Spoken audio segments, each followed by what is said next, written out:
What up, Phalak? Thank you for the sub, my friend. How you doing today, bud? Good to see you. Yes, this is how I want it. This is how I want it. But I forgot to clear it.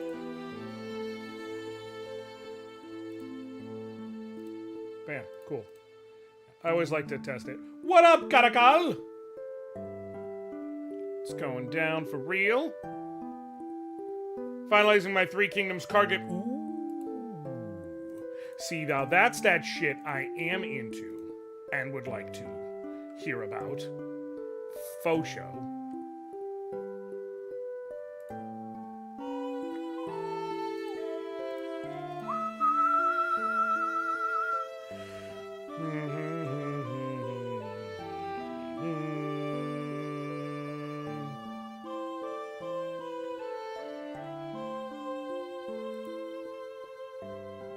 Can I link it here? 1,000% you can.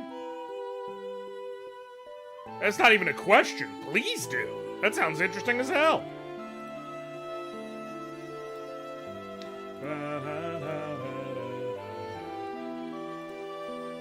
Alright, let's check this out. Let's check this out.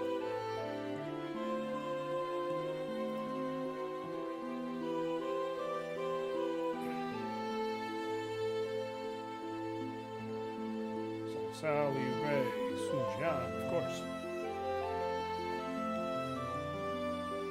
So you put Joe Yu first. In terms of the cards you show, because you understand real. Namely that Joe Yu is the best. Well, let's go ahead and add this to wish list immediately. I'm not new to Steam. What the fuck are you talking about? Oh, it's because I'm in browser instead of in Steam. I'll do it. Let me pull it back up, and I will bring it into Steam itself. Do that. But yeah, I'm gonna wish list that. Everybody, go ahead and go support Phalak. Listen, it is a Three Kingdoms card game. I'm immediately sold. And also, Artistman, that can be built on.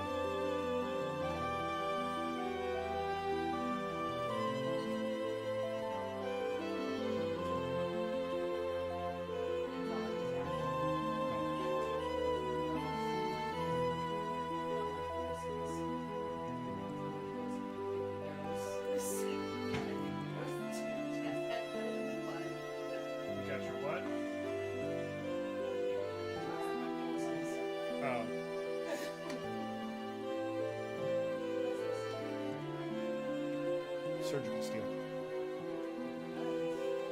Yeah. Yeah, baby.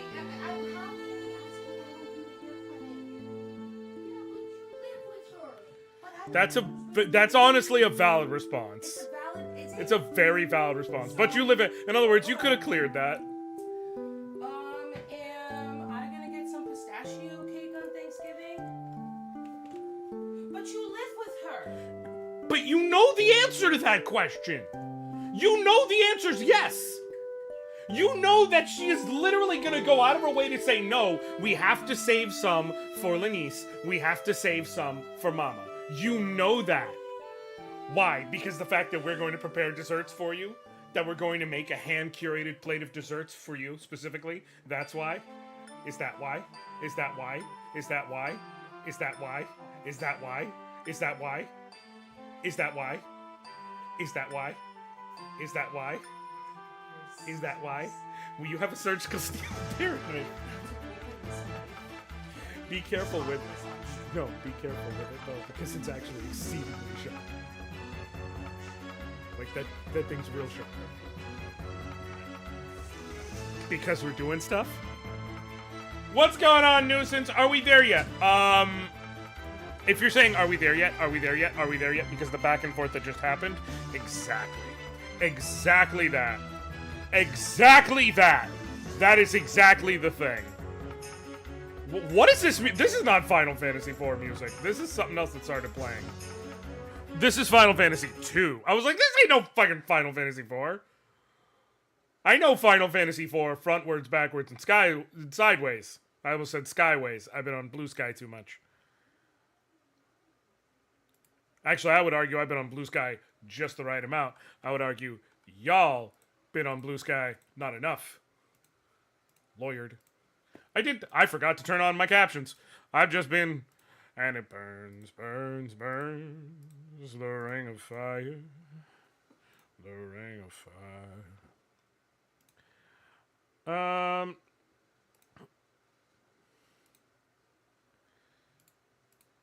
Marge, is Lisa in Camp Granada? Mother, why weren't you on and ready to go? There are rules.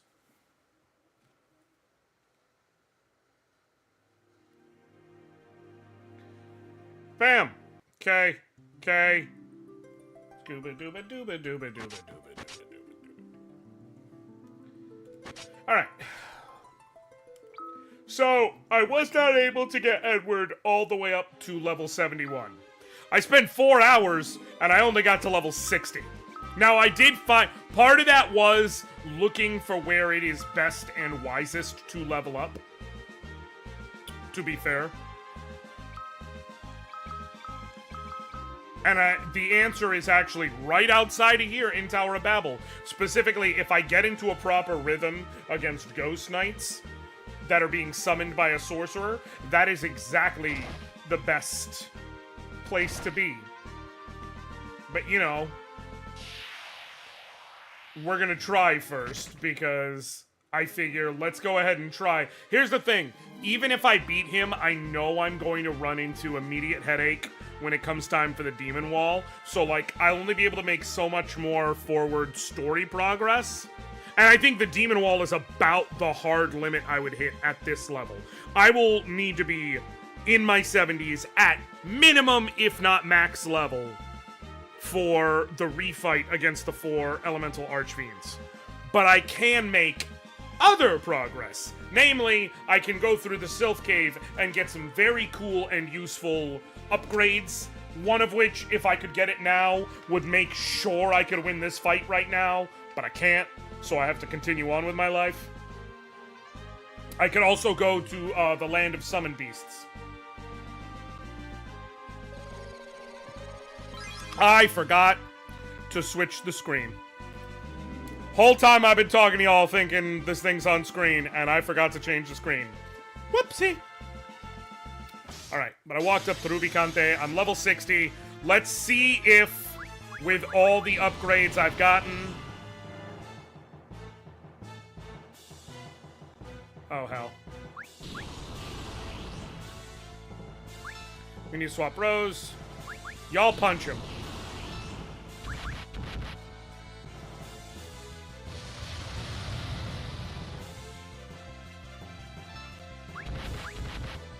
Every time you hit him, he counters with Fyra.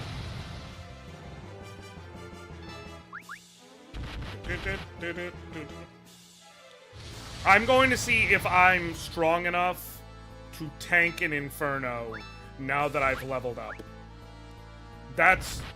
If so, I actually have a very specific strategy in mind for how to beat him.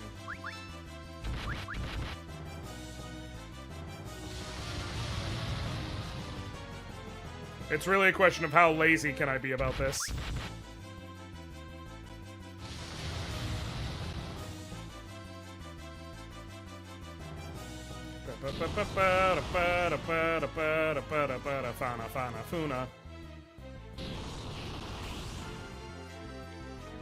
I am immediately worried, as he does more than Edward's max health. Bing, bong, bing, bong, bing, bong, bing, bong.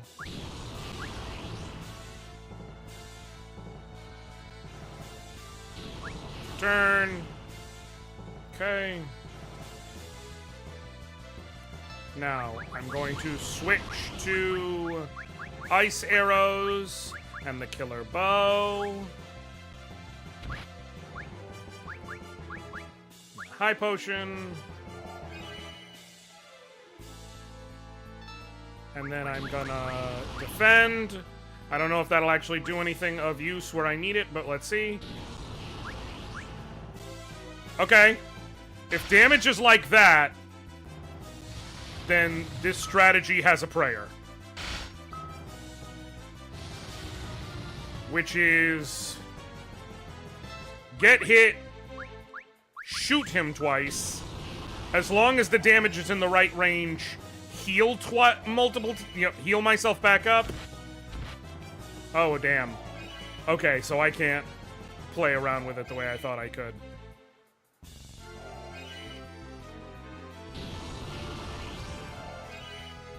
This strategy may not be nearly as possible as I had hoped. At this level. Nope. Alright. Yeah. We're gonna level up a little bit more. The real problem is that I don't know. How many X potions do I have? Fucking 1. I have 6 elixirs. The problem is I have a hard cap on what I can heal, essentially. Like, that's really where the issue lies. So the thing with the Ghost Knights is, when you hit them with the Dancing Dagger used as an item, it makes them cast Reflect as a counter. If you try and physically attack them, they counter with Bio. But if you do it like that, they cast Reflect. Eventually, they're just casting Reflect on themselves and each other and whatever. But the thing is, it, like, ends up replacing their ATB. So if you can get into a cycle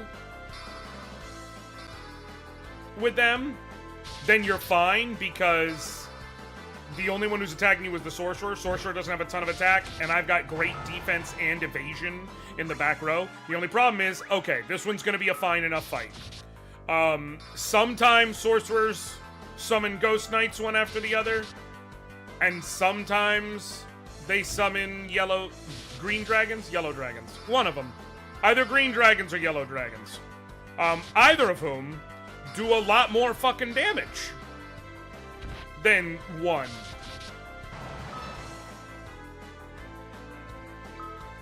So we're gonna be here a bit, y'all.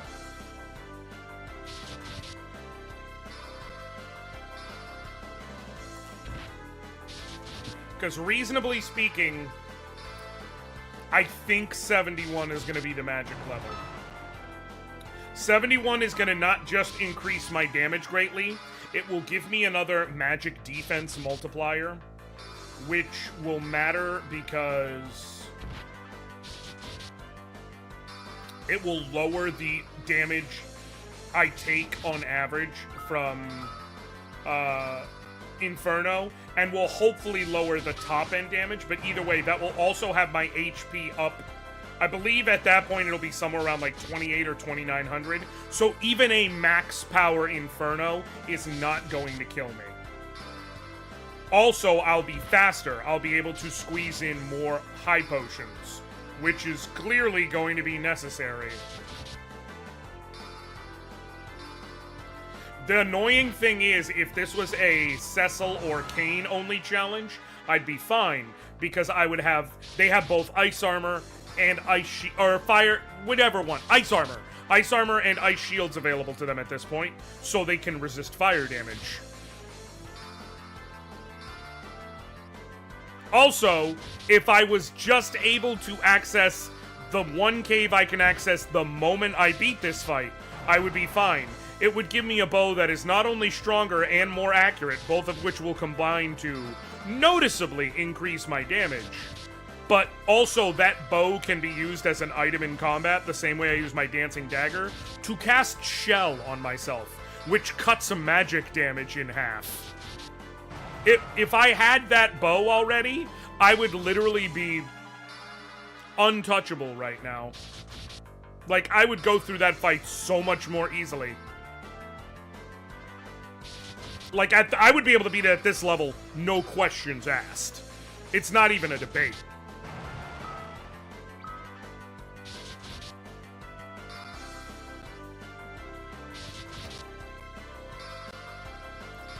Unfortunately, such is not life.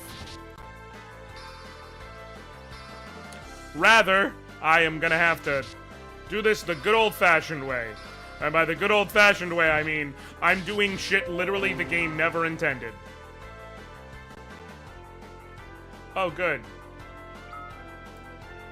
My chat is being stupid.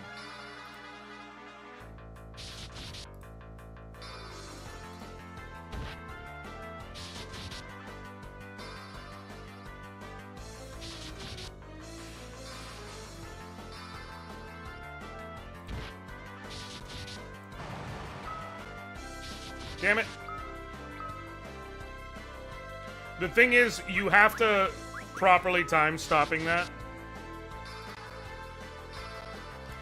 There's been... Jason, I see you're in chat.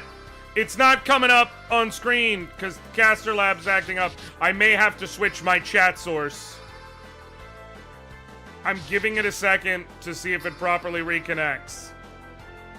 But just bear with me, my friend. Bear with me. I was about to say, why is my chat... Your chat's not showing up on screen because Caster Labs is trying to hold you down, brother. That or it's payback. You fucking clown. I say that with love, but... You gadabout town.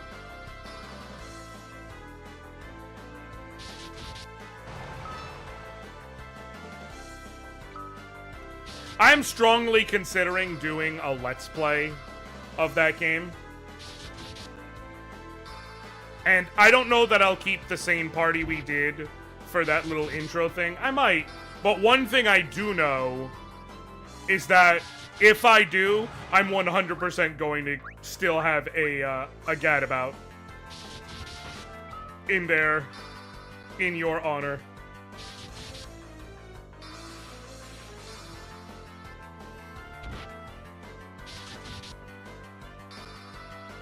This isn't exactly riveting, but it is absolutely the best and most efficient way to level up because it's safe.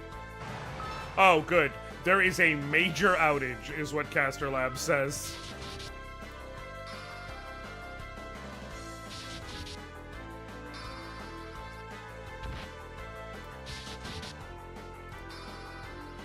But it also says it's getting corrected. So, I don't know.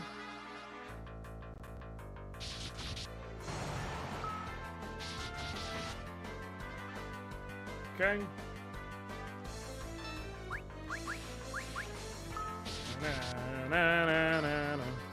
I know, this is fucking riveting.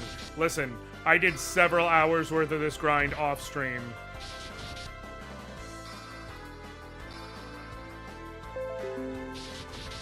Okay, reconnected successfully.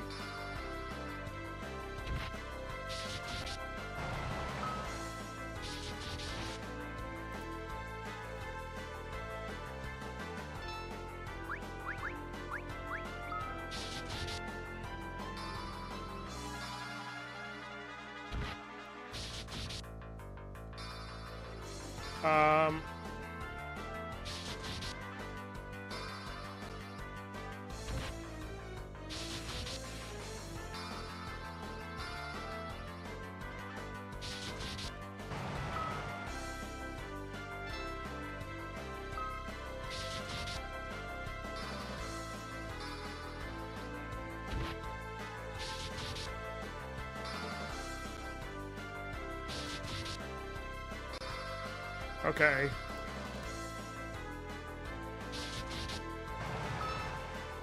I would expect the app to be internal. I don't know. What do you mean outage? Oh, okay. So Caster Labs itself uses external link-ups to link to Twitch because of the fact that it is for multi-streaming. It links up to Twitch and YouTube as an because it also functions as a chat bot. Really, any chat, most chatbots at least, you run as an external program. Same thing as when I was using Nightbot. I ran it as an external website link in, so it could have some type of issues or what have you occasionally.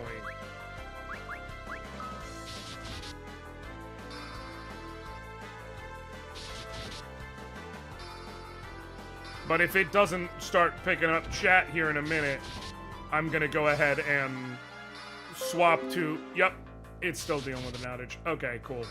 Once I'm done with this fight, I'll go ahead and reestablish a chat box above me just using the in-app chat. Which is fine, it just means I won't have chat commands. That's ultimately what it is. Like, there's no bot commands if you need them.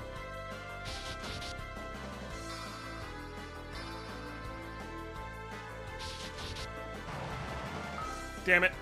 This one's gonna kill you, isn't it? No! Cool. I don't know how long I'm gonna keep going on this fight. I just know it's gonna be a while, and it's still not gonna be enough.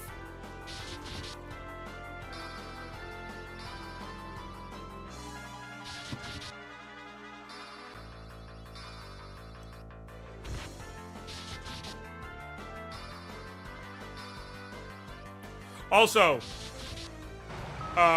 so I have procured, through luck and the kindness of others, a copy of Metaphor Rifantatio.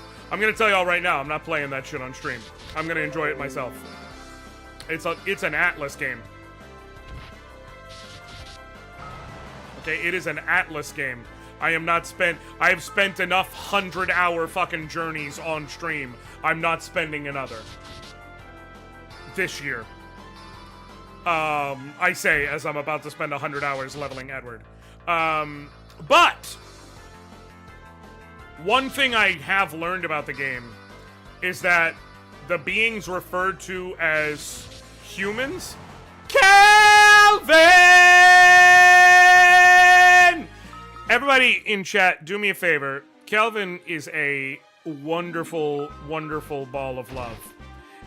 And he be streaming, the Final Fantasy of the 14 variety, and I would appreciate if y'all could give him a follow, because he is a hilarious person whom I love greatly and want great things for.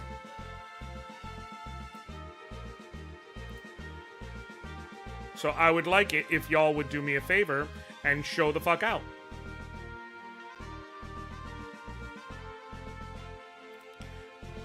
Hold on, I saw this in chat. Hey, what race class do you play in 14? He's a row. Last I saw, he was, you were playing Reaper, right? He's in Heavensward, right? Unless, did you end up no, you didn't end up finishing it. You didn't end up finishing it. But you're in the post Heavensward story, right?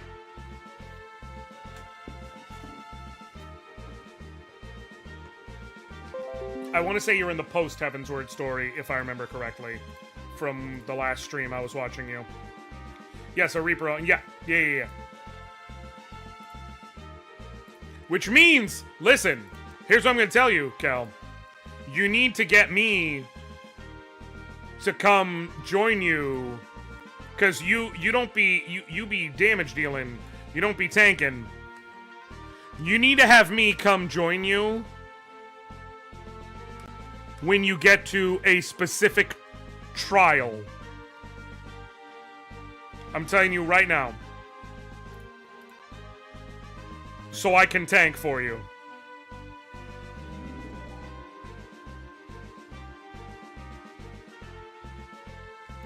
I actually just fully switched from PC to PC, so I'm trying to learn that. Gotcha.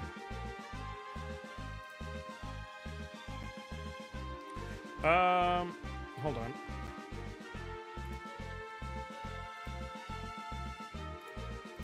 Is 395 by 484. So I want this to also be 395 by 484. Because you're not, does it rhyme with Malixmandmer? No, it does not rhyme with Malixmandmer. I'm talking in Stormblood. I will help you with Alexander if you want, because that shit is a time. Okay, we're good now. But no. I meant, Susano.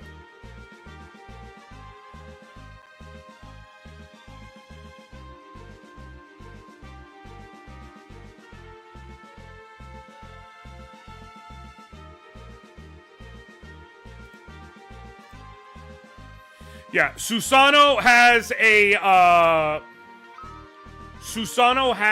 a mechanic that is fucking baller ass cool for one of the tanks in that raid. And so I think it might be a little cooler for you if it's like, oh, my friend is there, the one doing the mechanic.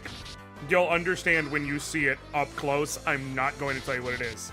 I will tell you, you will enjoy Susano if you enjoyed not necessarily the fight, but the personality of Ravana. If you enjoyed what you dealt with Ravana, you will enjoy Susano. I, to this day, truly and firmly believe that what will make Final Fantasy XIV a jillion dollars is if they give the people what they want. And by what they want, I specifically mean a trial where it's a three-way battle of us against Ravana, Susano, and Gilgamesh all in one go. I think it will be the greatest trial humanly conceivable. The only dude you could really add to that lineup would be like Goku.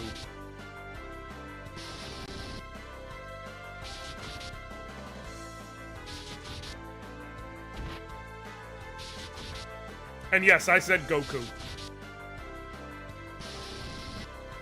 Because they all have the same personality. Which is, hey, wanna scrap?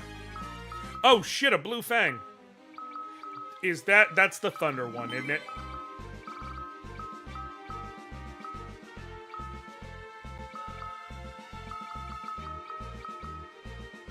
Yeah. White Fang could have possibly been useful. Blue Fang, it's fine. I'm just gonna have Cecil equip the Mythgraven Blade. I guess there's not really a purpose to having it take up an inventory slot, if we're gonna be honest. It doesn't really change anything.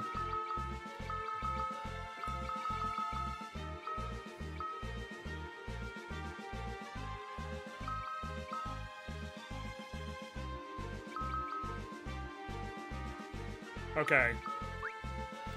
Yeah, I've spent several hours in here. I've killed a whole lot of Ghost Knights. That's the reason why, even though this is technically the best and safest battle, it's still not perfect because some sorcerers summon Ghost Knights, and some sorcerers summon green dragons. And there's a world of difference between dealing with this and dealing with a green dragon.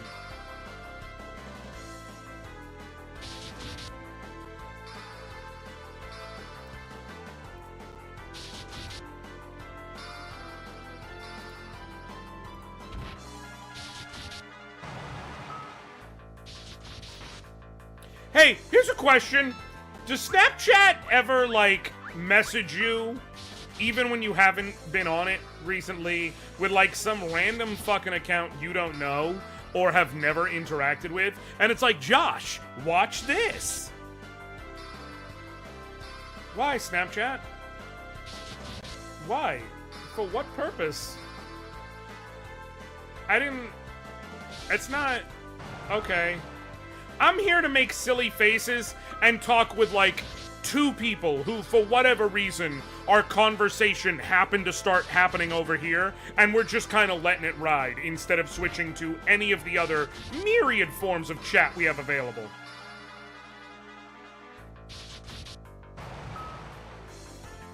Now, I will say, the thing about it is sometimes it will throw you an account name when it does that just has you go...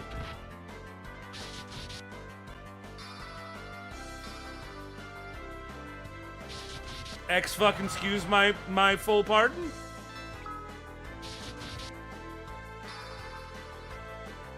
Very specifically, the one for me is Snapchat threw me, Josh, watch this, and it shows the name of the account up top, who, the point is, these are accounts you're not following, and the account was named, and I also want to be very clear before you come at me like, herp, derp, that's your algorithm.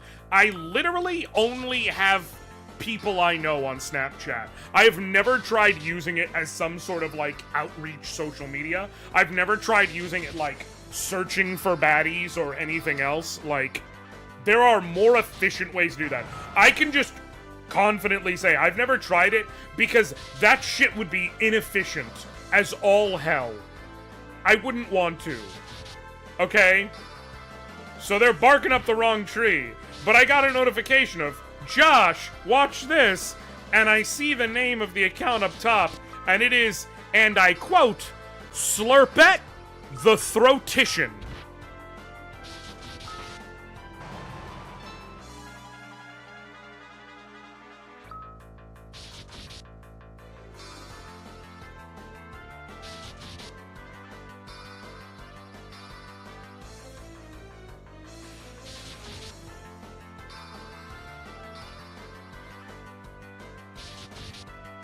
Okay.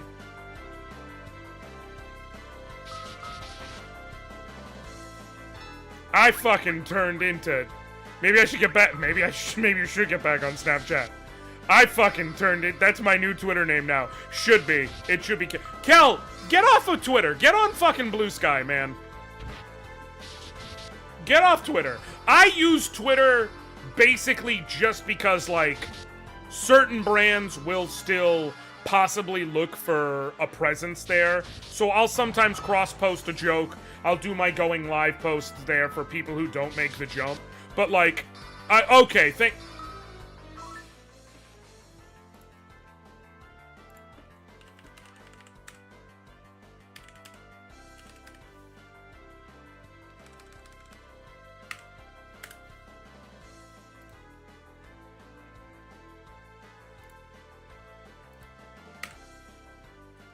bitch, what your name is on there?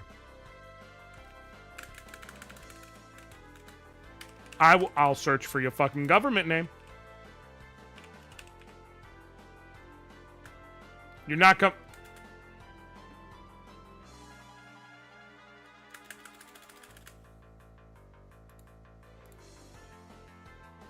No, message me. You don't have to say it publicly. Fucking message me. Don't hide.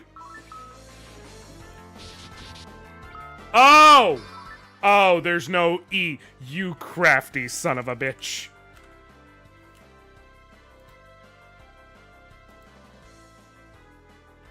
Oh, you gotta... Yeah, I see your immediate thing of, how do you mouse and keyboard? Yeah. That's... Caracal, shut the fuck up. Cal! I have never seen Caracal. And before I die, I just want to fucking see Caracal. It's not an attraction thing. I just have to confirm. As of right now, I'm 99% sure Caracal is a real person. There is 1% of me that sits here and wonders, is Caracal, in fact, the ghost in the show? Is he, in fact, just a part of the mainframe? But he says so many wildly specific things that I have to assume we don't have an AI that advanced yet. But I'm just, it's possible. It's on the board of expectations and possibilities. Caracal's ability to hide, however, his government information. I'm piecing things together, though. I'm piecing things together.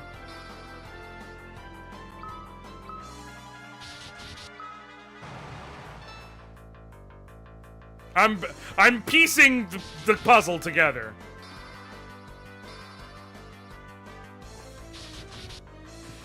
I look like fucking Charlie Day in It's Always Sunny, just standing in front of a giant board that says, "Who is Caracal?" with corkboard and red string everywhere.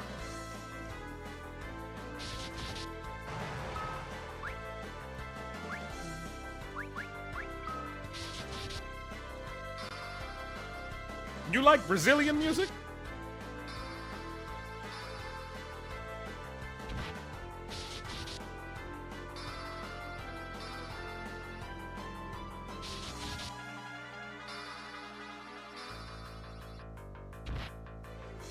Honestly, I really want to get a shirt with Quincy Jones' face on it that just says, "You like Brazilian music?" I really want to. That reminds me, I forgot, when I read, so for those of you who were here yesterday, I read the greatest Quincy Jones quote of all time that I think encapsulates him more than any other. I forgot when I read it. I had a second great quote, by the way. I just stopped there. Okay, to reiterate on the greatest quote ever, and again, this was from an actual interview. He was asked, maybe not the cha-cha, and he said, Marlon Brando used to go cha-cha dancing with us. He could dance his ass off. He was the most charming motherfucker you ever met. He'd fuck anything. Anything. He'd fuck a mailbox. James Baldwin, Richard Pryor, Marvin Gaye. He slept with them? How do you know that? Frowns. Come on, man. He did not give a fuck. You like Brazilian music? That was great. It was all time. I forgot the other piece of the interview I had to say because it's truly all time. What's something you wish you didn't know? Who killed Kennedy? Who did it? In brackets, Chicago mobster Sam, because he just said the last name. John Connor. The connection was there between Sinatra and the Mafia and Kennedy. Joe Kennedy, he was a bad man. He came to Frank to have him talk to John Connor about getting votes. I heard this theory before, that the mob helped win Illinois for Kennedy in 1960. We shouldn't talk about this publicly. Where are you from?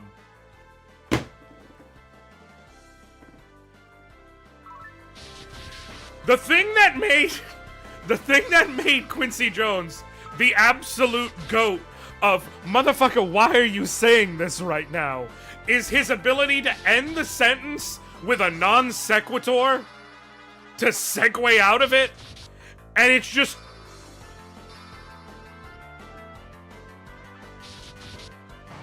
Like, the way he was talking about, like, this guy was gay, and that guy was gay, and this one was killed by that one, has all the same energy as Carl Weathers in It's Always Sunny, hitting the whole, take this, you put it in a pot, you put in some veggies, you got yourself a stew going. It's the same level of energy. It is the same energy.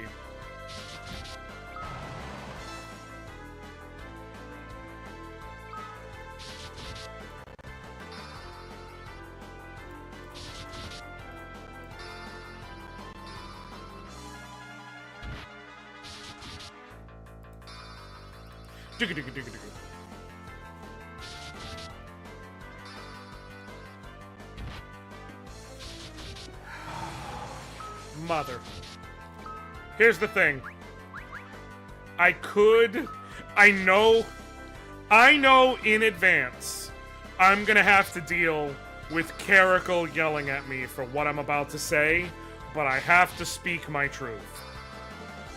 So I'm just gonna say it, and I'm just gonna accept that I'm about to get yelled at for saying it. I have found already the same site where I had the code that allowed me to hack Edward into the party. They do have a code I could turn on. I could, plug into the game and then turn on. That would multiply my end of battle gained experience. So I can multiply it 2 times, 4 times, 6 times, 8 times. I could literally multiply it by 32 times or 64 times if I wanted.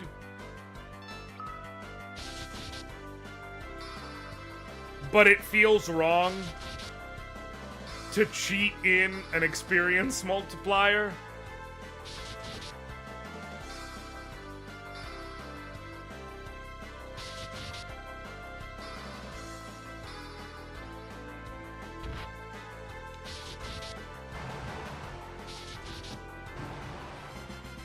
Damn it.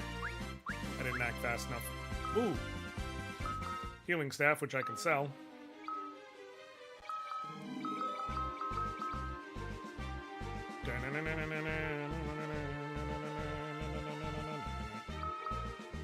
Listen, do whatever silly rules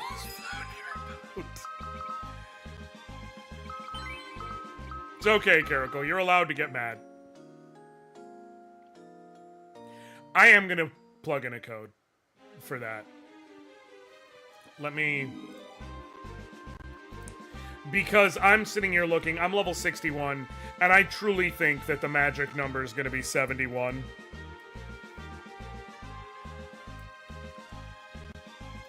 And I don't need y'all sitting here staring, watching me like this.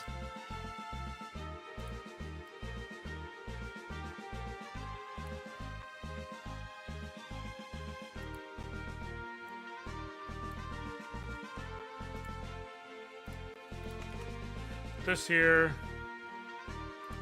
I'm pretty sure I won't need the party modifier code again, because I'm pretty sure it won't boot Edward out of the party anytime before I naturally get access to party switching, at which point I would just be able to slot him in anyways, but... okay, we're going to... File save. Okay. And we're gonna enable cheats. And now we're just gonna get into any old fight and clear it real quick and make sure it works. I'm just gonna clear it naturally. And we'll see what happens. Like, I'm not gonna worry about extending. I'm just gonna leave it on auto. Whenever it ends, it ends. I specifically did the 32 times multiplier, because here's the thing. I also need to be very specifically... Oh. Let me do this, because I just realized what I really need to do. I need to make sure I don't overdo it. I need to achieve the level from 70 to 71 on my own, because that level is where the randomized games come into play. And if I don't make sure to get the level up I want, it's going to be a problem. So I mean, I won't overdo it, I don't think, even at 32 times. With me ending this battle like this. But I still need to make sure that I don't... that this code works and then that I don't overdo it. So, cheat on...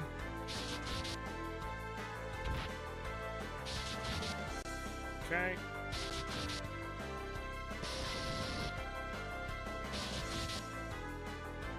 Okay. Well, that didn't work.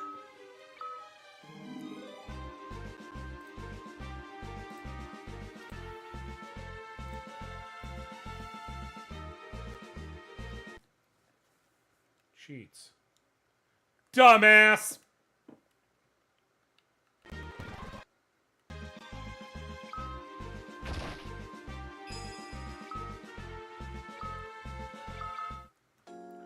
Welp. Whoopsie. Now let's get into another fight.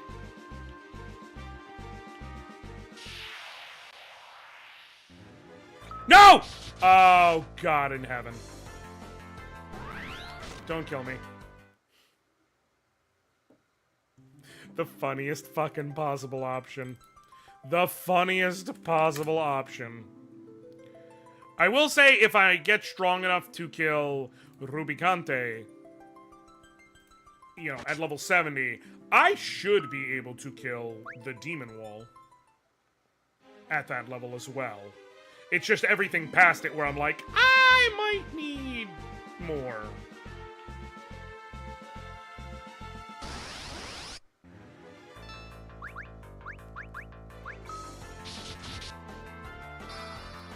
Alright, once again, let's let it happen.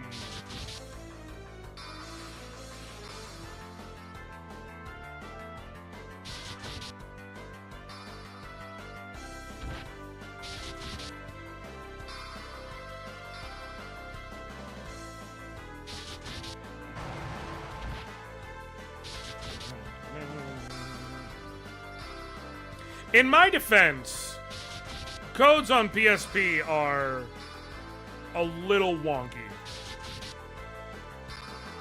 compared to other retro consoles.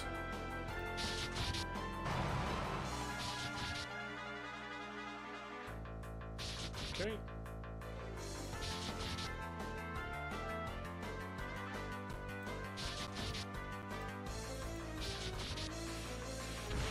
Okay. Alright. Now I go after you. So this should give me like 320,000 experience or something like that. Give or take. And so that should give me 2 or 3 levels at the point I'm at in the game. Yep. Sweet. Yep. Okay.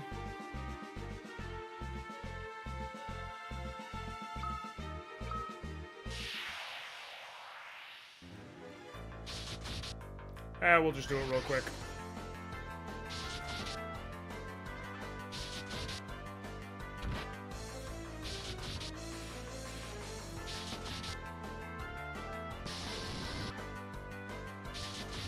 Kill him first, please.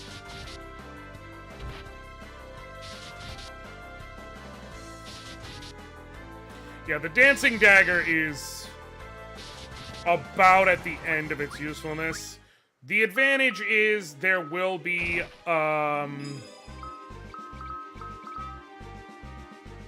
more than one upgrade that I have access to.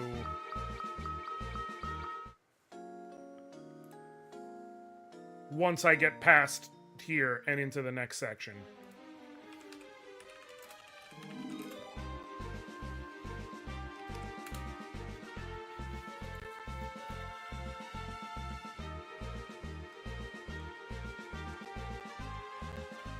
I'll get a new knife that will be superior.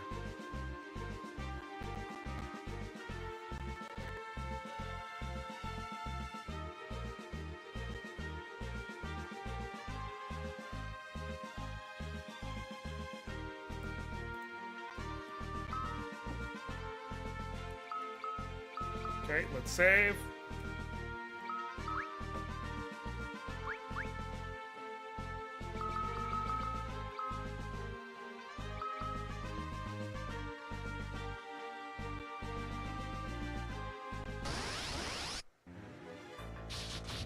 Timing matrix?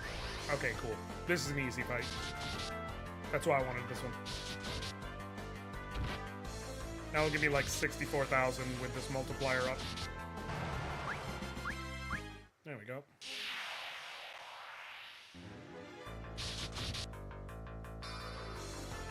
Hey, it's Lammy who gave you the harp. It is Rachel! Also, hi! Welcome. I feel completely at peace about about hacking my experience, or about cheating for experience gains. Because it's not, as I said, as I've shown, I have found a very safe, very easy fight that I could spend hours doing. And what does that do for anyone? Does anybody just want to watch me pummel Ghost Knights for 6 hours? No.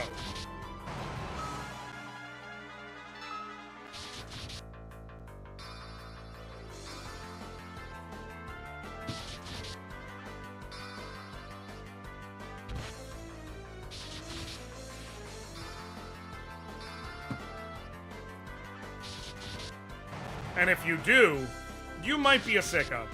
I just need to let you know. Respectfully, you might be a sicko.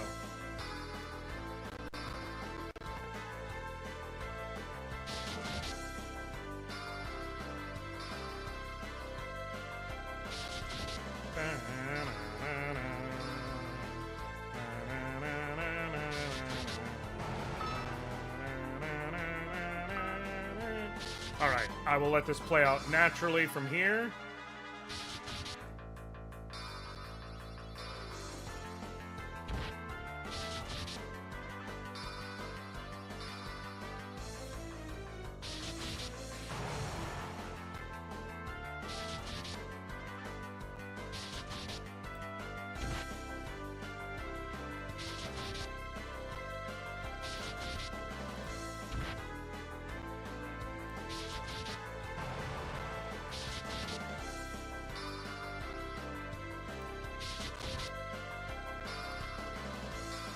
Reminds me of FF Tactic, right? If everyone surround one of my monks, he shot. Yup.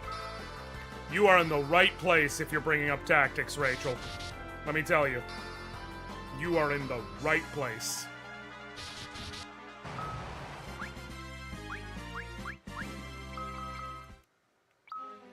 Level 68. Okay, I'm gonna go heal, and I'm gonna save, and just hope. Oh my god, unless I fight one specific type of encounter, I am going to leapfrog 69, which feels like a hate crime. I might go out of my way to find a mystery egg with a Lamia inside, just to... No. It's fine. We got shit to do. I saved because I may actually need to unwind this. I still can't get over it. Frontier tweeting, job not finished.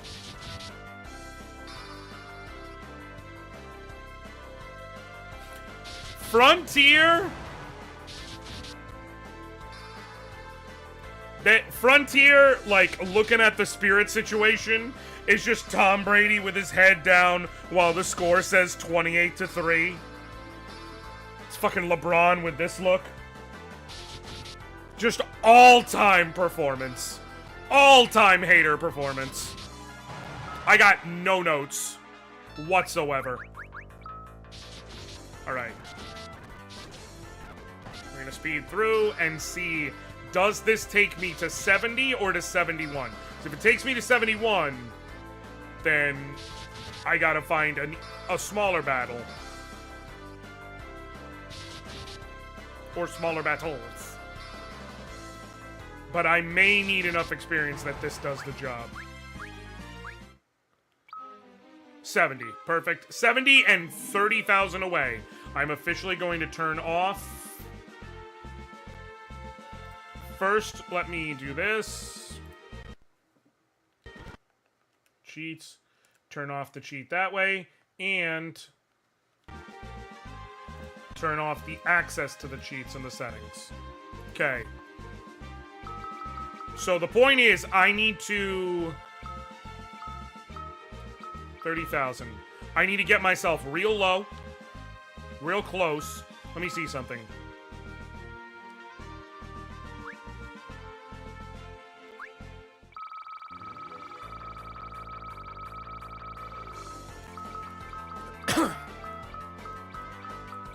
Sorcerers give 23.59, Ghost Knights give 25.59.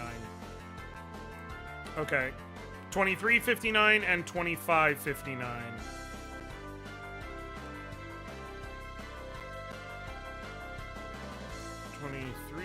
No.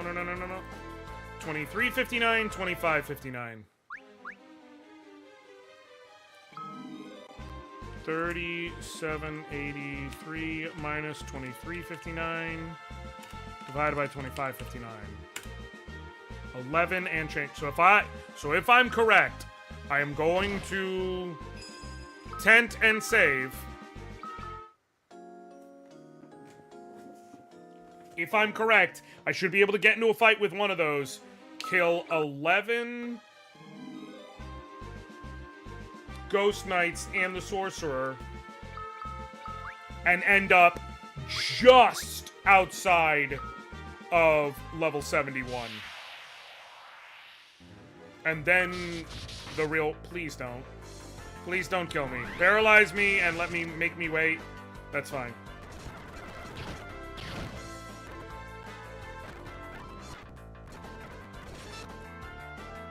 Okay. You feel good? You feel good, bums?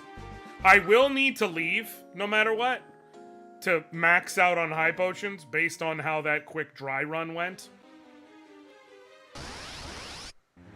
So the goal is to...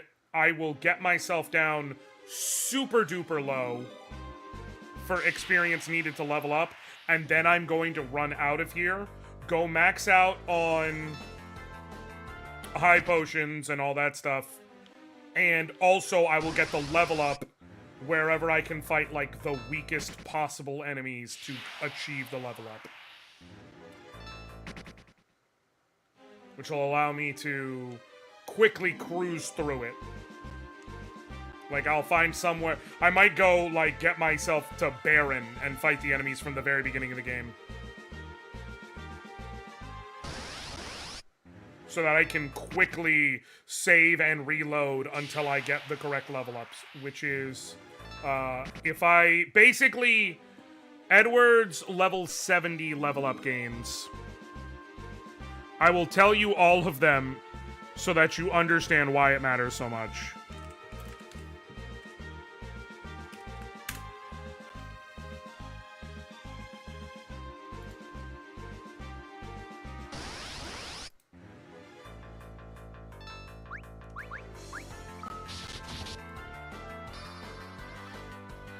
Stats. Okay, his level up table.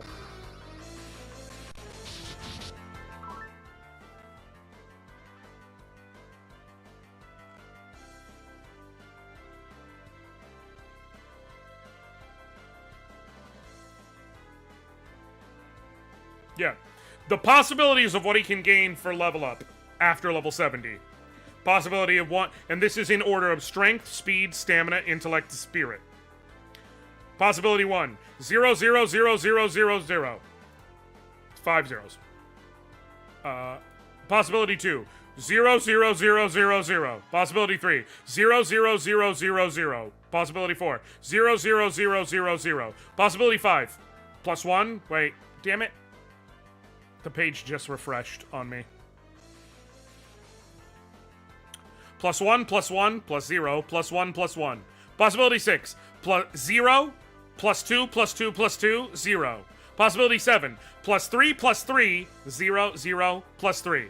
Possibility 8, +4, 0, +4, +4, +4. We will be going for possibility 8, which will be enough. Nope. Nope.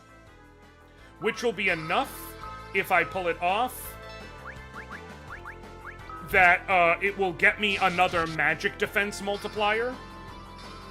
And might get me another attack multiplier. I would have to sit and look at where my numbers are at, but...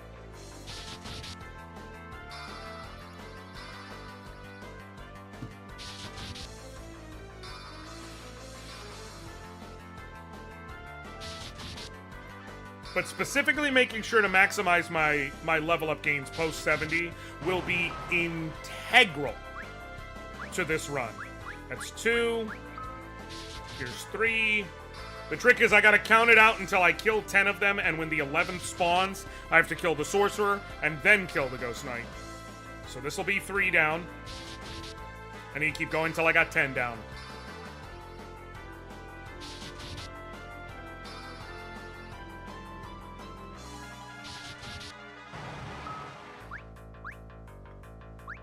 Down. Here's 4 down. Gonna be 4 down. Ah, shit. I fucked up. Is this number 4 or number 5? Ah, hell. If I fuck it up, I'm gonna be mad. I will assume that was number 5. If I have a little extra I have to grind, so be it. I would rather underguess than overguess.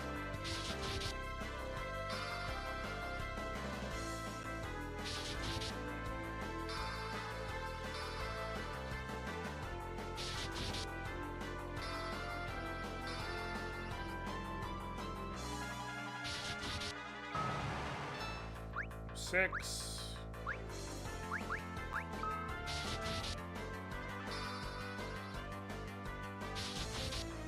Yeah, once we beat Rubicante, absolutely we'll be going to the Sylph Cave first and foremost. Actually, if we can be honest, this is gonna be 8. We'll go to Tomra first, where I can get the Diamond Armlet, which I believe is going to be my best hand gear until the Protect Ring.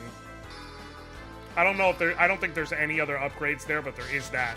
Then we'll go to the Sylph Cave, where I know we can get both the Mage Masher, which will be an upgrade over the the dancing dagger, and the elven bow, which will be excellent for us.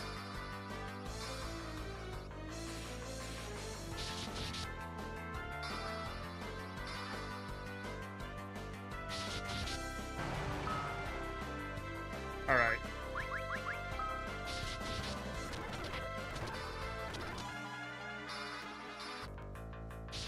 I'm sorry, I need to. You have no idea how many of these fuckers I've killed.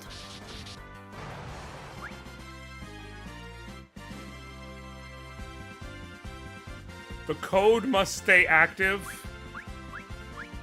until you reset or turn it off or something. And I absolutely did not get the levels that I would want. So, by a mile.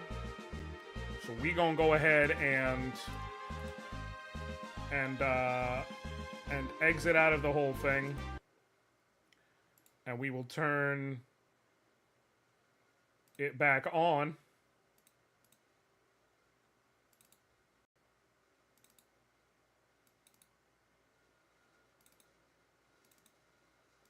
And try that again.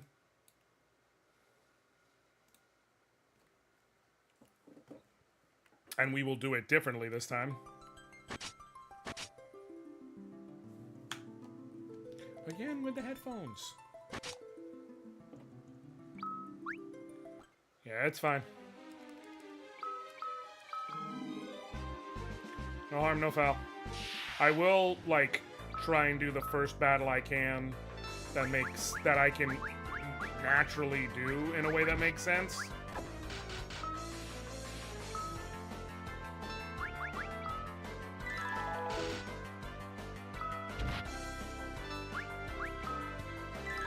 Okay.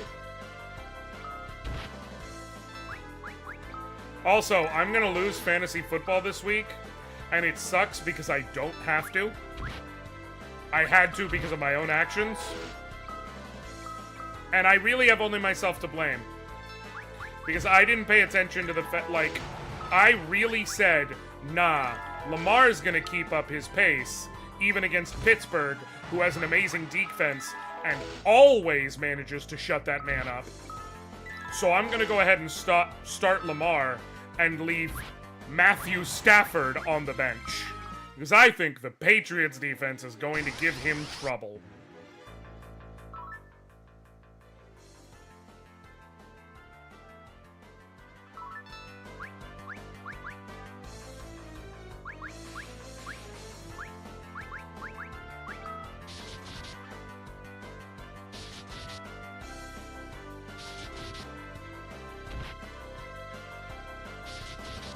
That alone would have had me in contention at minimum.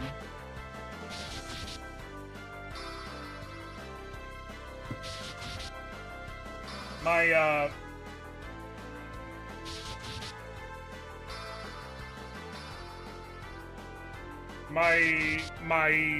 tight end spot was a big fat nothing burger. But then, to be fair, I didn't really have any options.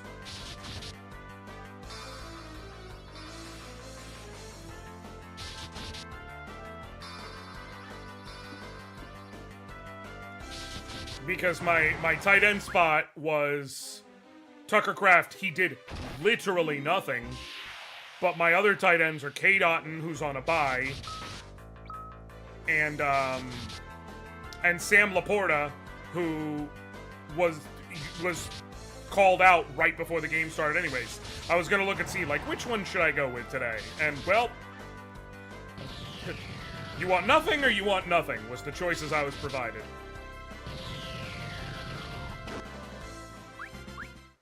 Okay, where am I at? 88.52.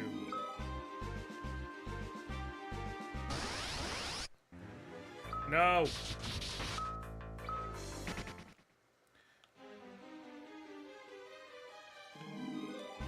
Okay.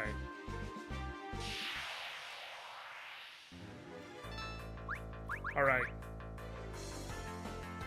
Yeah, this will put me down to like 1,300. until I level up. And then I'm just not gonna...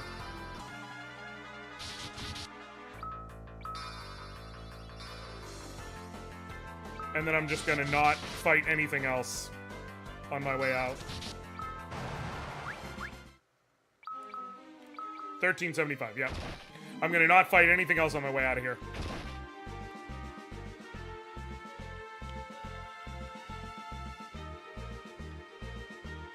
I'll head to safety.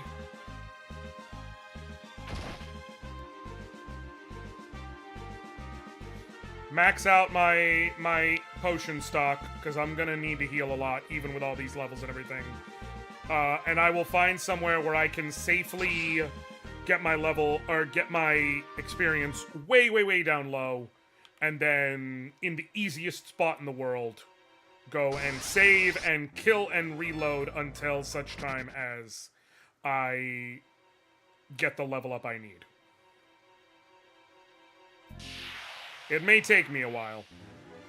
I hope it doesn't, but it may take me a while.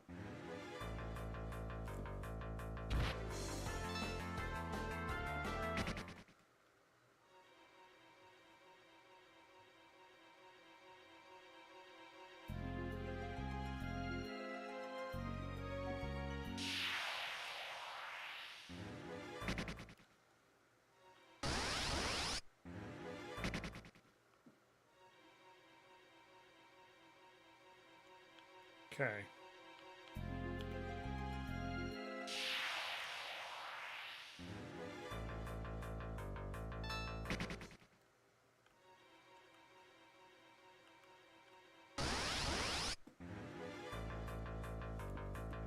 I also think, I just looked now, and oh good, I left Juwan Jennings on the bench. Because of my available options. I sold this week. I'm not even going to look, because I know it ain't nothing but a damn thing.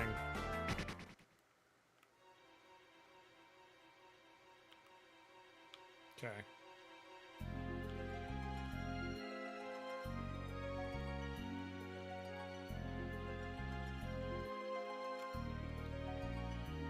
Where can I buy high potions?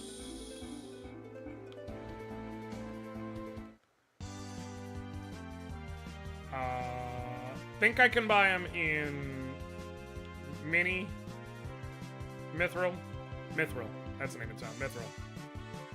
Oh, I can buy them here.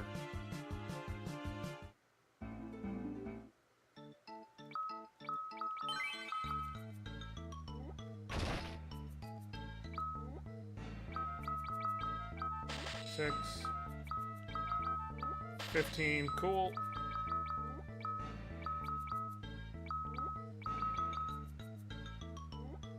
17, because I'm about to need one real quick to heal up. Actually, I need one more.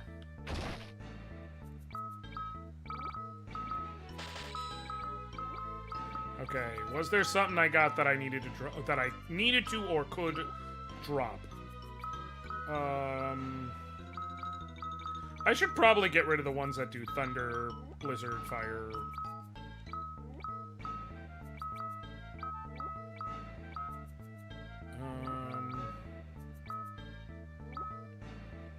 Oh, the unicorn horns.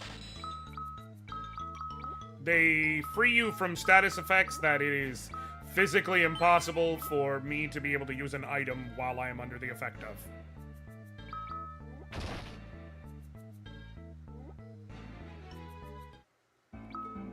Okay.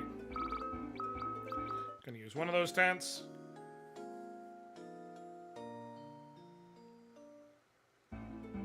Now. Row. We're gonna save.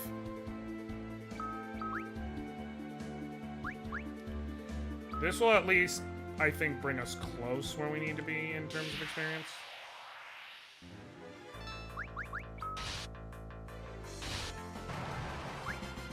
Oh no. Well, that's good. I can fight like 432. I can fight 2 more of those. and then probably go near Baron. I want to go wherever the enemies are easiest so that, like, they'll have the lowest possible speed and all that, so it's just run in, kill, kill, kill, kill, level up. Nope.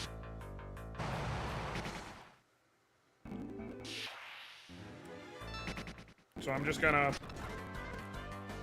run till I get 2 of those.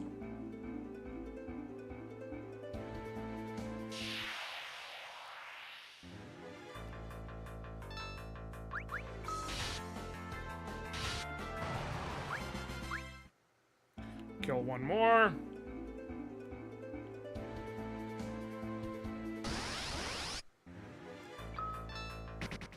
Okay.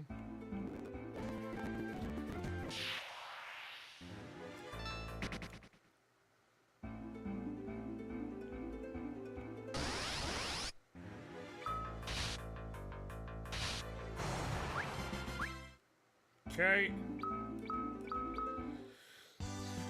All right.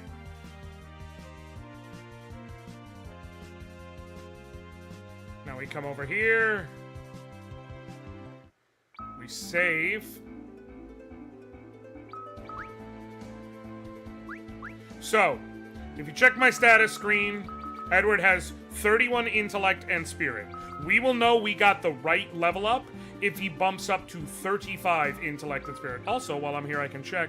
I have 52 strength. That will bump me to 56 strength, which will give me 1 more attack modifier.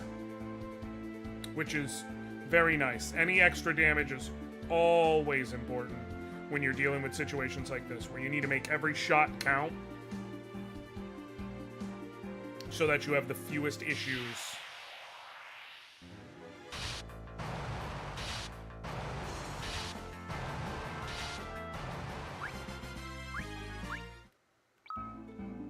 Status. Nope. Gonna reset. And that's it. It's that simple. We're just going to save and reset until I get the right level up.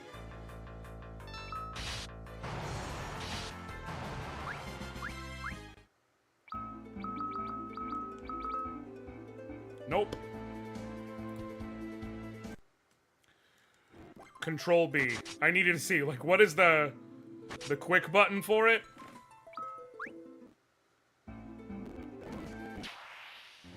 And before you ask, Josh, are the stats that important? The stats matter infinitely more than the level up ever could. He got a -1 to each of intellect and spirit on that level up, which I didn't even know could happen.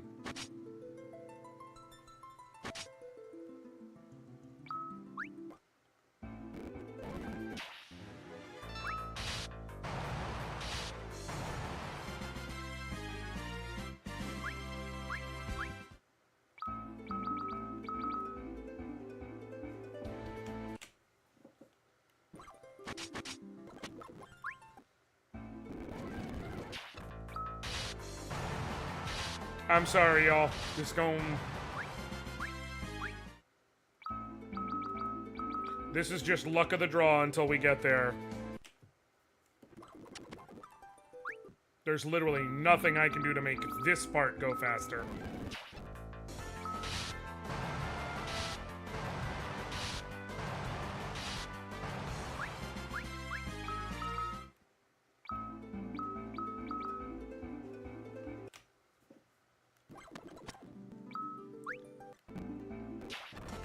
I suppose technically I could, like, save state.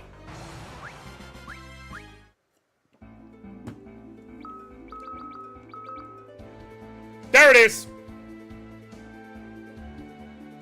Whew! Took a minute, but much better. So, now we just picked up,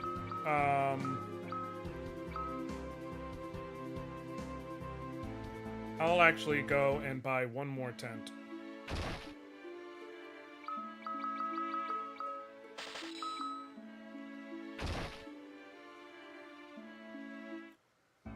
No! Alright, so with that, giving you ice arrows and the killer bow, you have a respectable 67% accuracy.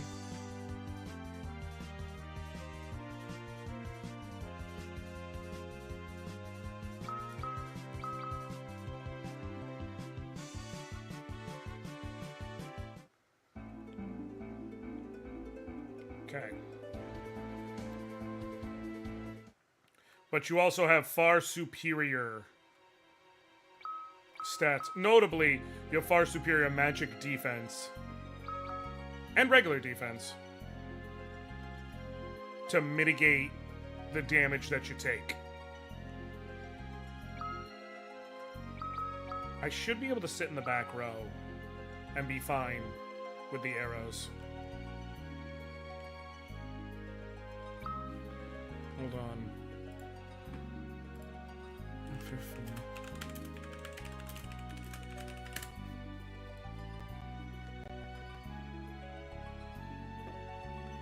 Hold on.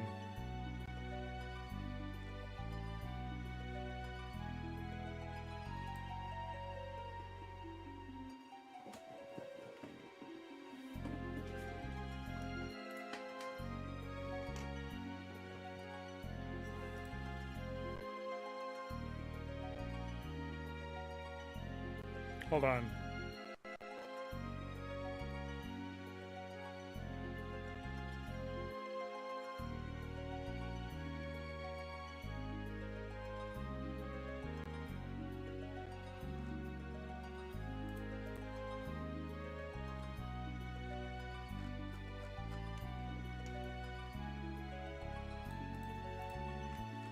Let me change to this.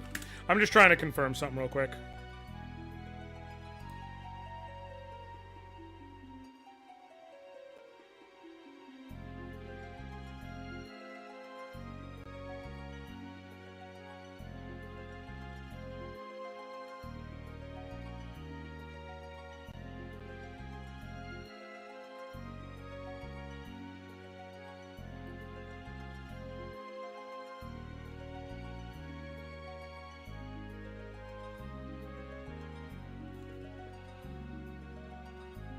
Okay. Cool. Yeah, I should be able to sit in the back row, which will lessen the damage. That's why I was playing this version. Which will lessen the damage of physical attacks and still deal relatively usable damage. The important thing is I'm faster, and more notably... No! Important thing is I'm faster, and more notably that I have a max of 3,000 HP, which means, and with the extra magic defense factored in as well, I have much better capability to survive. Basically, that I can just tank Inferno to the face, shoot him while his cloak is open, and then turn around and heal until my ability to repeat the cycle comes back.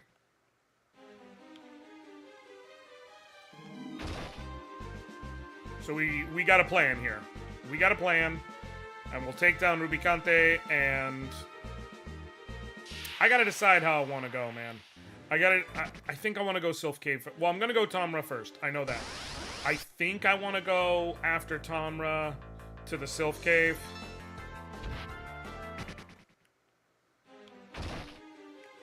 But the idea is, if I do Demon Wall, then that's another part of story stuff knocked out. And if I want to do any grinding, like, with intentional stat boosting, I can do that off screen without having to bug y'all. Bug y'all.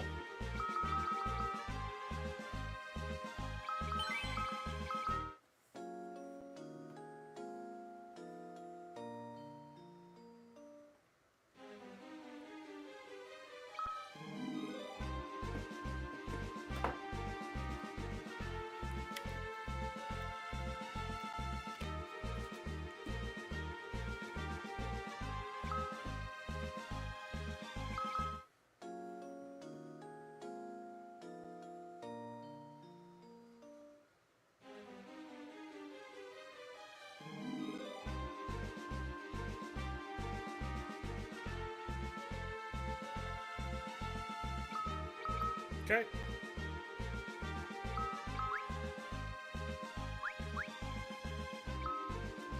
Alright.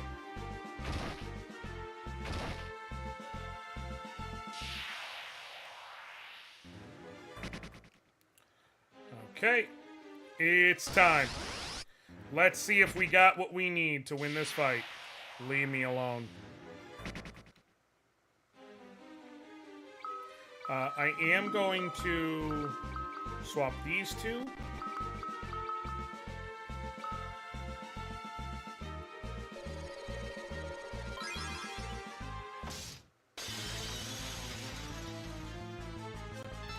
Edward's gonna hide.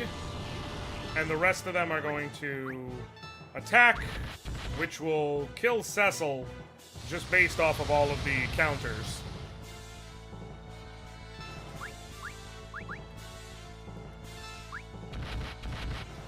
Damn it. Damn it. I may have fucked up. I really hope. Alright. Okay.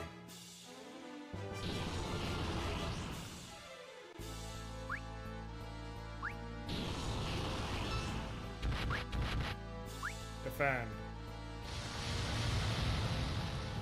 I was too excited. I didn't pay attention. They're dealing minuscule damage.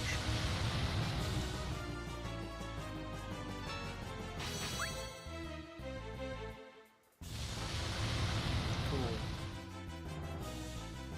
Best thing possible.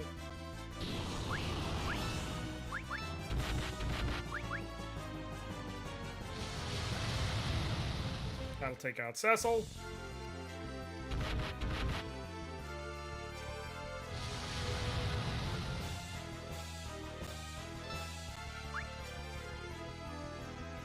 Okay. Inferno. Now I just need Kane to die. And then... Back in it. Sweet. Return.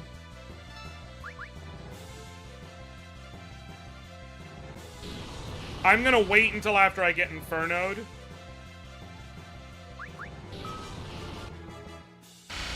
Get in as much damage as I can.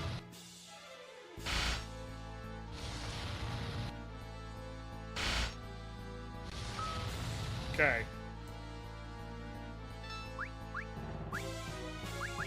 I'm already gonna switch to healing. Because... Damn.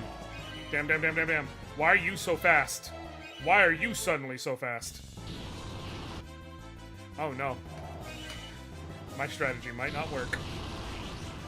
My strategy might not work because I can't heal fast enough. This strategy hinged on being able to heal and get back to action. Why was he able to go so fast there?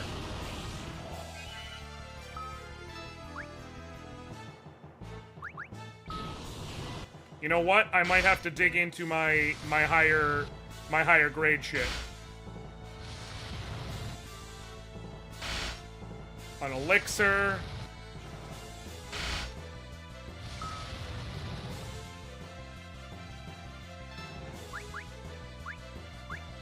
Fuck it. I will be able to replenish elixirs, it's fine. I should have defended just to minimize that, but... Okay. Get aggressive!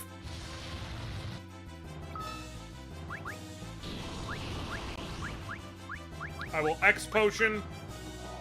I think those become oh no, that's not a full heal. I thought that was a full heal. I will be able to get... Now you see why I did the leveling I did. Now you see, Rachel. Because this is a lot more palatable than the prior strategy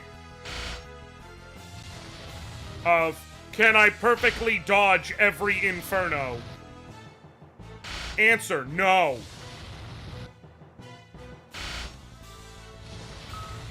Okay. I can survive this. And then elixir. Sweet. Nailed it. Nailed it.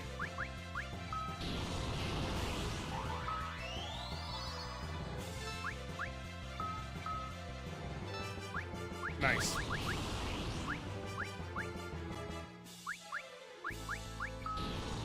Okay. Down. Woo! Big ups! Big ups! It took multiple elixirs. But, actually... FF4X potion. Can I buy those anytime soon? First appeared and sold in the Lunar Ruins in the Game Boy Advance release and have all appeared in all versions since. You can find them in a couple. They're dropped by a couple. Isn't that the post-game dungeon? It is. So...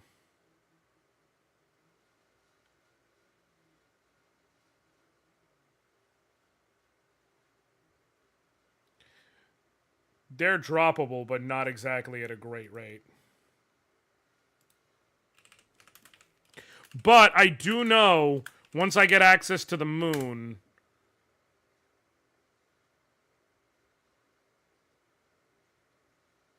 that elixirs are actually purchasable. Now, they cost 100,000 gil each. But they are purchasable. So it's entirely possible for me to grind out a ridiculous amount of money and then go buy a ridiculous amount, go buy a stack of elixirs. This is where Edge is like, I'm going with you, and there's nothing you can do, because we gotta save the world, and I gotta look cool for Rydia. And it's like, okay, but also, just as a point, you're not actually in the party right now, so... sorry.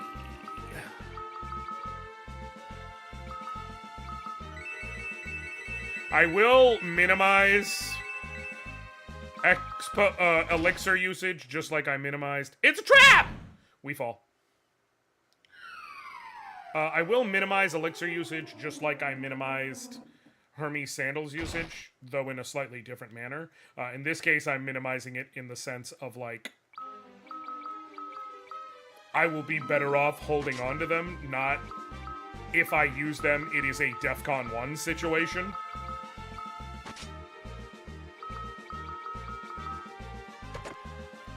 Hi, Potion.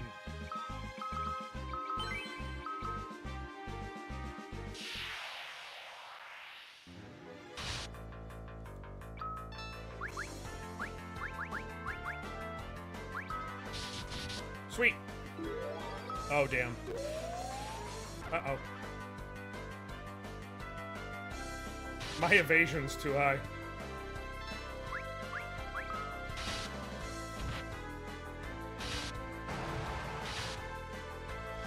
I'm officially better off attacking. Edward is strunk.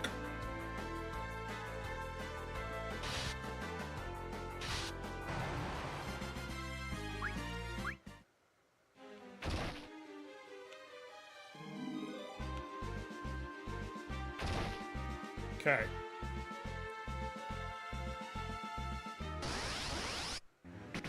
Well, Kansas City's about to no longer be undefeated.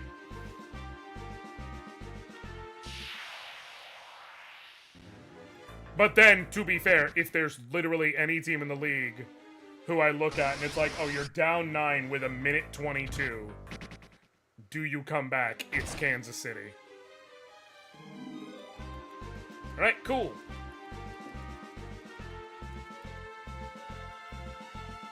And now we get a new airship.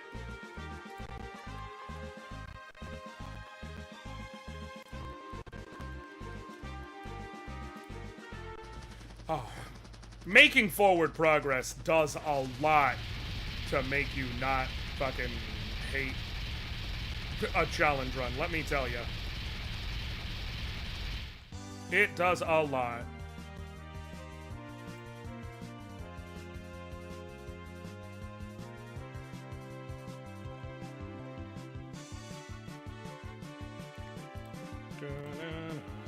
Okay, I can't go anywhere of note yet. I have to head back to the dwarf fortress. Not to be confused with the game. That's a game I've never played, by the way.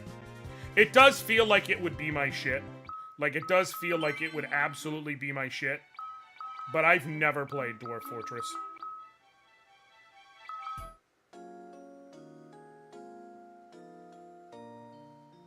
Do you play RimWorld? I've heard of RimWorld. I have never played RimWorld. I don't even know what RimWorld's about. I know what Dwarf Fortress is, like, in terms of the game. I've seen other people playing it. I've seen someone do a written Let's Play talking about it, even.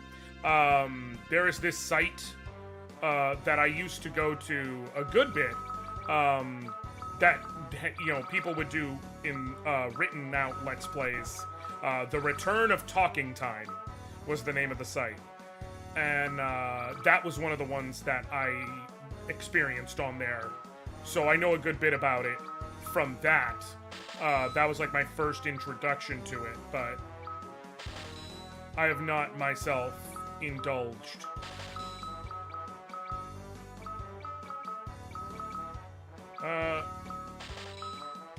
RimWorld is kind of like Dwarf Fortress. You have pawns and control what they make build, and you get attacked by other people. Huh. Alright. I will tell you, the game that I would like to, try, that I believe actually just got released on Steam for modern audience. Well, modern audience. It's a game from, like, the last decade, but, like, got released on Steam, is called Haven and Hearth. It is, the best way I can describe it, based on my understanding, is that it is, a farming / survival crafting type sim, for absolute sickos.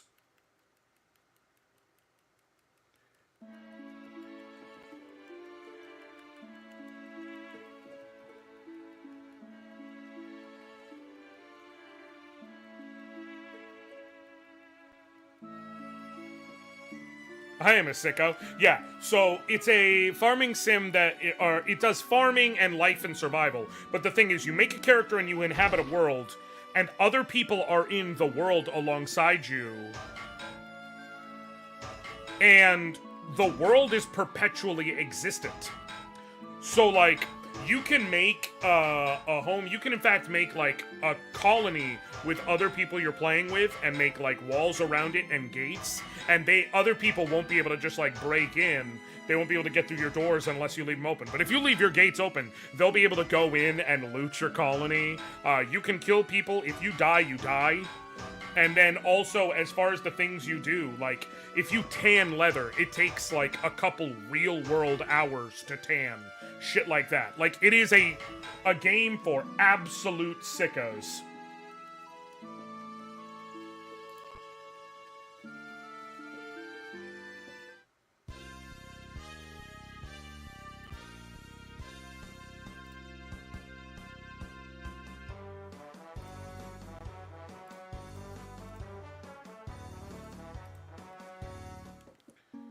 Sid!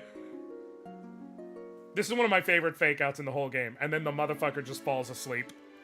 I need to remind you, the last time we saw Sid, he jumped out of a flying airship and detonated a bomb that, as far as we are able to tell, was fucking strapped to him.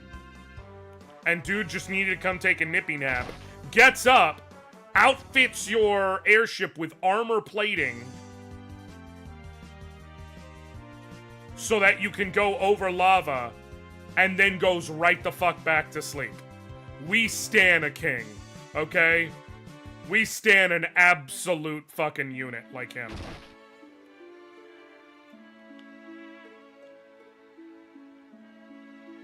Sid might be the only character who is...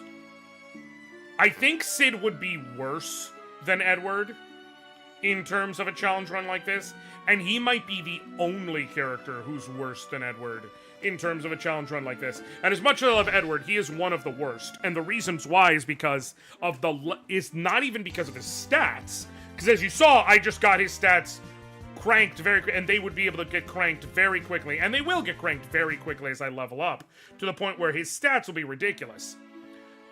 The thing that's made it so hard for Edward up to this point is options. Is the ability to do things other than just hitting things in the head. Here's a fun one. If you talk to these guys, they're like, "Ha, take our stuff, it's free, hoody ho!" This is also the origin point for Lally Ho, by the way. This is Wrath, Bomb Fragment, Antarctic. Oh, I got a dry ether I need to sell.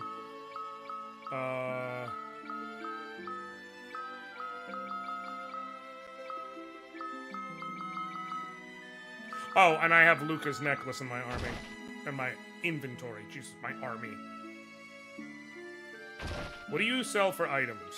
No. I don't need you, Namingway. Also, for those of you Final Fantasy XIV players who don't know, this Final Fantasy IV is where Namingway comes from.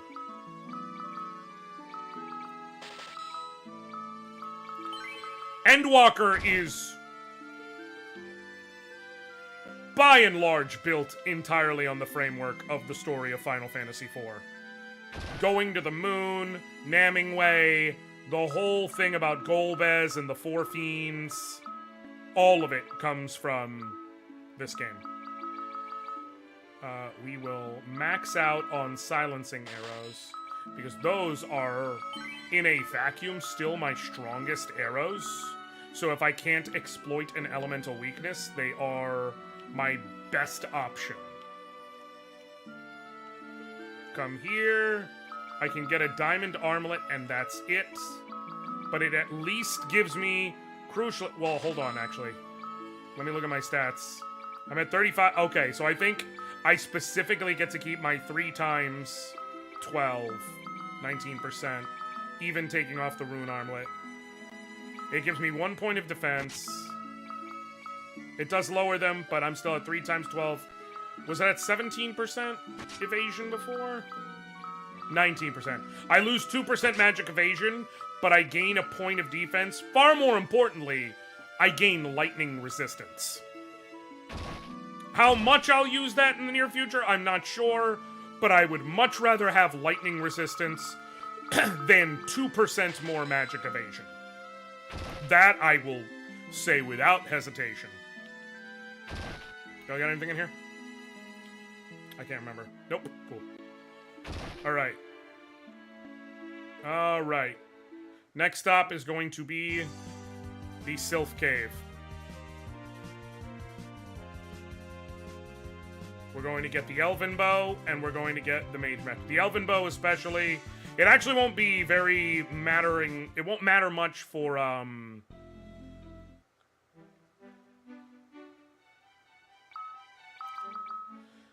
not going to be able to cast Float on myself because I can't revive Rosa. The Elven Bow will matter a ton.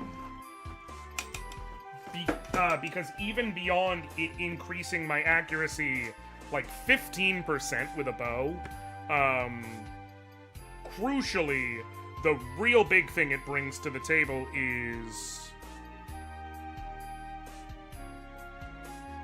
Hold on. Yep, okay. The real big and important thing it brings to the table that matters, maybe more than anything else, is it allows me to cast Shell on myself in battle. This is gonna suck! Okay. No! Run, run, run, run, run, run, run. No! Bog Witches actually would be worth fighting in a vacuum.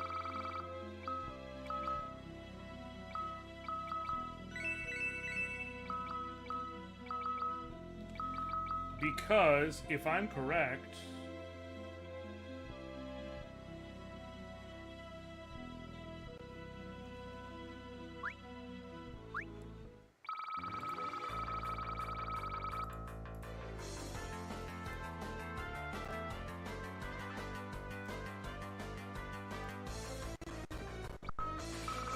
Hold on.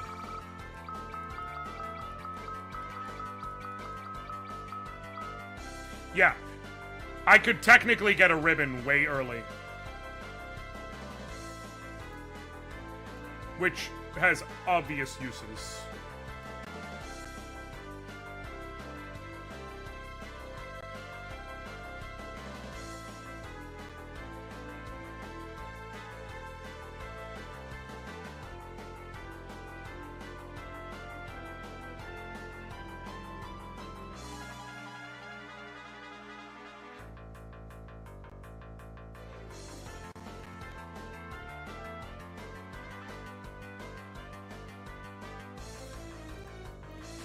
Like, but the problem is, the chance of it happening is so ridiculously low, it's not worth it. I'm much better off... Oh, shit. Getting the fuck out of Dodge. Shit. Should've healed first. I'm much better off getting the fuck out of Dodge and... continuing, because the main thing that matters here is all the treasures. Let me keep this open, actually. Right in front of me, so I can reference the possible available treasures here, and like the map, because the map is the same regardless.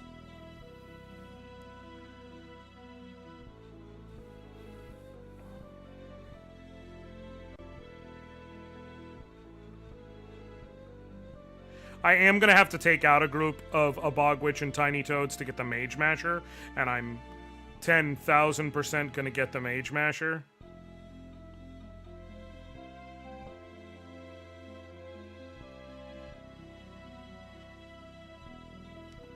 So, but first things first. Oh, if I can take out the toads before it can be a thing. No! No, no, no! Attack first! You son of a gun. Oh, sweet. Now we're fine. Because now, once you kill off all the toads, she can't really do anything other than turn herself into a toad. Other than that.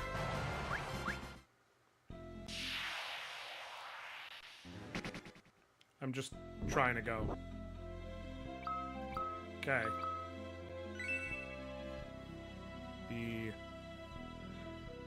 Alright, I'm about to take some damage here, but...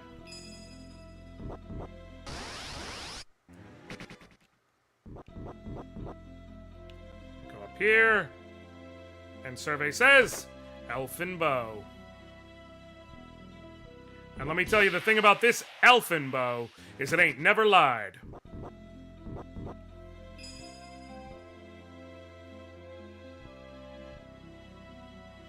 Elfin lied. That's an Elfin lied joke, everybody. I understand if you all leave. I completely understand. I do not hold it against you. If anything, I support you.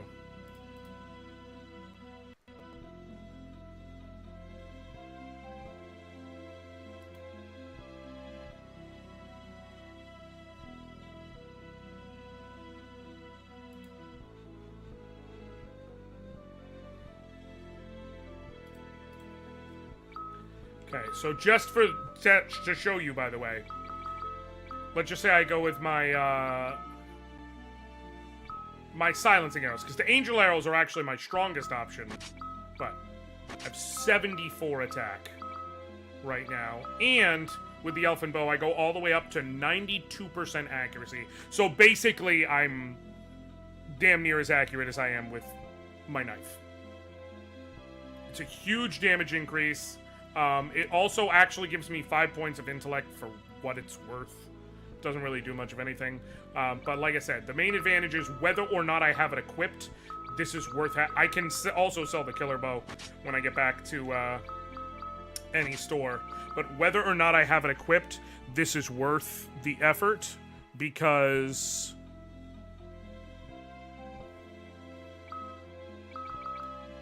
as long as it's in my inventory, I have access to the way to cast Shell now with unlimited usage.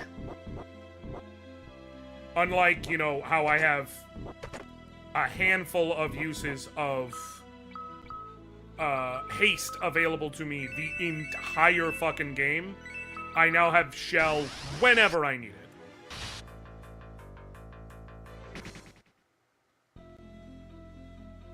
Okay. I'm gonna go here, which will put me there, which will allow me to get the Mage Masher next. The Mage Masher means I'm not using...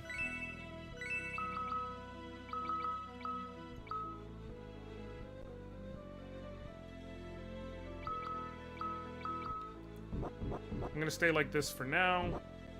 What I need to do is...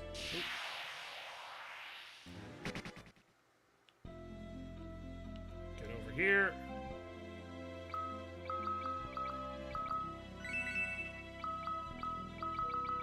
Row. Okay. Maximize my chance of just getting a kill. Here's the thing. They're gonna keep casting Toad, which will both Toad me and Untoad me, depending on whether it hits. It really matters what the last one does. Oh, this is gonna suck because...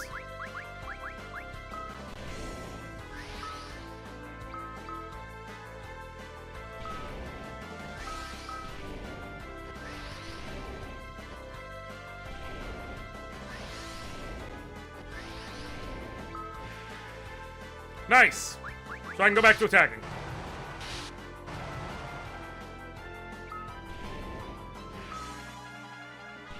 Like, this fight is fairly simple.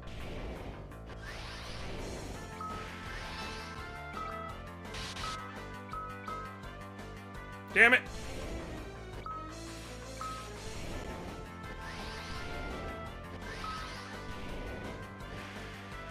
What I need to do, real quick, is use a Antarctic Wrath. Nope, never mind. Maybe a Bomb Fragment? They might just have better magic defense enough that it won't matter. I was trying to see if any of these deal anything worth a damn. Nope. Arctic Wind might, but I didn't want to waste that.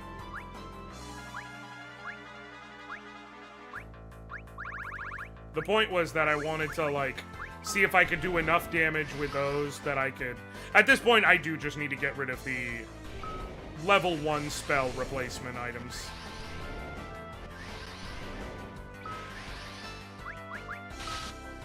They are officially not going to do enough to be worthwhile.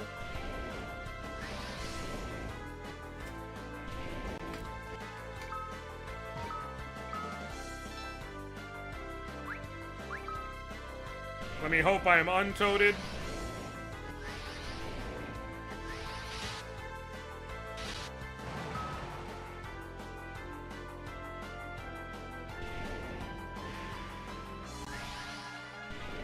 You know, I am just now realizing I could just use my dagger as an item, and then it wouldn't matter what state I'm in. Boy, did I overthink this. Granted, they have great magic defense. But what I can do is I can just do this to chip in as much damage as possible. And then if I happen to be out of frog state when it comes to my turn, then so be it.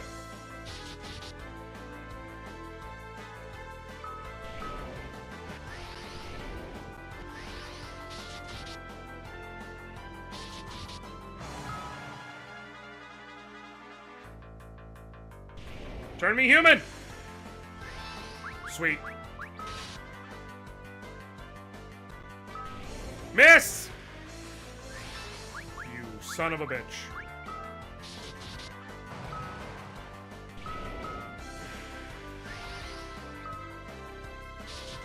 Use it like an item. It'll get the job done at least.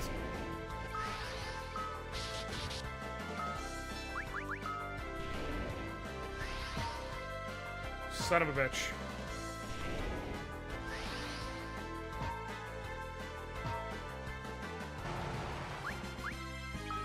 Okay. Now, all that to say, boom. The Mage Masher sometimes silences an enemy, increases my damage. And also, does it affect my accuracy? Or my evasion? 92, 52... Slightly less accurate than the Dancing Dagger, but not enough to really matter. Okay. E would take me there to where I could get an elixir.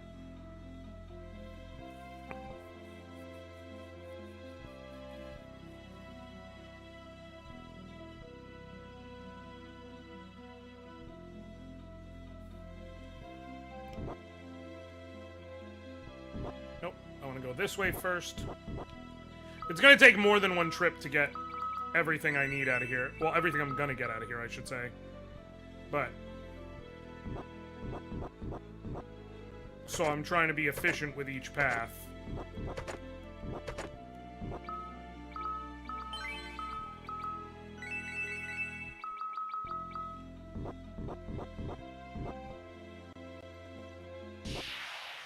Okay.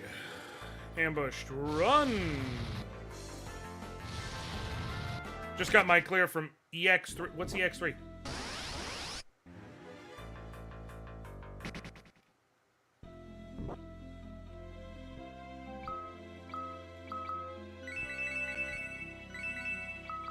Oh, FF14?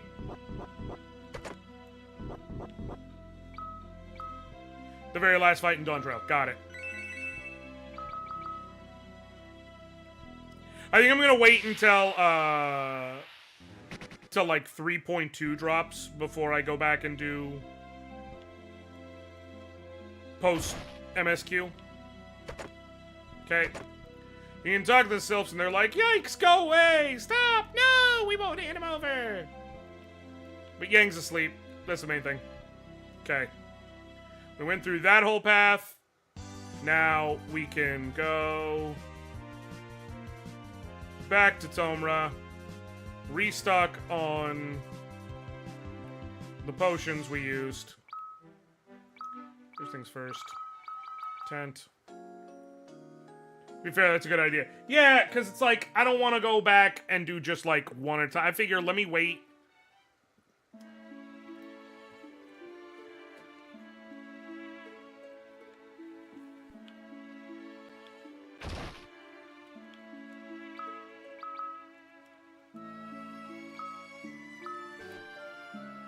Oh, I gotcha. I gotta sell the ether. I gotta sell... I'll hold on to the spare high potion because I'm going to use it basically as soon as I get there. Because I'm going back in. I'm gonna sell these. The bomb fragments, the Antarctic winds, the Zeus's wrath. I'll keep the Arctic wind. It's a level 2 spell. It might have a purpose, but the rest of these, the rest of them, no. I will sell the killer bow. I'll hold on to the dancing dagger. It might still have a use for me. I will sell the 10 extra fire arrows. I will sell the 10 extra lightning arrows. I'll sell the cat claws, and I will sell the hell claws.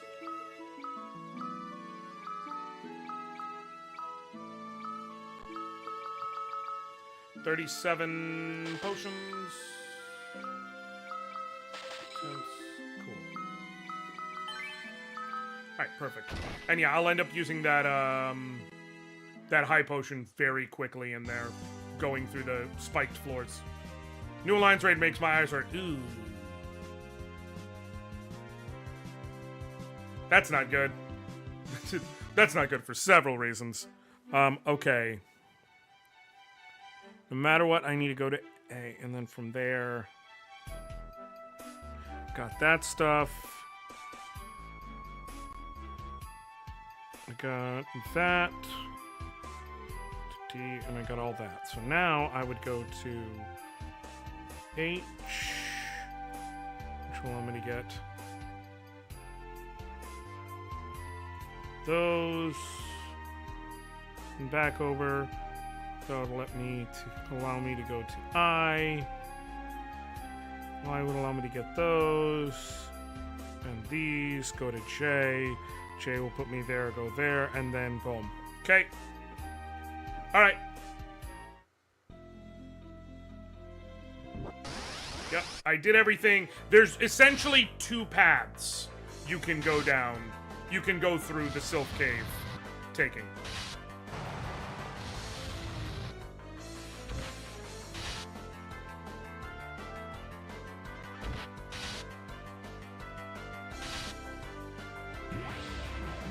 Damn it.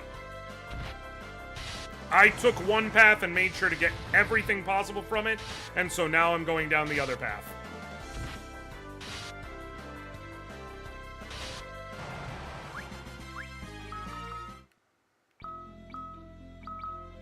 Yep, told you I was going to use this high potion.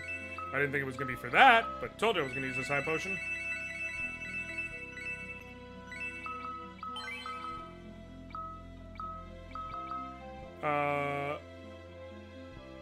New Alliance, I play with computer screen games, so it didn't hurt me so much. And to be quite honest, I don't like the new music for the Alliance. I know why they made the music seem less quality, given that it's supposed to be FF11, but it still sounds a bit regressive.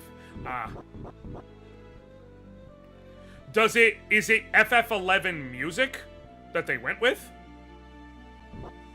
Like, is it the dun dun dun dun dun dun dun dun dun dun dun dun?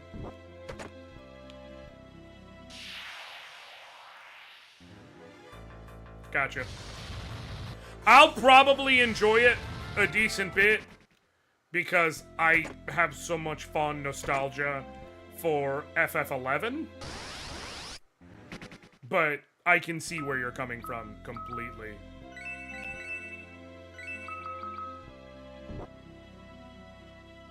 Okay, come over here.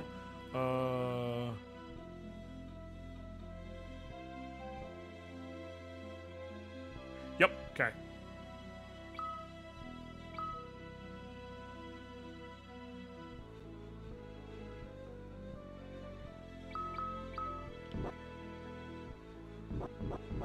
I wonder if I'm gonna have enough inventory space.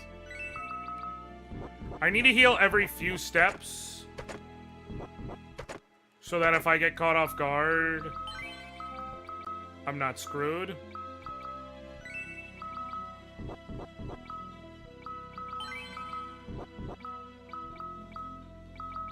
Slots. I think I'll be okay to get everything from here. A number of the items will just be sold, but I did literally just explain how to buy elixirs is going to be 100 grand each. Any really rare, valuable items that can help me towards that goal will be utilized. Boom. Okay. And now it's just the long run home. Damn it.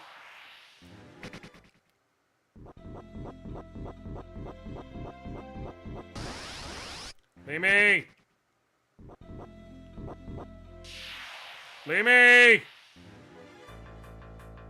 Don't frog me. You frogs. Well, at least it all worked out in the end. Okay.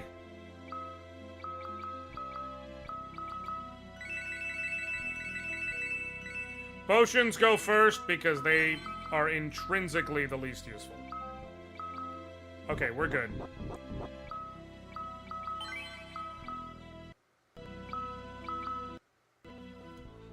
Why? Don't frog me, bro. That's what I'm saying. Okay. Each one of these 6 chests is spiked. The top 3 have one of each kind of fang. So a fire fang, they're red, blue, and white fangs. Or, So fire, ice, and lightning. The bottom 3 each have a piece of gear, none of which I can use. But they can be sold for shit. So, first thing, before anything else, equip the elfin bow and use it to shell myself. Come on, please, quick, quick, quick, quick. Stop! Stop! Oh my god.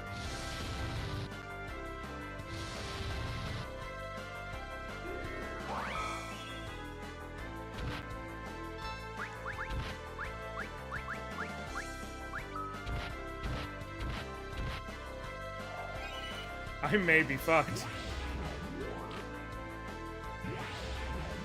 I'm not fast enough to do this. I may just have to leave this set of chests.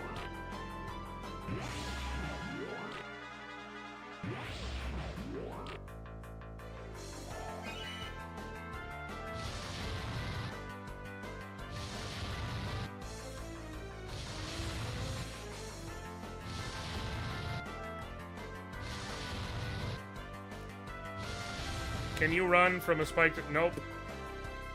I have nothing I can do other than die. I did save before I came in here, right? Please tell me I saved before I came in here. Please.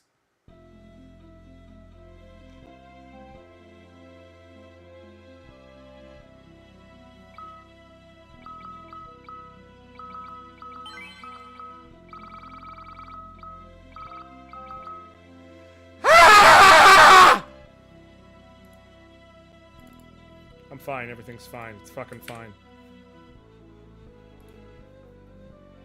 Okay.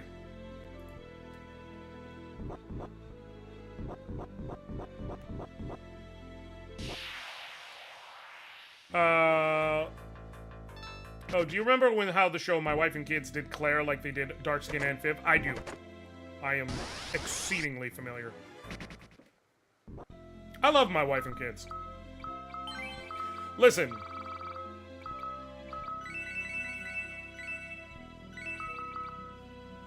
This is like the type of impossible betting thing. It's like, putting up, you can make definitive judgments, but like, we don't pit bad bitches against each other type of thing. Of like, Prince versus Michael Jackson, or Mariah versus Whitney kind of shit. One, I love the Wayans family. Two, low-key, Damon might be the funniest Wayans. I'm not saying he definitively is. I want to be very clear. I'm not saying he definitively is. Might be. And if you're even in the discussion of might be, with how funny that family is, it's worth something. No, that's why I said I'm not saying definitively funniest. I want to be clear. I don't think that's a fair statement to make. But he's in the discussion.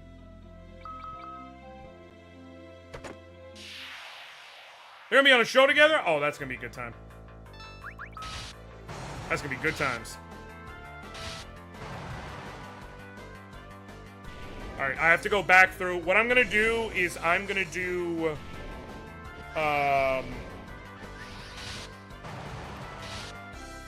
because the right side is just shit I can sell and things like that, like...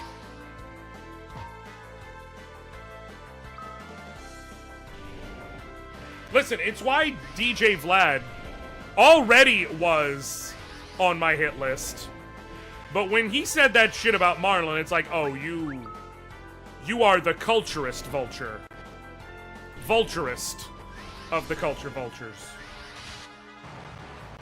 Like...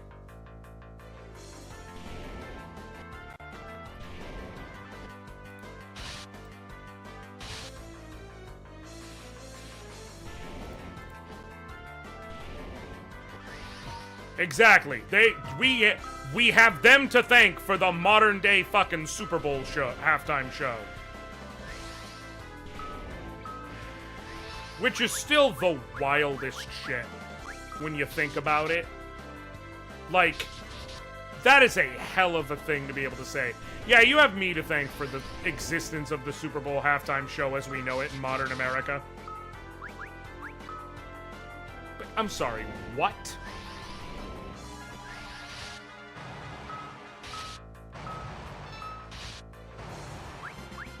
We have you to thank for what now?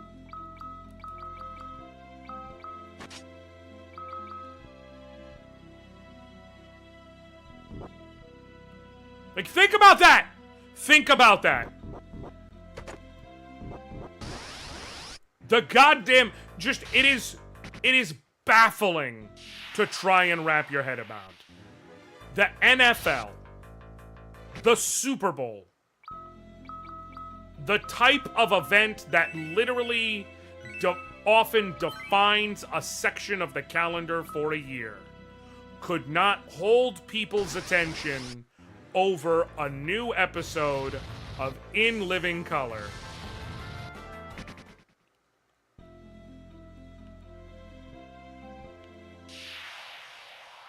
I was telling Sephi this, Caracal, but I think the line you once said when you were talking about DJ Vlad and how much he can go fuck off, we were talking about, I should say, is when you basically said that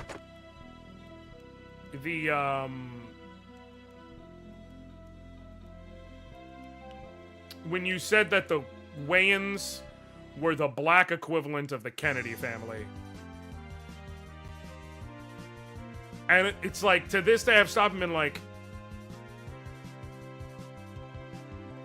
I mean,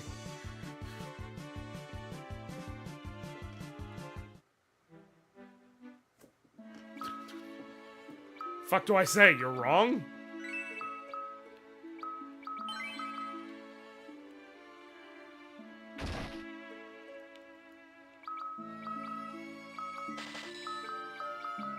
I ain't got a leg to stand on to make that argument.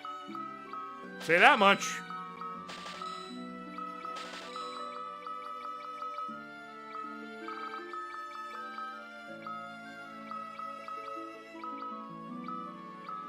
Cow claws. Cat claws. I don't need... I'll leave it just in case. But I will sell the killer bow. The dream harp can probably go, but I keep worrying that there will be some niche sleep interaction. I just got rid of the fucking angel arrows. How much is that gonna bite me in the ass?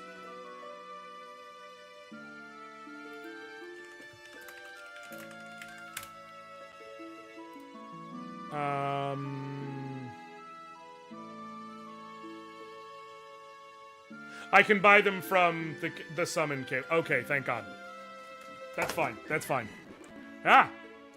Once I go to the land of summons, I can buy them. Okay, we're fine. We're fine. We are fine.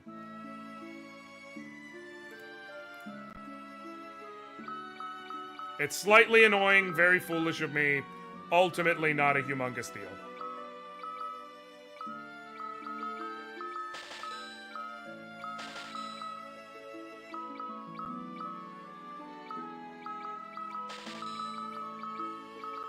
In fact, I think I'll go there now, rather than going to the sealed cave.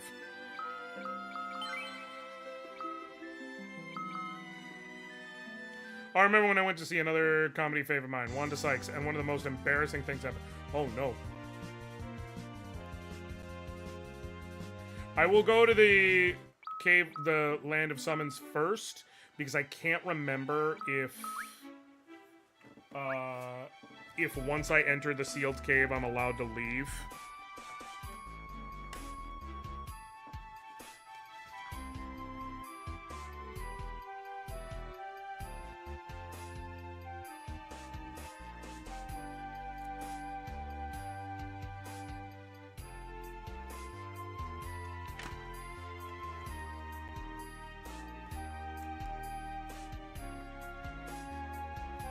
Oh, that's right. I can also get the Yoichispo while I'm here.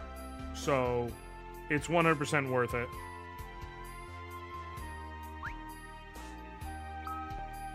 Okay. During her show, she used those bangs that lock up your phone so you don't take pictures. Okay. Yeah. I got a ticket to take a pic with her as well. In line to get the bag. In line to get the bag unsealed, my phone turned itself. Ooh. That ain't great.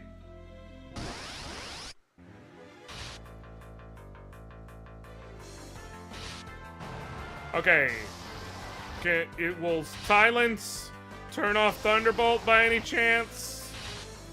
It would be nice if it would. Okay, well, at least I have a good enough, like, magic defense multiplier that a bunch of those don't hit me.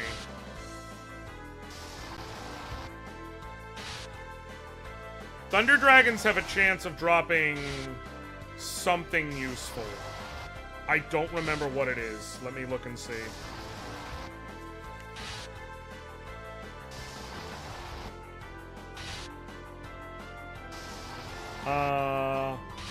Oh, golden apples. I'm not gonna farm them, but if I naturally run into one, I won't say no. That said, I think I will avoid the next summoners as a result.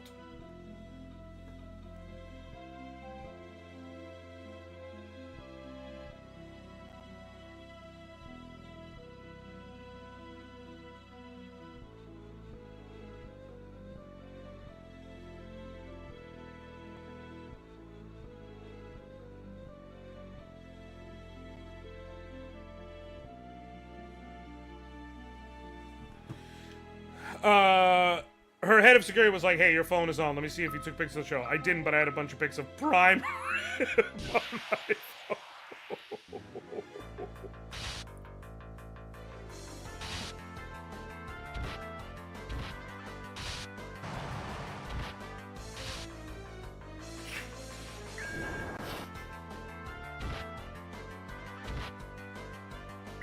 I need to read the rest, but you gotta give me a minute.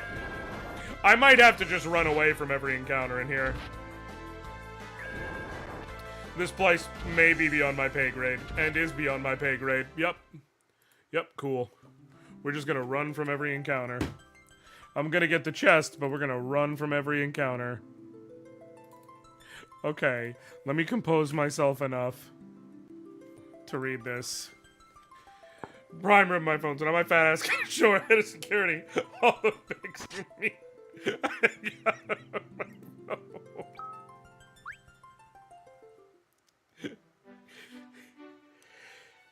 How do you even explain it? It's like, yeah, man. This is some good meat. I'm sorry. That is just so wildly specific.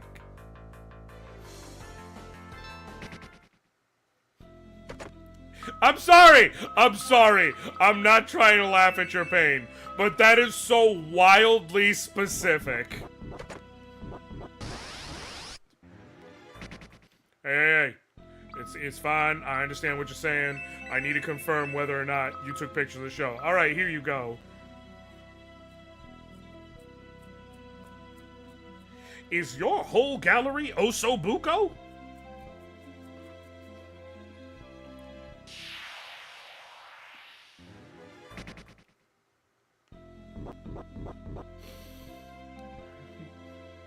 It's like, man, you can see there's no pictures in there. Just give me back my fucking phone.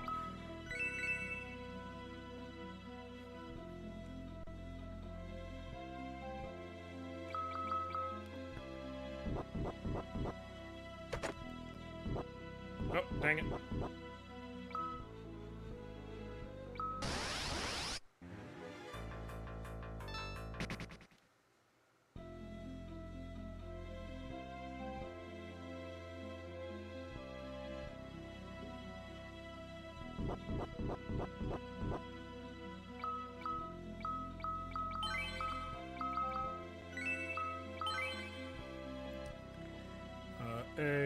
Okay, there's a cottage up there.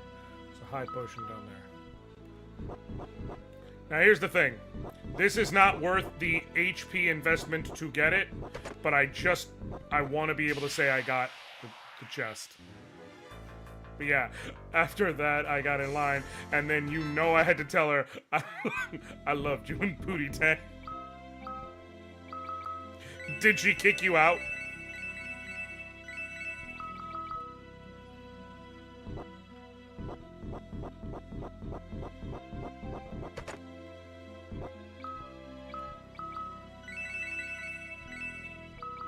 I'm just saying, listen, I feel like it could go either way.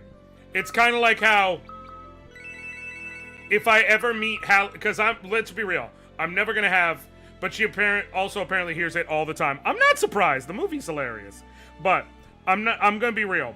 It's not like I'm ever going to have a genuine chance with Halle Berry. So if I ever get the opportunity to meet Halle Berry, I'm going to tell her, I loved you in Baps.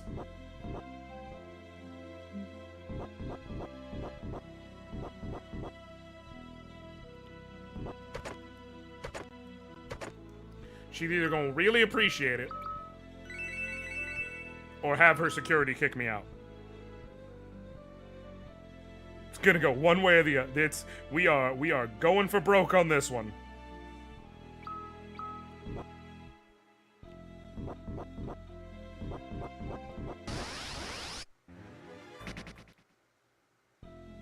I'm gonna make sure I get remembered, damn it.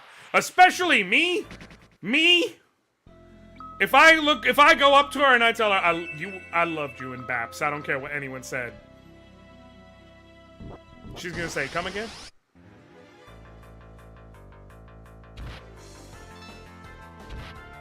She's gonna say, "Excuse me?"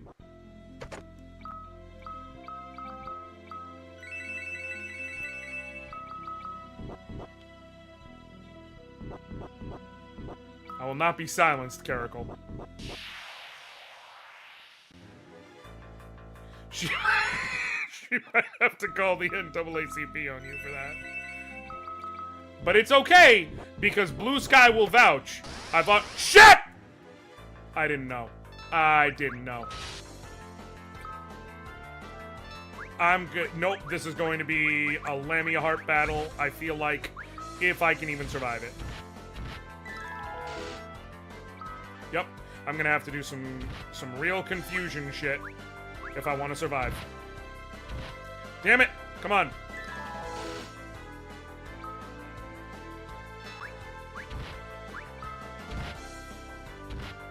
Come on. Come on!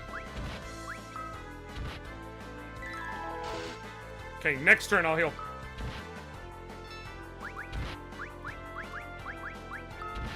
Survive! Okay. No, out heal the damage, please!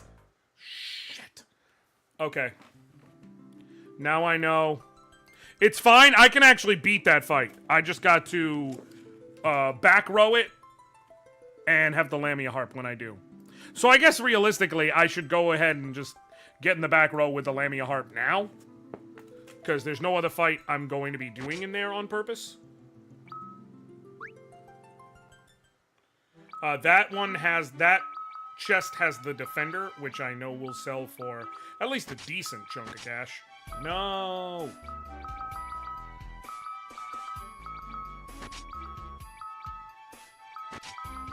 But if I can confuse them and have back row defenses going, I'll be completely fine. Now, some of these chests are literally not worth it. But I have a categoric need to get all these chests. Y'all just gonna have to accept it. It's treasure. It's treasure in an RPG. Like that. I just went through all that damage for a high potion. I'm immediately going to use the high potion. Do I regret it? No. But yeah, it's fine if she calls them, because I'll be able to point to Blue Sky and say, look, I already got the seal of approval. I am a friendly Caucasian gentleman.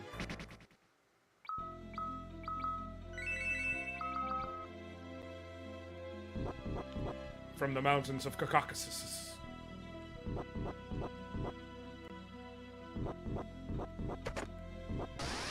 Actually, I don't know.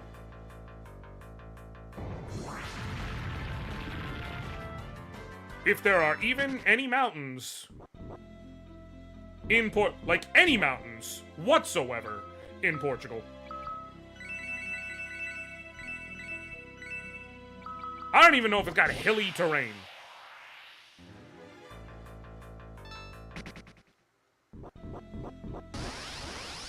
There are? Cool. There you go.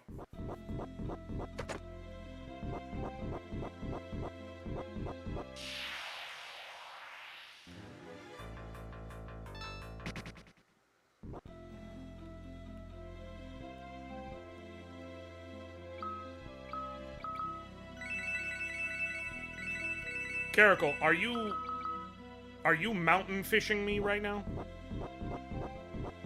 Are you like catfishing me with a mountain?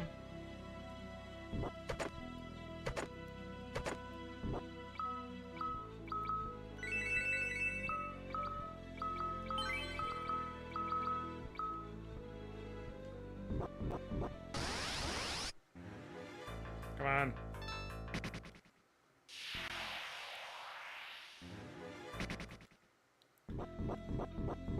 It'll be important for me to clear out this place in the first go, because I don't have a reason to come back unless there is a good training spot here for any of my leveling.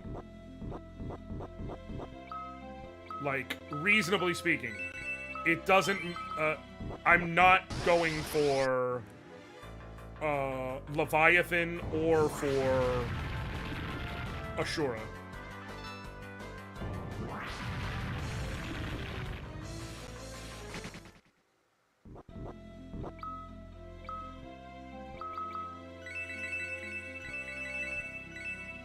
So this place don't do nothing for me. I was thinking the Spanish-Portuguese border was mountain range, but I was thinking the French-Spanish border. Gotcha. That makes sense. A lot of their attacks are going to miss or be at reduced efficiency because I'm in the back row. So it's just going to be about spreading around confusion and hoping that doesn't happen. I need them to hit each other early on, not hit themselves. So that several of them stay confused while I'm doing this, which ultimately, or, you know, if they kill themselves, ultimately, I guess that still works.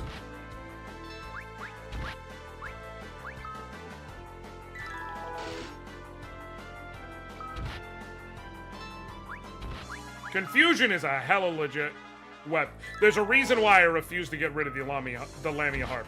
More enemies than you think are susceptible to confusion.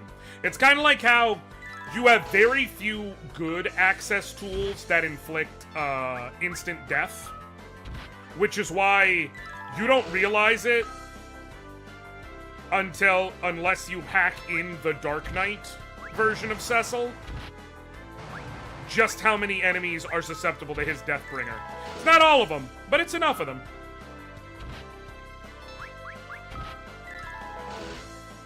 That being said, the Dark Knight is genuinely the worst character in the game. Because he was specifically coded to be super limited.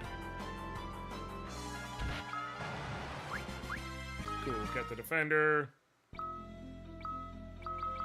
I'm actually not going to heal myself, because if I'm correct...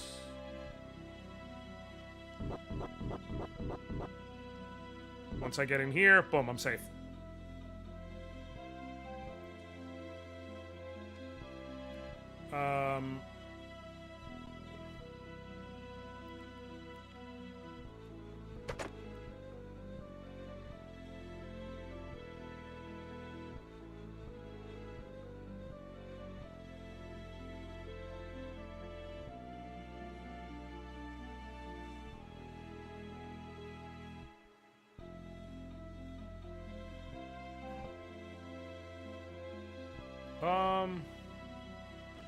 Let me do this so I don't make an absolute fool of myself. Okay, yeah. Got the Yoichi Bow, Dry Ether, another Elixir, and Yoichi Hours. I'm actually going to keep the elfin bow in my inventory because, like I said, it still provides me with the advantage of being able to cast Shell on myself, which is just astronomically useful by any metric. Look at the rat's tail, which isn't actually useful. But I'll get it, because why not? On this floor, anything worth a damn.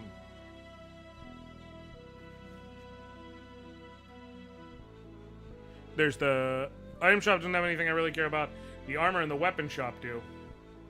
The weapon shop actually does. The armor shop doesn't.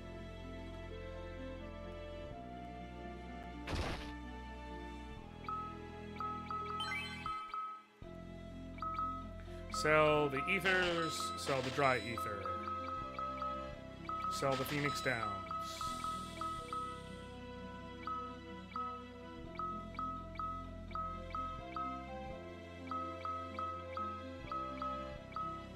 Sell the Defender, 28 grand, very nice. Sell the Kikuichi Monji. Sell the Poison Axe. Those Yoichi arrows are the strongest arrows I can hold on to at this point in the game. Also, the other thing is the Yoichi bow actually has a slight decrease in accuracy right now. Puts you at 77% versus the 92% I have with the elfin bow. So it increases my attack, but I'm less accurate. And so until I'm at the upper echelon levels where I can just be like, ah, fuck it. And, you know, do whatever I want anyways. Doesn't make sense.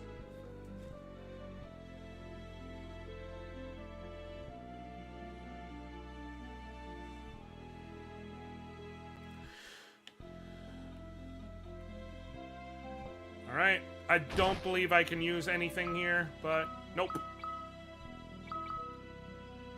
Just did my due diligence to check. So cool. We cleared this out in any way that matters.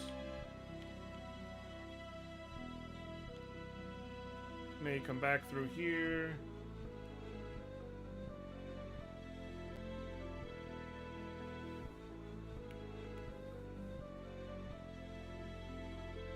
Cool. Can go here. No! And go here. And that warps me out. Alright, I have no reason to go back to the Fame Arch unless I just want the challenge of it. Am I able... I can't go back up to the surface yet, right? I can't go back up to the surface until... Can I? Nope. Not until after the sealed cave, because that's when Sid attaches a drill.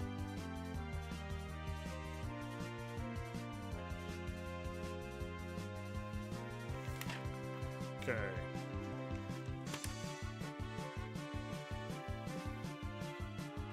Might be worth dropping some stuff into...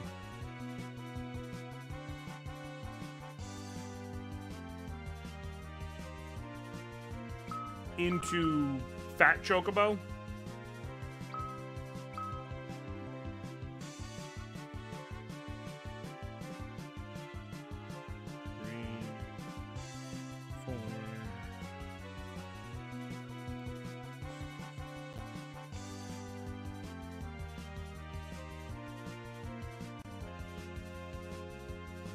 Yeah, I need to free up 11 item slots to be all set through the sealed cave. Minimum 11 item slots.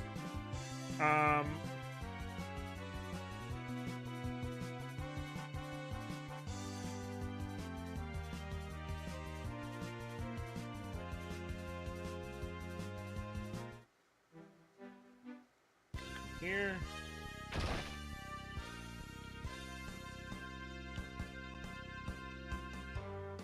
You know, do not take this as me rushing or anything, but are you thinking on ending in half an hour?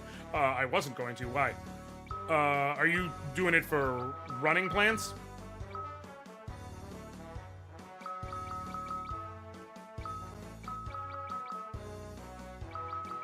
Yeah, I've been going for about 2.5 hours. I'm probably gonna go for another hour and a half-ish, give or take. Unless something throws me way off. So if you were gonna go for a run, there you go.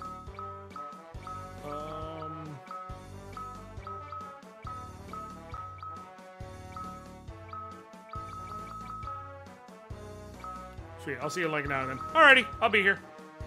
Are any of these cottages? No. I can sell the cottages. I shouldn't. I should go ahead and...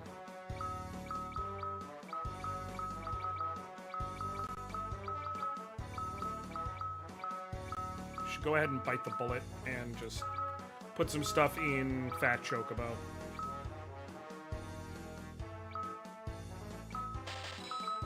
Stuff that I know I'm not gonna need until after I'm done with the sealed cave.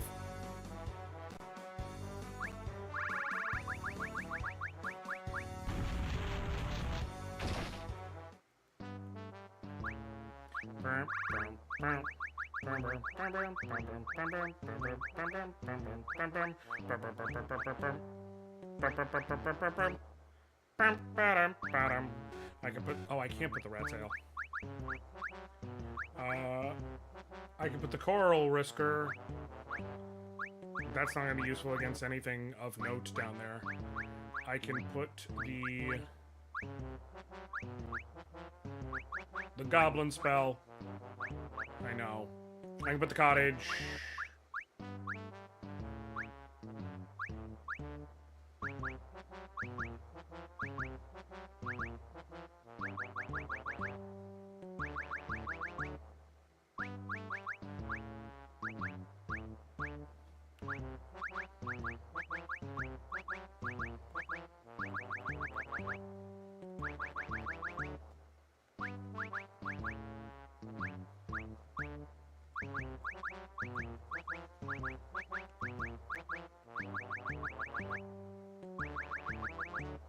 Okay. I had to do that. I had to do it.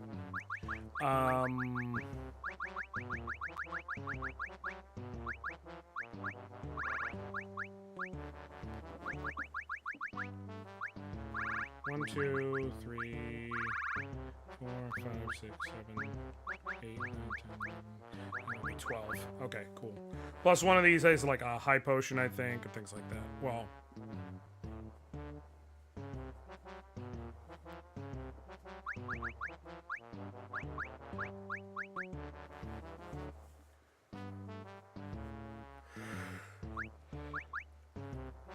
the dancing dagger might well and truly be of no more use at this point. Just the amount of damage I deal, I don't know that it's going to have a single other use. So I'm going to go ahead and... now, hold on, wait. I think I'm fine. I think I'm okay. I have exactly as many spaces as I need. The only way I would get thrown off is if I accidentally ended up getting an item dropped from an enemy for a new item I didn't have, and on the fly that means I could... I'm specifically trying to make sure I'll be able to sell the ethers or whatever else I run into, but that I get them. But I'll be able to go out of my way to be like, nah.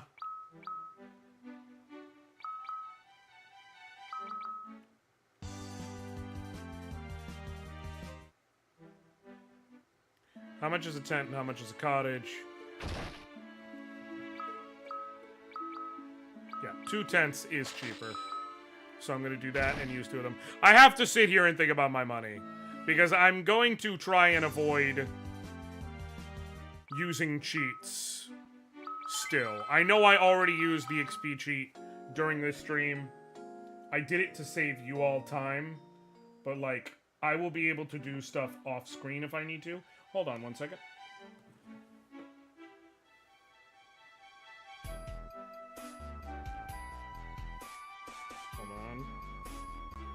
Need to make sure my kids are okay. Just got a call from their mom.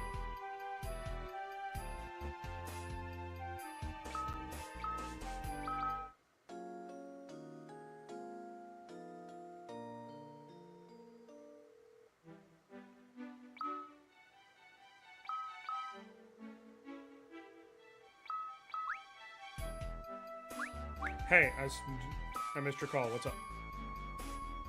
Oh, okay. Just make it... Alright, love you, bye. Alright. Will I be able to come and go as I please?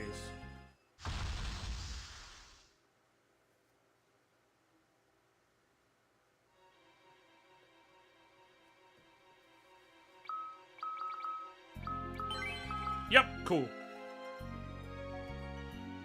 Real quick. I know it's silly, but just in case. I don't know if I'm going to die in there. I don't know if there's shit in there that I'm not ready for. And so it makes a lot more sense to be smart and just do what I can to avoid wasting time. By saving there, if I die, I don't have to go through that again.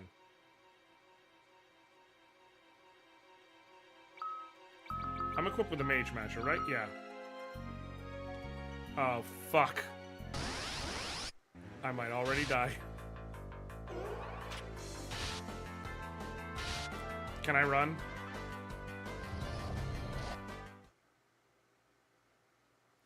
I forgot about that.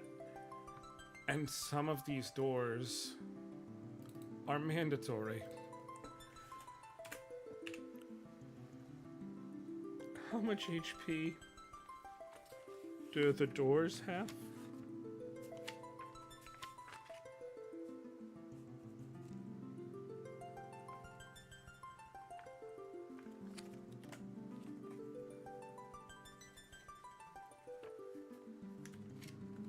Trapdoor has 5,000 HP.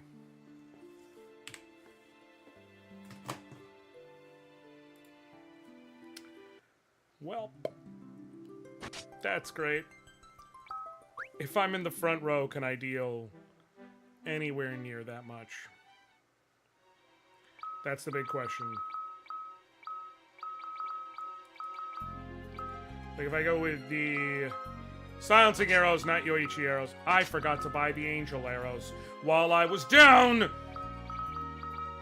in the land of summons. Let me try seeing what I do with silencing arrows and go from there.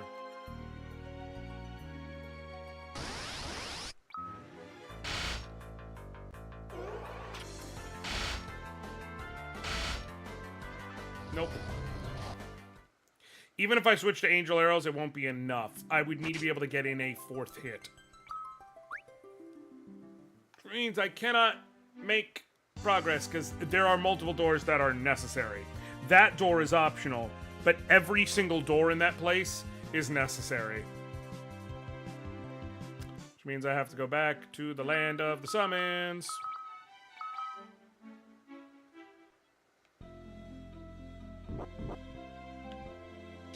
Thankfully, I can avoid all the other stuff.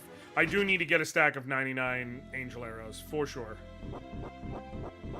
Because it will lessen the amount I have to grind.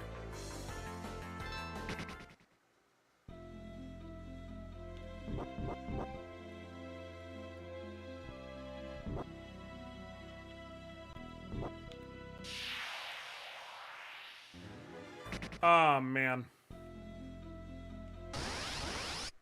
Arachnes might be worth fighting because they have the chance to drop spider silk, which I can absolutely use in certain fights.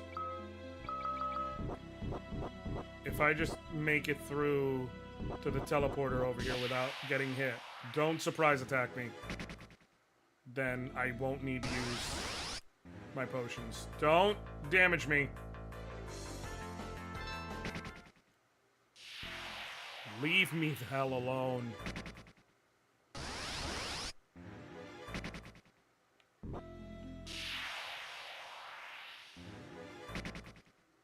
For real? For real?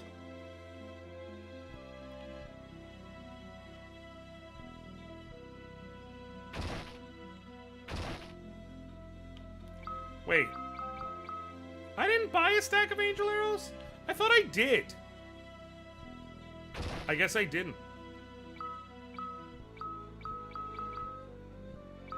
Yeah, I didn't.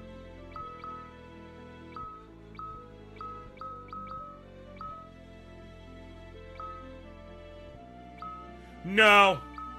No, I'm here for this. Stack of angel arrows.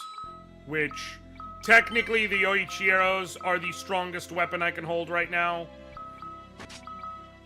But the angel arrows are close, and they're purchasable. What up, Yami? Whereas Yoichi arrows, switch to current that. Weapons, arrows. Yeah, Yoichi arrows.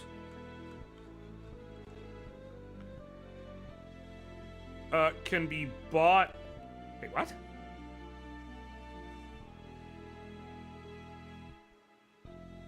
I'm guessing not until after I do the quest, the adamant quest. They can eventually be bought, which would get me notably higher power, but I can't rely on them now because I can't buy them.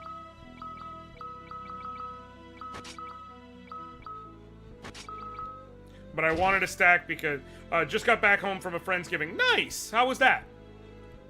I wanted to have the stack already because I'm going to have to just level up. Like, that's just the only option. I'm going to have to level up and level up such that I can get in a 4th hit or that my damage increases dramatically per hit. Realistically, the correct option is going to be I'm going to have to level up enough to get in a 4th hit. Because there's no way I can farm up enough spider silks to slow those doors enough that I will be able to slow as many doors as I have to deal with.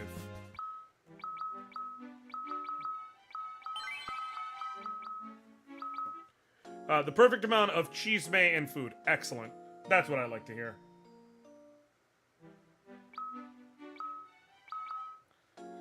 Let's try going after a summoner that summons a Hellflapper. See if that will be the best grinding spot right now.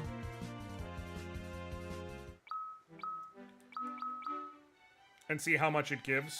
I will save because, once again, I've got to account for how I increase my stats.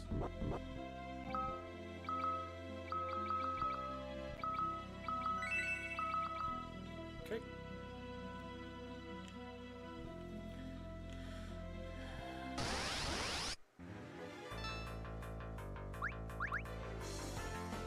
Okay, Nagaraja might be manageable. Oh, but their attacks aren't.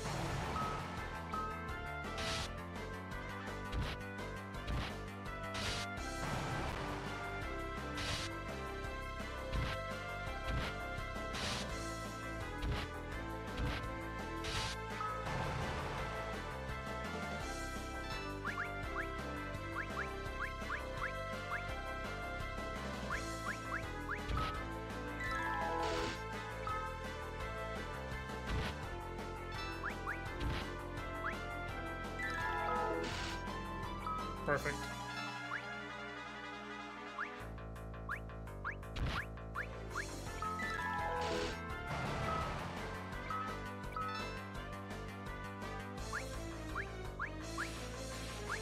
I need to high potion myself.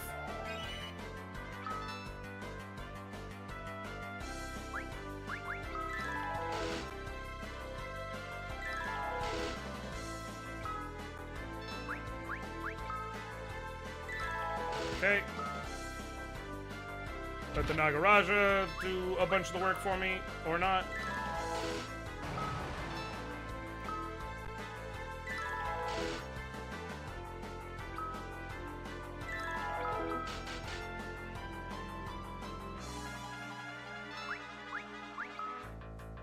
Okay. Well, so far this is actually kind of working.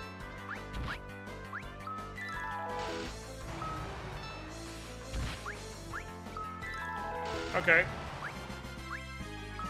Not great versus the danger it inflicts. And okay. And unfortunately, this is a situation where I can't really use the times 32 or whatever experience, because now I need to specifically measure each level up with intention.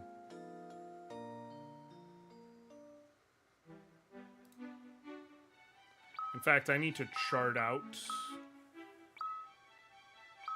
Why are you tenting multiple times? So in FF4, tents are not the only outside healing item. There are also cottages. Tents heal you up 1,000 HP and 100 MP, which at the beginning of the game is essentially a full heal. Eventually you unlock cottages. Those heal you fully.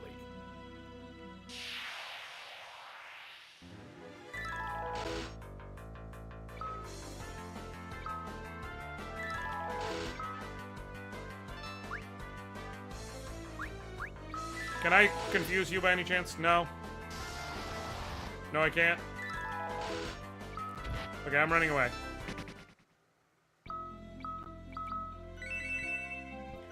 I'm looking for one that's gonna summon Hell Flappers. Because I think those could theoretically be manageable. Okay. Do you Earthquake yourself? Do you Earthquake yourself to death if I just leave you?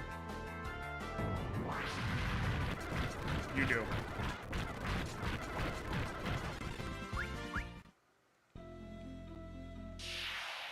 That's a fairly... Nope, out of here. Those glare, and that is basically death if one of them gets you.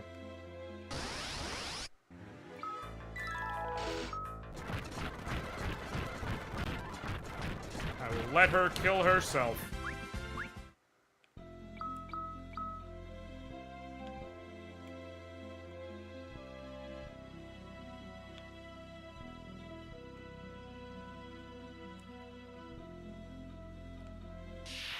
Oh, man.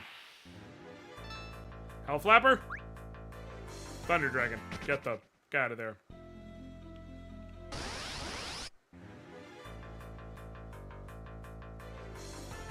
Out of there.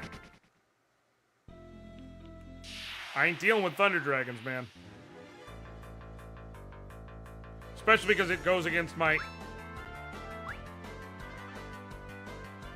established rule. Okay, this isn't gonna be worth it, so...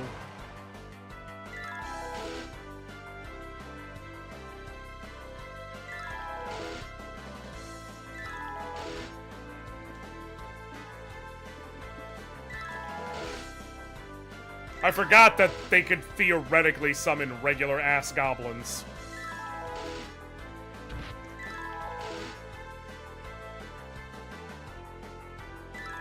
Which ain't doing a damn thing to me.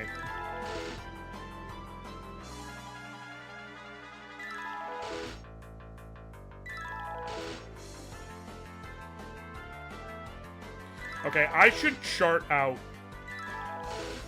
how many levels I need, or how many I need of each of Edward's different optimal level ups.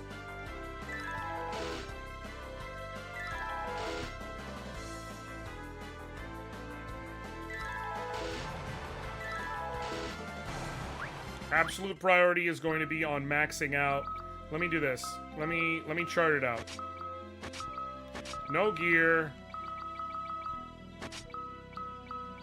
At level 71. Okay.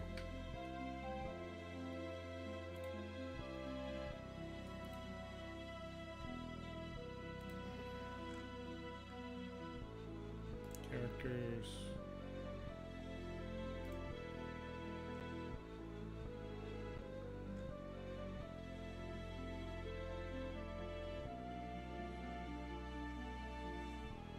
You don't, FF4, anchored.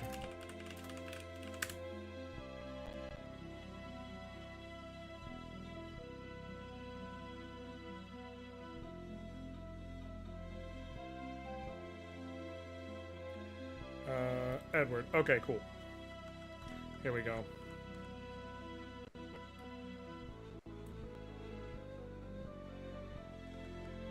Okay. Priority is going to be making sure we max strength, speed. I gotta make sure I max speed, which is gonna be 58 points. Well, for every formula, 96 is what actually matters for speed, which is 54 points. Divided by 3 is 2. I also need to factor in endgame gear.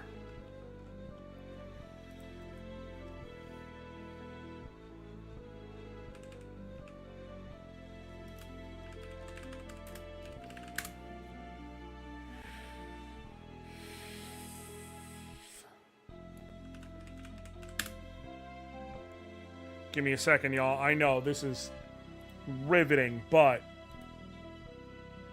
it will pay off.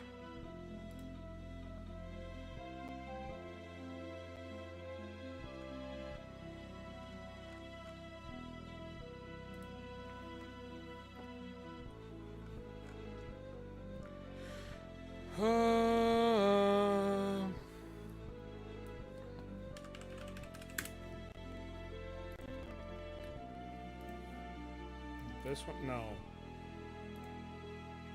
Caves of Narsh, that's what I want. Okay. Characters. Edward. Specifically for his armor. Late game, he will be using... Red Jacket doesn't give stats. Won't be getting the Vishnu Vest, because that's post-game. I could get him adamant. I'm going to assume I'm not getting adamant armor for the purpose of doing this. Red Jacket does not boost stats. Okay.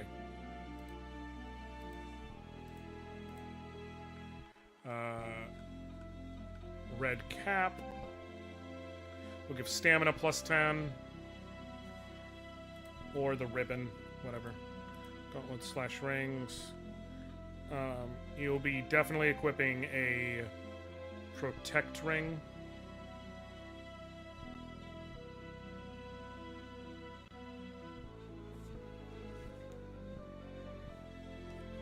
Which gives stamina plus 15.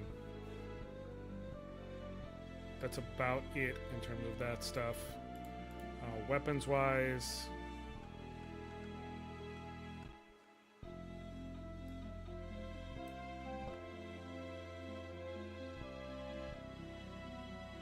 Hollow Harp will give him none. It'll just be really powerful. The Artemis Bow, which I will absolutely be farming up at least one of.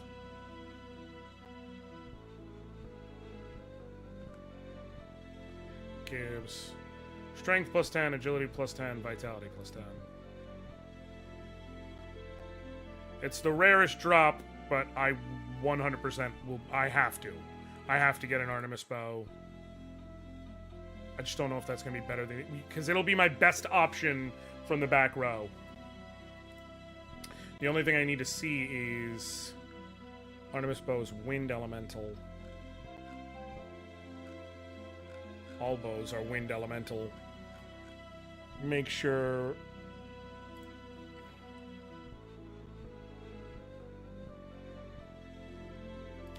Bosses, make sure Zeromus is not resistant.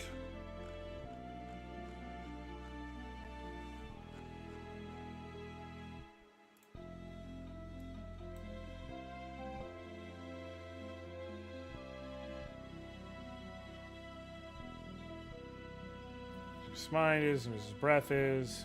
Zemus doesn't really count.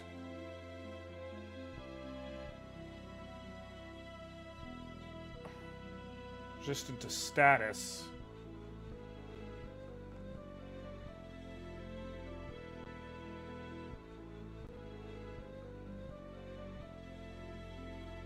Okay, we're fine as far as that goes. So yeah, I will factor in my endgame gear will most likely be an Artemis Bow, and then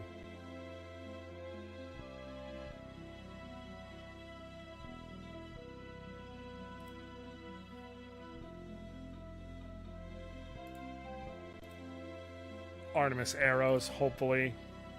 But, so that'll put me at... Well, this is what I have to do in order to survive, Yami, because I have limited options with Edward. It's not like I can cast spells and things like that to make up for poor stats. So at that point, I'd be looking at 96 minus 51, 45 divided by 3, 15 levels that way.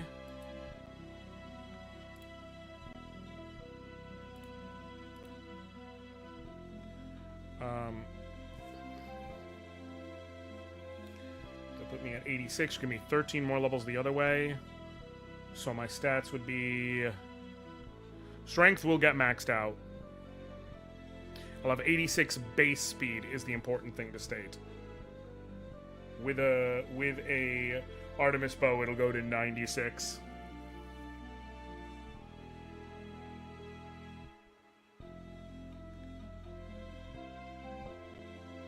And then 6, so 13 more. That'll give me 40, 52 stamina, 82. It'll put me at 92 well, no, because I think is...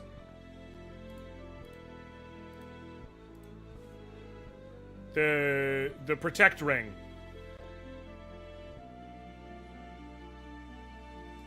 Was it the Protect Ring? Gives 15 stamina? Yes. So I'll have 99 effective stamina with the Protect Ring on. And that's absolutely going to be spot welded onto him once I get it.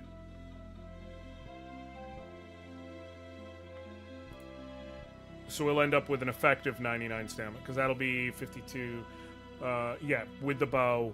And then he'll get 52 more intellect, so we'll have 84 minus 10 from the bow, 74 intellect. And then with spirit, he will end up at 99 because 52 plus 33. Yeah, he'll end up at 99 minus 10, 89. 89 plus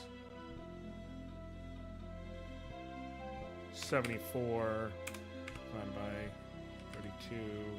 Do I just barely make the cut for 5? I do, for a 5 times magic defense multiplier. So I got to do 15 levels of plus the one that gives plus 3 speed, and the remaining 13 levels will be the biggest level up he gets of plus 4 to everything. So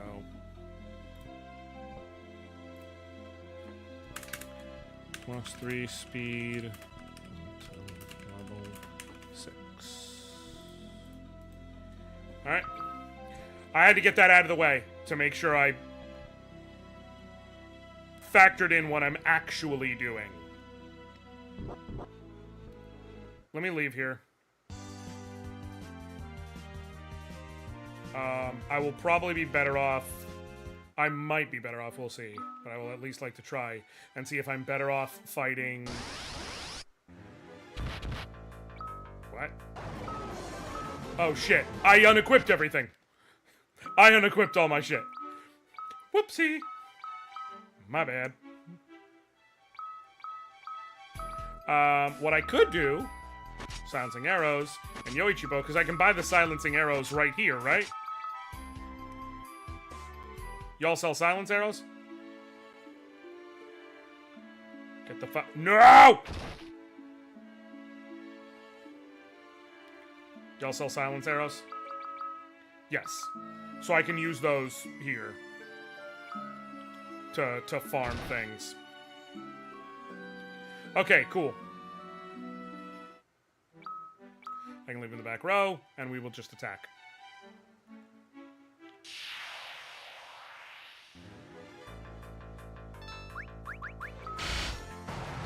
Cool. Yeah, that's a little bit easier. That's a little bit easier.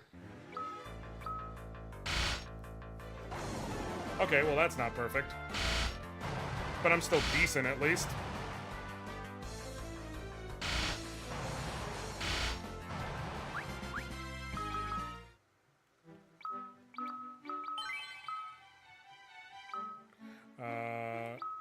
46,000 to go. I need to get as close as I can to the level up and then save.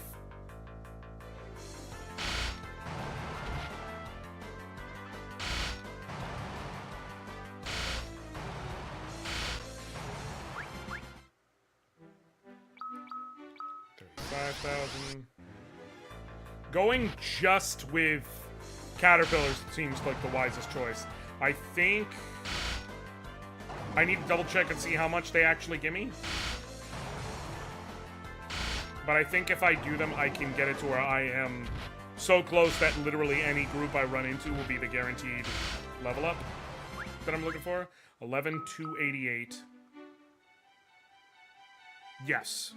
Alright, I'm going to purposely make sure I only fight 2 groups of caterpillars, and then I will save, and then we will start the hunt for the right level. I guess I could try blood flowers. Well, that was underwhelming.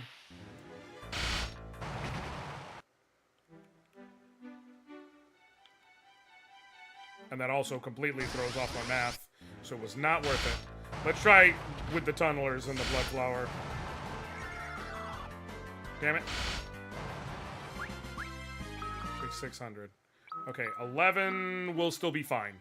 And I got a spider silk. Okay, it was worth it. Let me find a group of 4 caterpillars again. And that will make it so that the very next fight is gonna get me my level up.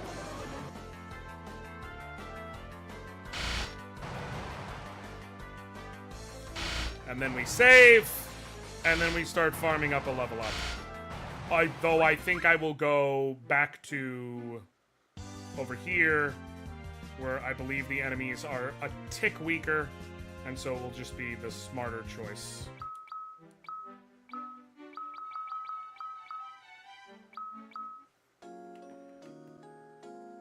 Actually, what might be wise is to hunt down another group of 2 flowers. I might end up with that here no matter what. Something along those lines, I should say. Okay, just to double check. I need to double check what my current stats are. 41 speed. So I need it to be at 44 speed for the level up to be it.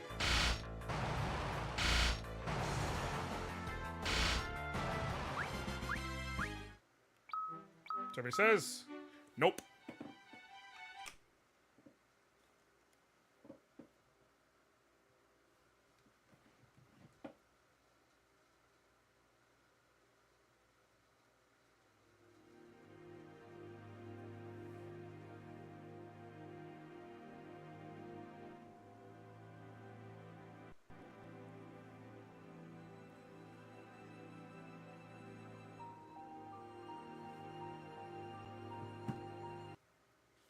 Okay.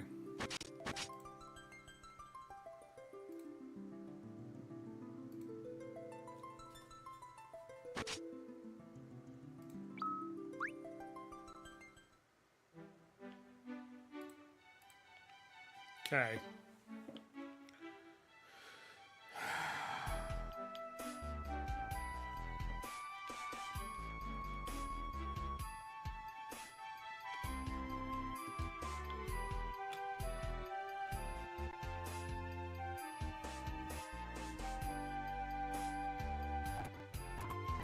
Okay.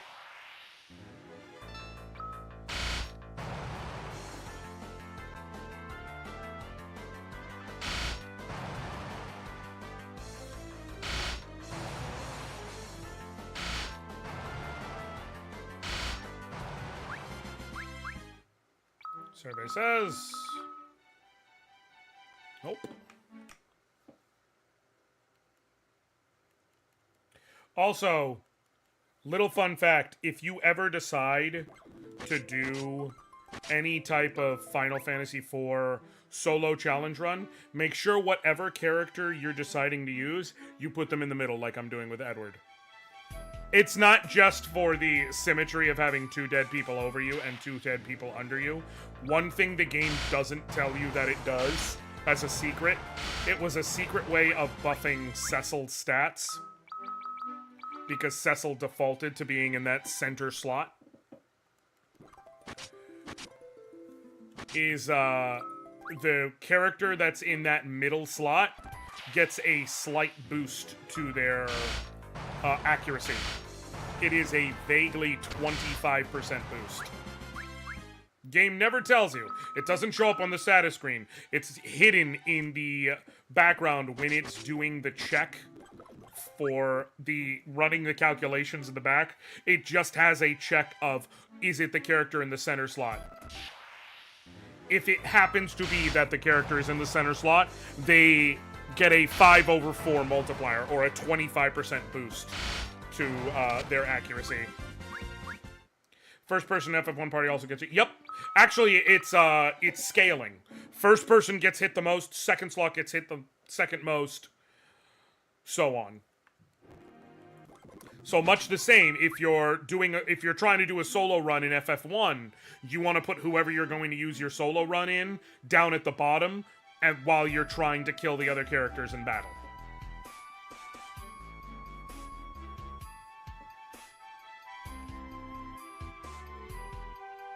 That's another game I'm considering doing a Let's Play of. Kind of. I've already mentioned, I'm considering doing a Let's Play, like just regular Let's Play videos on my channel again. And one of the games I'm considering doing it with is... Nope. One of the games I'm considering doing it with is,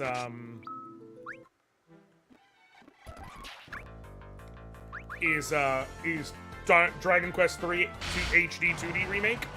Another one I'm considering doing it with is Final Fantasy 1, but specifically... Yay! There it is! Got the level up I wanted. How many arrows have I used? Several.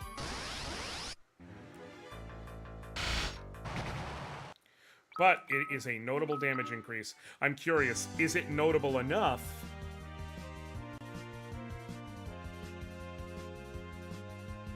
that it will matter?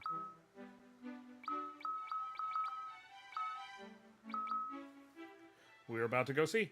I want to... If I do the FF1 thing, I'm specifically going to do Final Fantasy Renaissance. If you haven't heard of Final Fantasy Renaissance,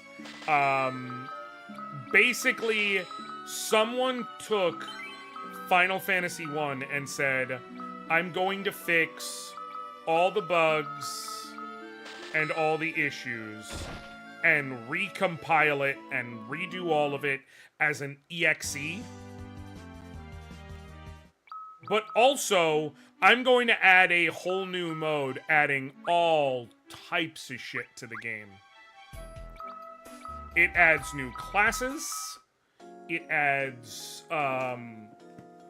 new abilities for all the classes. It adds new side quests.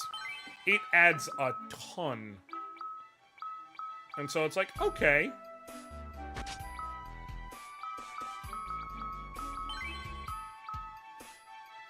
It does sound like... I want to give it a try, because you can have, like... Yeah, you've got Fighter and White Mage and Black Mage and all that. But you also have, like, Dragoon, Evoker, Dark Knight. Let me run outside and heal. I just replayed FF Pixel Remaster. It was way different from the original.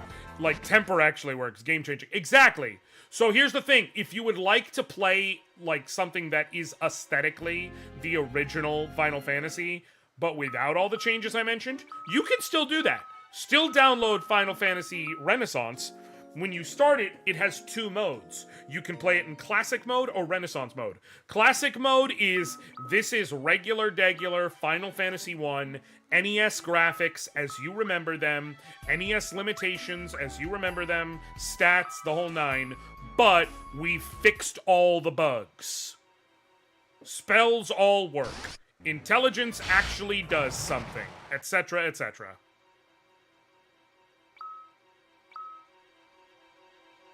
Alright, I saved, just in case. We're gonna see. I don't know if I can actually kill this thing. I did just get multiple multipliers, so it's like, maybe, nope. Even with the extra speed, I don't do enough. I would have to get in, nope. It's not enough. I need a couple more levels. I will need a couple more levels. But it was worth testing.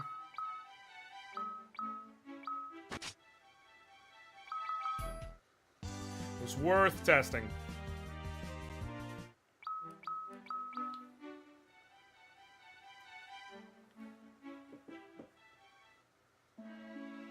But yeah, oh, Geomancer, like, there's some legit classes that they put in Renaissance. So it's like, okay, I'd love to check that out. And just compile, like, a team of all types of new characters. Wait, how many do I have? 67? This way I can do this.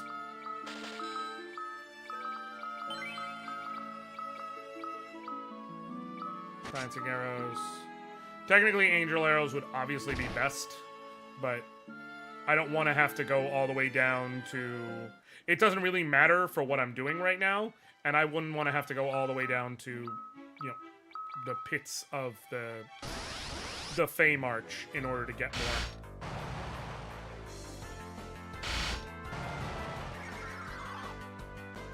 Oh, that blinded me. I got eye drops myself, but I'm gonna wait until after this fight. That's the first eye drops I applied all game.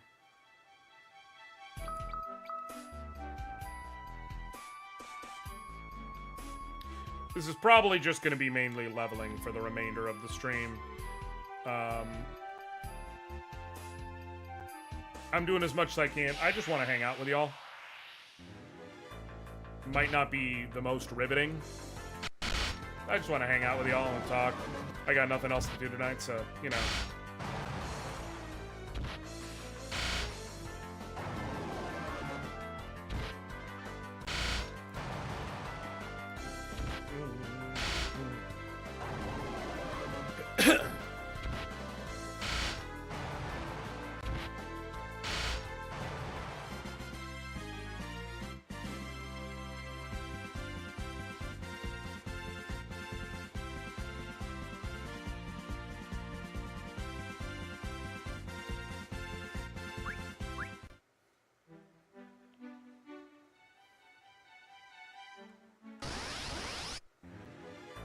Okay.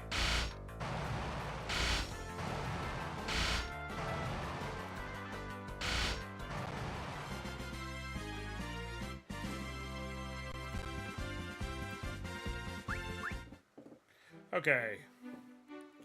We're fine. We got this. I can't wait till Veg Esther comes back in and talks about how Edward sucks.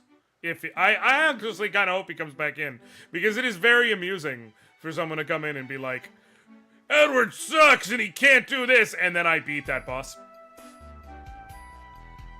It's very amusing. Because it almost becomes like a challenge. Like, I assure you he can. Just gotta have a little hope in my guy.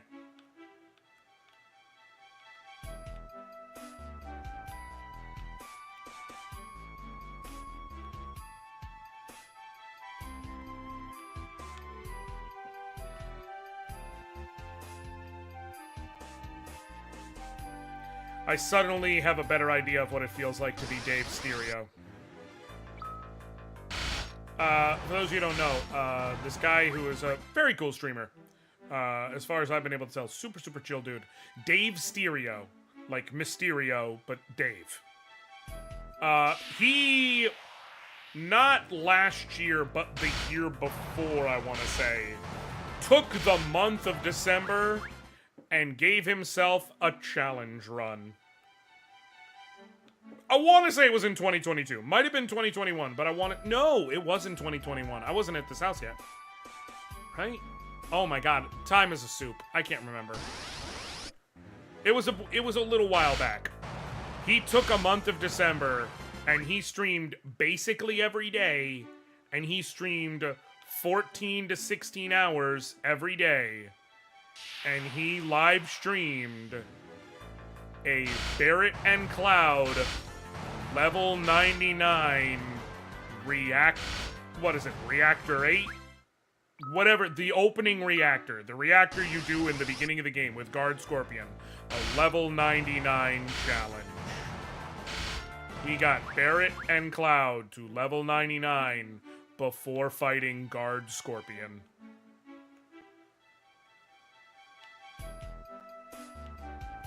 Which is fucking bananas. Streamed the whole thing. Every last minute of it was live, and to like the way he plays, because he does Final Fantasy VII speedruns, which I was joking with him once in his chat. I'm like, it's awesome because you have now cornered the market on streaming a Final Fantasy VII speedrun, and on streaming the literal opposite of a Final Fantasy VII speedrun. You are both playing the game as fast as it is possible to play it, and playing the game as slow as it is possible to play it. Which is a weird sort of impressive, by the way. Just because we can do a thing does not mean that we must do that thing. Yeah. So, he successfully does it, but because he, like I said, because he already has a setup for speedrunning at ready and at the go, he has his, like, it's got the little outline of the controller on the side of the screen with the inputs. Like, as he's inputting on the controller, you see which buttons he's pressing. So, in other words, there was no speed up, there was no tricks, there was no nothing. He sat there for vaguely 400 hours in the first reactor and leveled Cloud and Barret to level 99.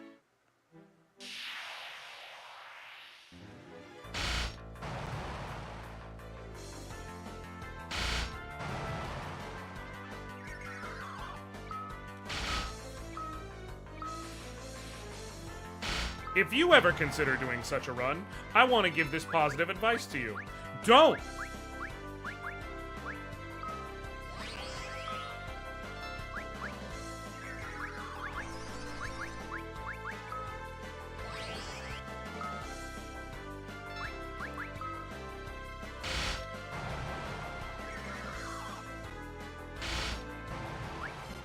In fact, for a lesser run, but it's still very relevant, if you ever sit here and decide, hey, should I ever do a Final Fantasy IV Edward-only run?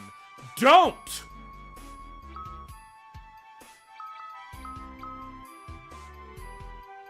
For fuck's almighty sake, don't!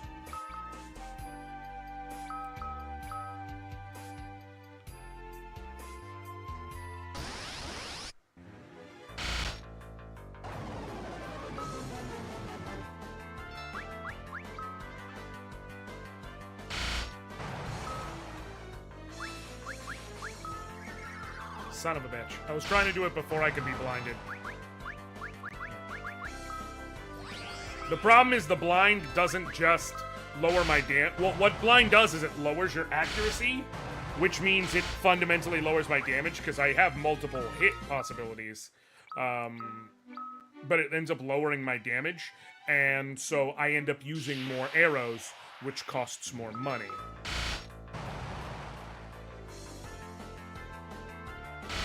I've often considered, what if I streamed something akin to that challenge? You know, something akin to the, something akin to a, level 99 at the beginning of a game kind of challenge. But I don't know, man. Like, I've thought about, what if I did that with, like, Chrono Trigger? Like, what if I said Chrono level 99 before going back in time?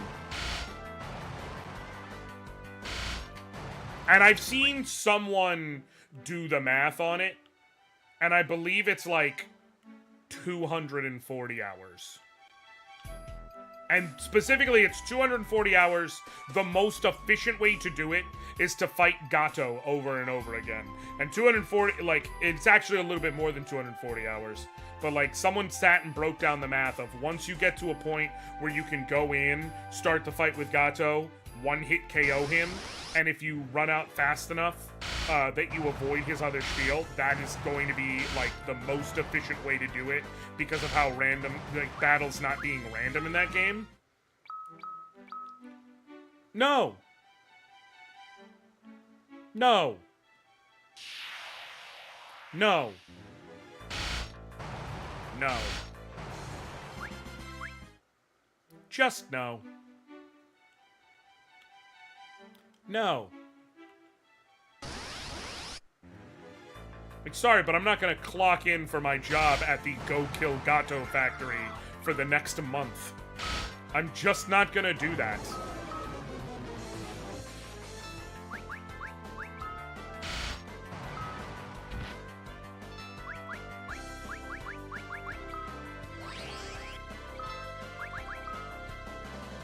Alright.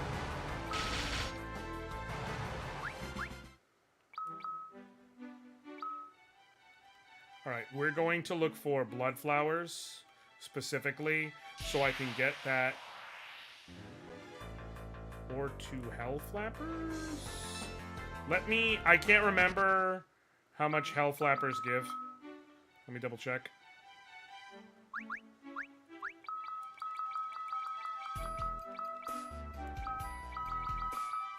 Hell flappers give 31 for. Okay. 2 hell flappers, 2 blood flowers, or 2 cocoons. What are we farming now? Experience, Yami.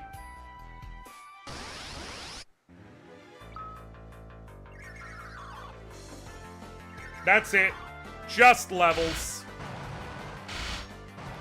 The problem is the sealed cave has multiple fights against... Okay, so now I have to specifically look for 2 fights against 2 blood flowers,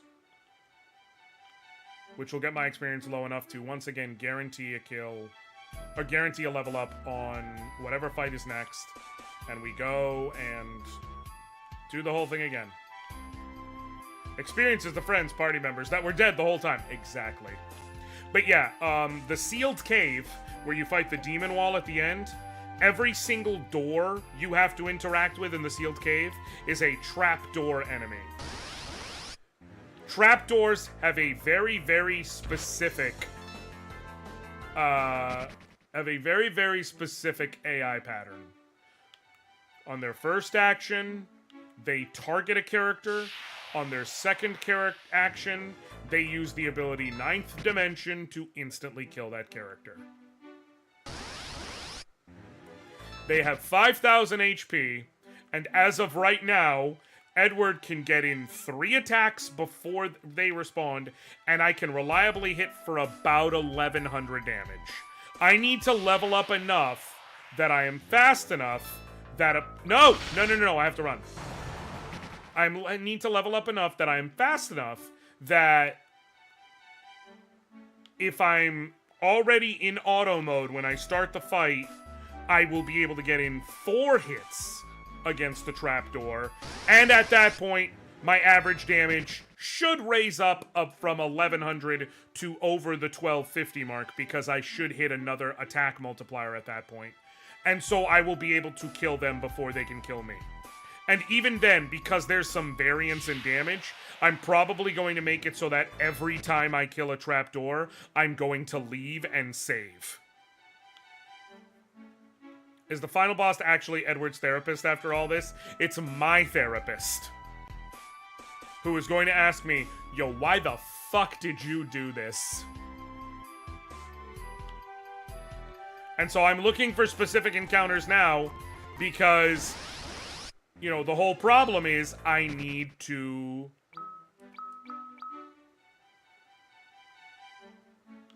The whole problem is I need to get a specific result when I level up. So I need to ensure that my experience is as low as possible, and then save, so that once I get it... I'm going to do 1 more set of 2 blood flowers, and this way I can save again. Nope. And no matter what I run into, even another set of 2 blood flowers,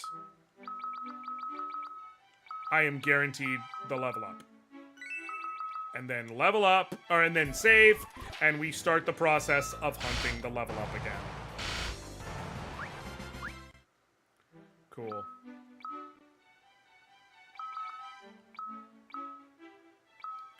Alright, save.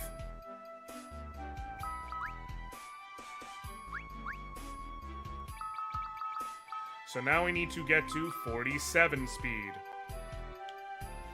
What is this?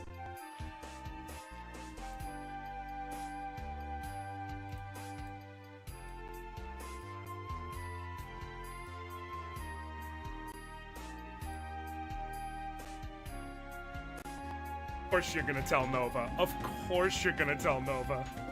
Of course you're gonna tell Nova. Let's just go for it. While we're at it, let's just go for it. Let's kill it. Let's do it. This is the quality content you guys crave. We're here. I'm spending all stream. I'm spending like 25 minutes smacking this thing's balls because I'm the CBT master. That's me, Anoriand the Game Dad, CBT master. And obviously, I'm talking about what you're talking about. Is that what you want? Is this... Those were simpler times. Those were simpler times. Truly. Back in the day.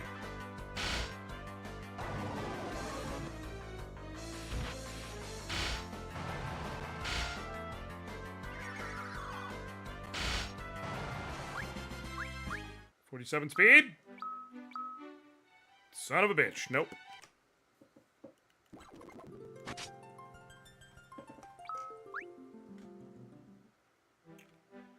I'm gonna do 2 level ups to get to 74, which will get me to 50 natural speed, and then I'm gonna try and see if that is enough to sneak in the extra hit that I'm wanting. That I need, if we can be honest. I don't just want the extra hit, I literally need the extra hit in order to be able to make progress. Nope. Here's the thing. You may think it's unlucky I'm not getting the level up I want. Remember that the table, when I level up, it draws from a table of 8 possible sets of level ups. So literally on every level, I have a 12.5% chance of getting the level up I'm actually looking for. Statistically, it's always going to take a few resets.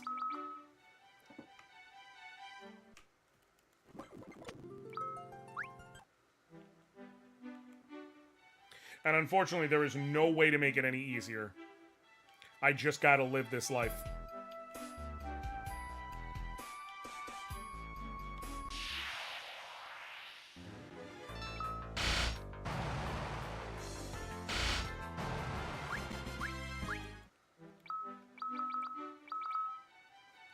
Nope. 45 speed.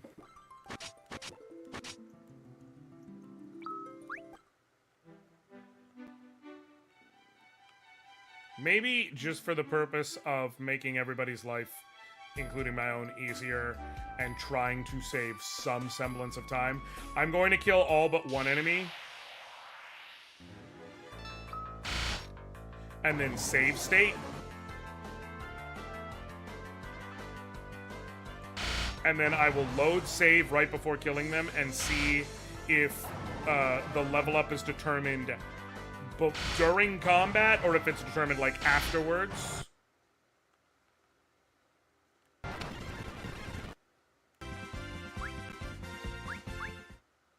Okay. 45.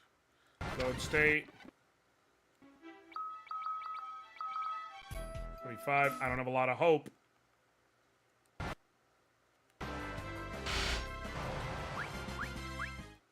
That's what I was saying. I don't know when the table gets decided, but I keep landing on the same level up here, doing this, which is making me feel like it's determined during battle. The statistical likelihood of ending up with the same level every time, yeah, I have to reset.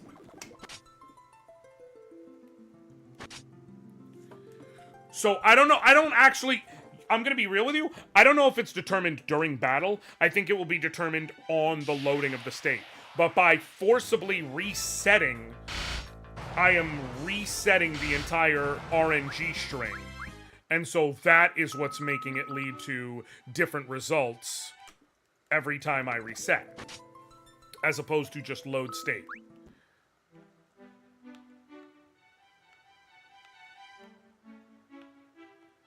So I do have to go ahead and do it the good old-fashioned way, so to speak, and manually reset every time until I get the right level up.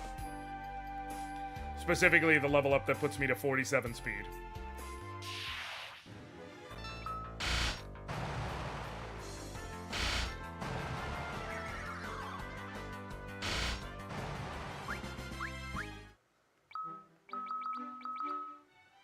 There it is. Sweetness! Oh, that gave me another attack multiplier as well, which is very nice. Where am I at for arrows? 16. I need 83. What do I need a backup save slot for?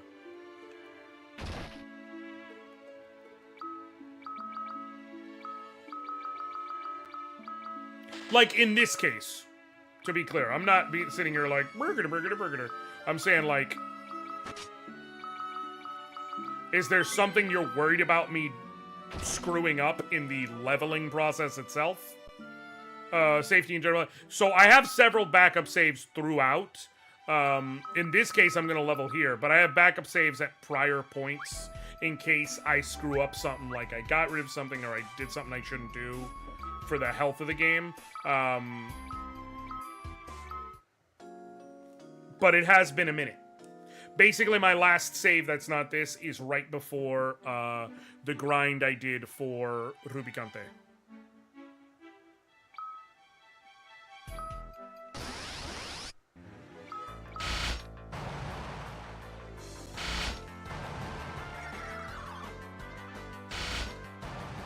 How much experience now to level up?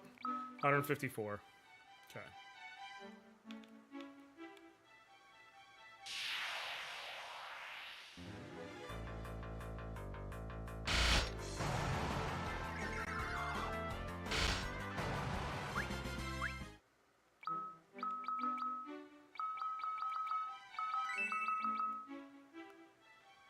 Okay.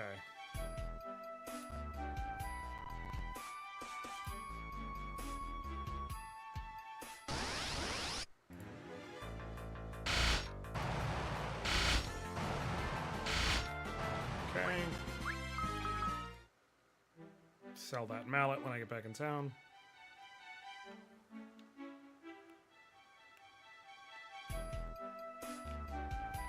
Alright, we're fine.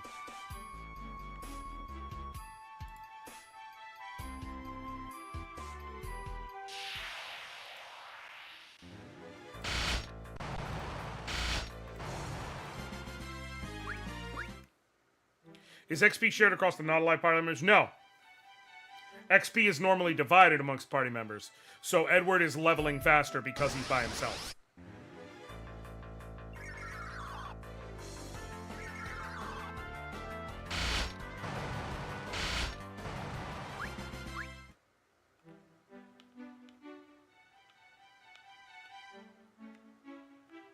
At least I believe. I'm almost positive it's divided among party members.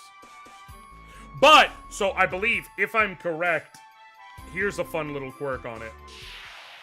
It's divided among active party members, but non-active party members each gain whatever amount. So, the experience display shows you how much experience you gain. In other words, it shows what you actually receive based on the number of living characters. The reason why that matters is, like, what the experience play shows, like 11,000. If I was to go here with everyone alive, they would get like 2,000 something experience. Which is why I can level up in the 70s at an even fractional rate, where it only takes me like 20-something fights in an area where you're supposed to be leveling in the 30s or thereabouts. maybe level in the 40s, but really it's the 30s.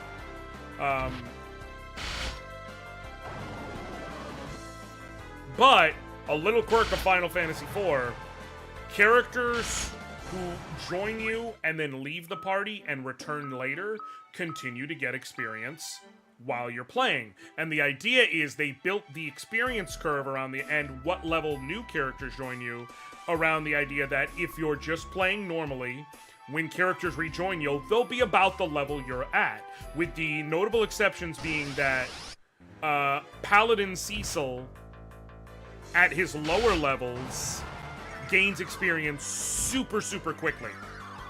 Gains levels, I should say, super quickly.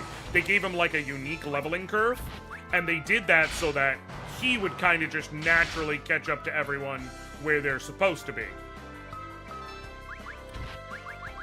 Because his level resets in the middle of the game. And, like, there was no other... Like, it was either that or, you know, get his stats... Because they're two different characters. That's the thing. Paladin Cecil and Dark Knight Cecil, as far as the game is concerned, mechanically, are two different characters. They occupy two different character slots. But every character who leaves your party continues to get experience. You normally only would notice it with the characters who rejoin you later. But it applies to everyone. If you could somehow hack Tella, like if I hacked Tella back in the party right now, he would be somewhere around level 70 or thereabouts, like Edward is, because he's been gaining every single point of experience Edward's gotten. And the key word I want to say there is every single point of experience Edward's gotten. The experience display at the top shows what all the active living characters in battle receive. So it already does the division for you. You don't have to do the division math. But every character not in the active party, who has left the party, gets however much experience it says at the top of the screen. It doesn't factor in any party divide. The idea was that it wouldn't really matter. There's no clean way to divide with people who are no longer in the active party. And there's no, like, easy way to code that. Like, it wouldn't make sense for them to automatically divide whatever experience enemies give by half, because, like, it already truncates for you to be able to know. So they just have it be whatever number's at the top, that's what number you get. That's why Kain and Rosa are level 4, and Rydia are all level 40-something. Because I did a whole bunch of leveling that got Edward to level 42 right before I recruited them all. And so they got the same amount of experience Edward did. Whereas if the whole party was alive, they would have gotten substantially less. So it's a little fun idiosyncrasy that if you're ever solo leveling someone for an extended period before re-recruiting past characters, they gain a monumental amount of experience compared to what they normally would.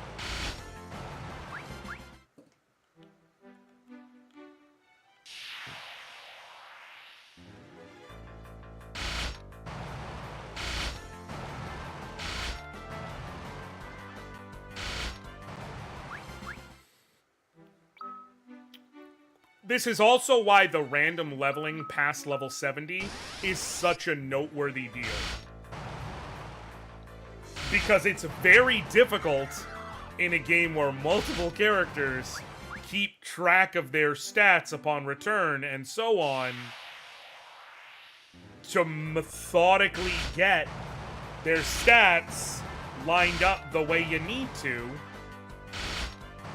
while you're not paying attention. So, like, technically speaking, as much as it would be miserable, if you wanted to absolutely ensure that you got the best stats for every character who returns, the ways to safely do it, like, you can get super micromanagey and, like, write down everyone's exact of all, because by the end of the game you have 10 characters to worry about that you can party swap with. Because you have Cecil, Rydia, Rosa, Edge, and Kain, And then in the Advance and PSP version, when they introduce party switching, you get Yang, Edward, Sid, Palom, and Porum. You could sit here and, like, super micromanage everyone's experience, write it all down, and, like, try and gain so little experience that, like, you just barely level up individual characters while they're offset or things like that. Or you just level everyone to their max stats, their max best stats, while you still have them in the party.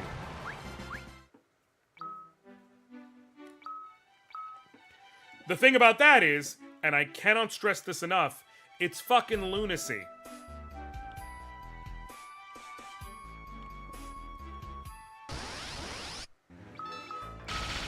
Because in order to successfully do that, you need to level Kane to level 99 before you reach the Mist Village.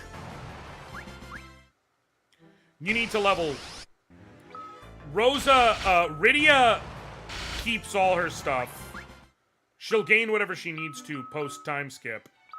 But she keeps all her stuff. So you would need to level Rosa, Rydia, Yang, and Edward all before heading to Mysidia. It would be hundreds of hours. But it would ensure everyone got the max stats you're looking for. Now, getting those max stats is also patently unnecessary, to be very clear. Alright, we are looking for 50 speed. 50 speed's gonna be our magic number.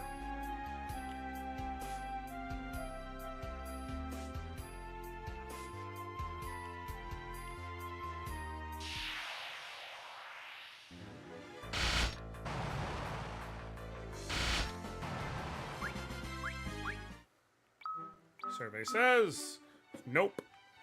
Back to the drawing board. What? Oh, that's why.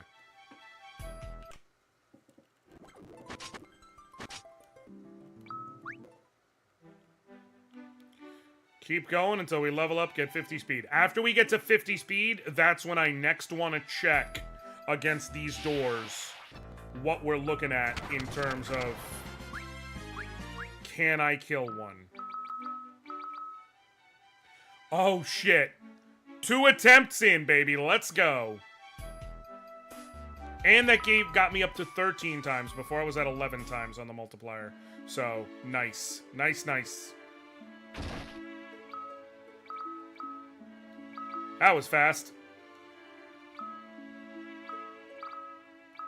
Do 78 of these.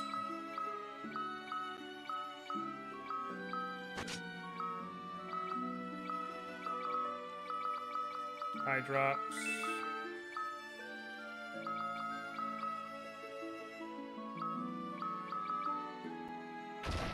Okay.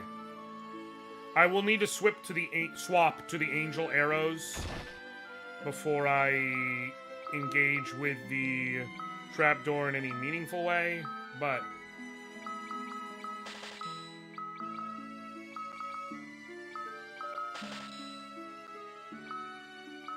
sell the 2 spare Maiden's Kiss, sell the 2 spare Mallet, sell the spare Antidote. Just that, right? Yep.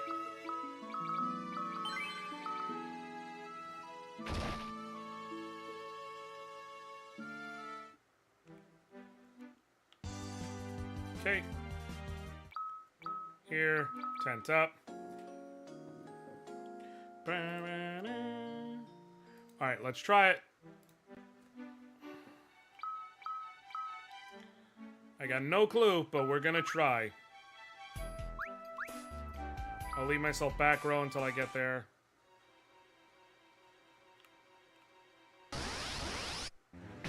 I do need to leave it on auto so that I'm already auto-attacking upon reaching the door. Row. I don't know if it will matter, but I would rather attempt. Angel arrows. Alright, this is the best offensive outpoint I can do outside of the Oichi arrows, which, good as they may be, I only have 10 of them. Okay. Maybe just barely. Nope. Just barely too slow, in fact.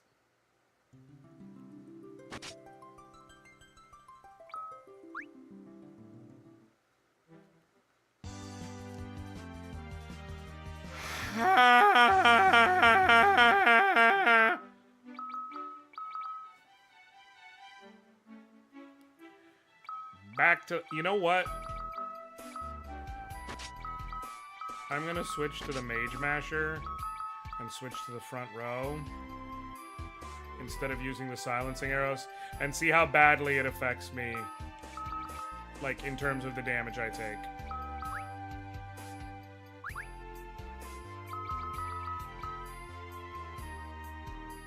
I have 52% evasion, which isn't bad. I have decent defenses now.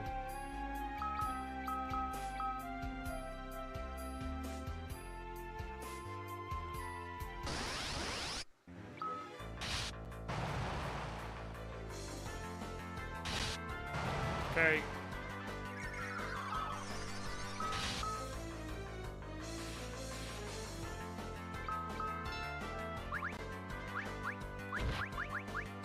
High drops. No, physically it's high drops again. Okay, cool. I can finish y'all off. I took a little bit more damage. I'm gonna end up making up for it in healing, I think. Wait, no. It's like 100 a shot or something, so... Even factoring in increased healing costs, it's not gonna be nearly as much. Let me double check. How much are silencing arrows? The idea was that, like... Silencing arrows... Yeah, they're 100 each. Tents also cost 100.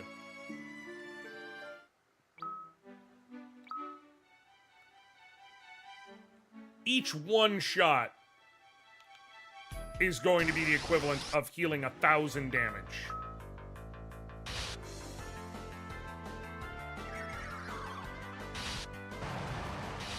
Silence him first, and then... I don't know if Wing Scales is considered a spell, but we're about to find out. I think it alternates. It is considered a spell, unfortunately. But we got that going for us, and we're fine. Cool.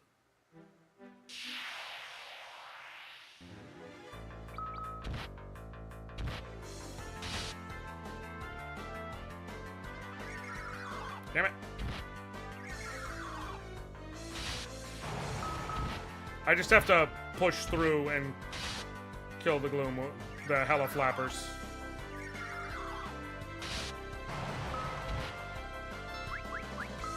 Before I get rid of it. Yeah, so by now, I now have to use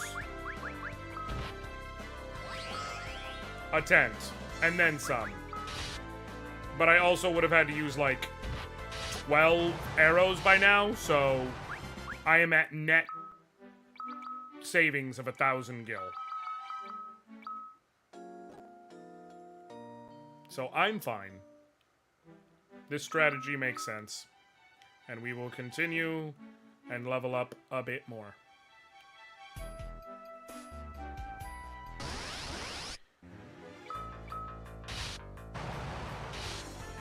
I just wish there was a better area to level up, but I think the Sylph Cave is still a bit too dangerous. Well, the thing with the Sylph Cave is Bog Witches are an annoying and slow fight because it's just a bunch of them casting Toad over and over again. So, like...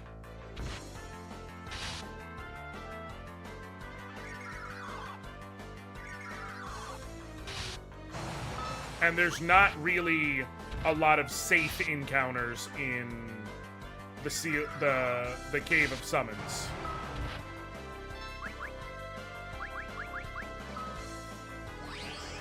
I guess I could try the sealed cave itself. See if there's more stuff that's good for me to kill in there. But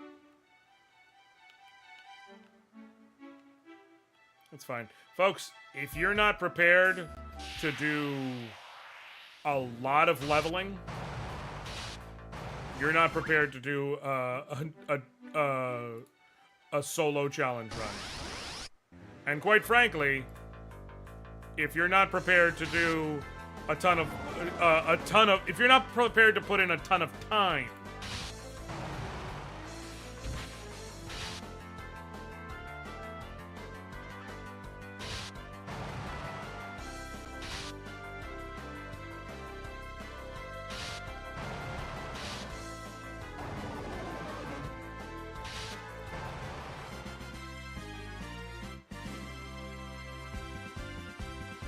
if you're not allowed to put in a ton of time, you're not ready to do a challenge run. Because, like, you may not, your challenge run may be like a low-level run, and that's fine. You'll pay that price in resetting for good results on something that has to go a very particular way, or, you know, having to grind a fight that doesn't provide experience for a resource, or having to reset a fight over and over again that has a chance to drop a particular rare item that will help you.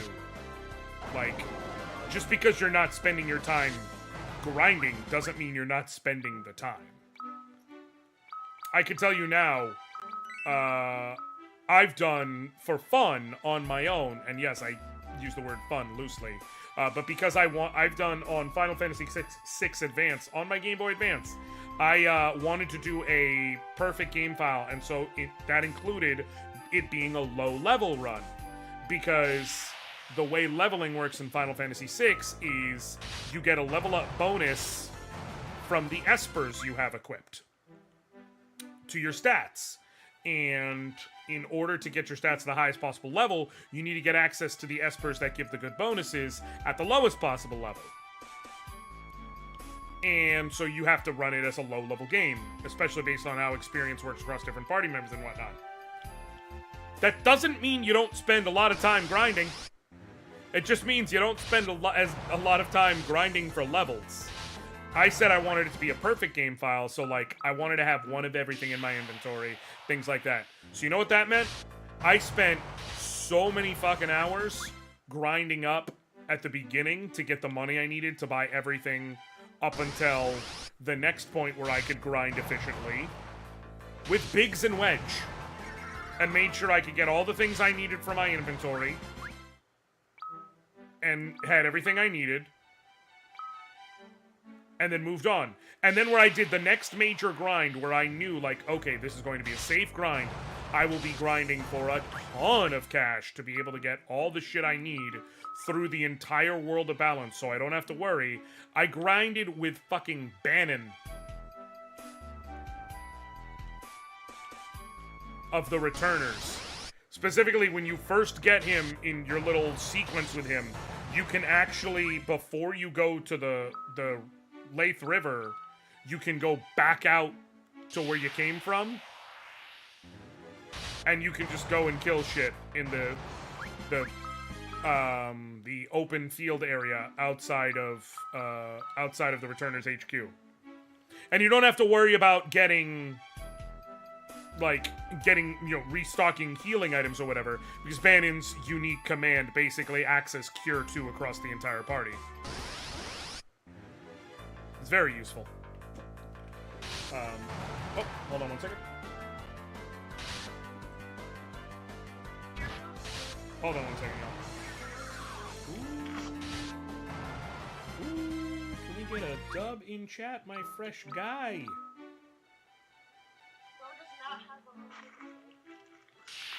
So, no, sorry.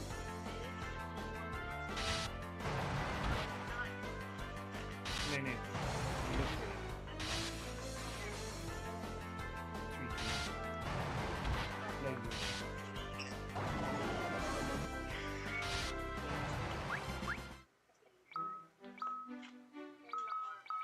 Hang on. What the Sigma are you watching, Mama? What the Sigma are you watching? Schmo. No. I gotta say night-night. I'm live right now, okay? Night-night, sweet dreams, thank you.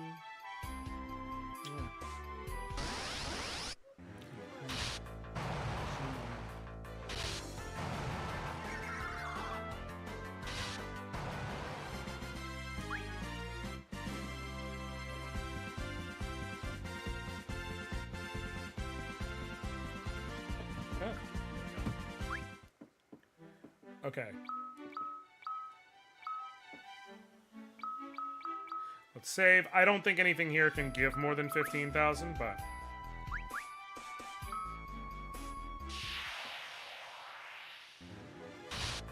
I will check real quick. I have to up the death counter, by the way. It's at 56, because I've done 2 test runs on those trapdoors.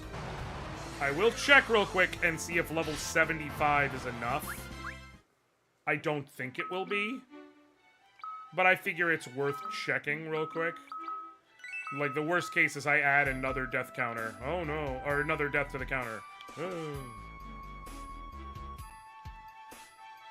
Worst shit has happened. I don't know, actually, if this will be... No, it was 7,000 something, I believe. I think that actually would have been a perfect fight, but I'm gonna look for 2 health... Exactly, I have space for another 13 deaths. In fact, I'm going to encourage another 13 deaths. I either need to find 1 more undergrounder or 2 blood flowers.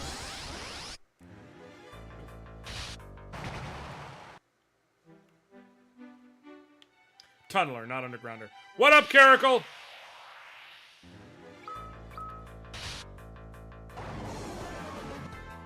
If you're...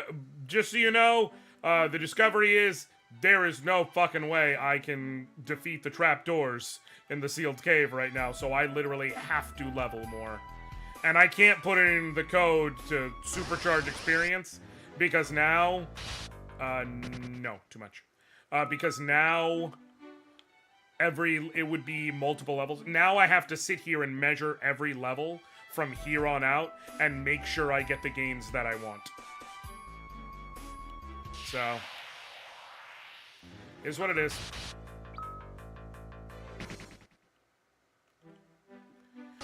I'm going to try... okay, blood flower. $29.95.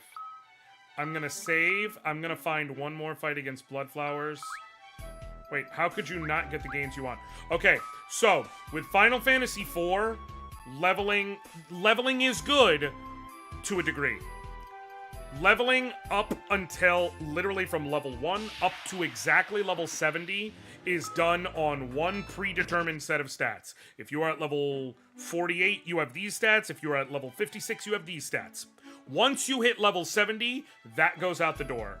Moving forward from going into level 71 all the way up to level 99, every time you level up, the level up you get across your core 5 stats, strength, speed, stamina, spirit, or intellect and spirit, is pulled from a table of 8 possible sets of results. With Edward's level ups, 4 of them give you nothing across all 5 of his stats. 1 of them gives you 1 point across 3 stats, I want to say. 1 of them gives you 2 points across 2 stats. 1 of them gives you +3...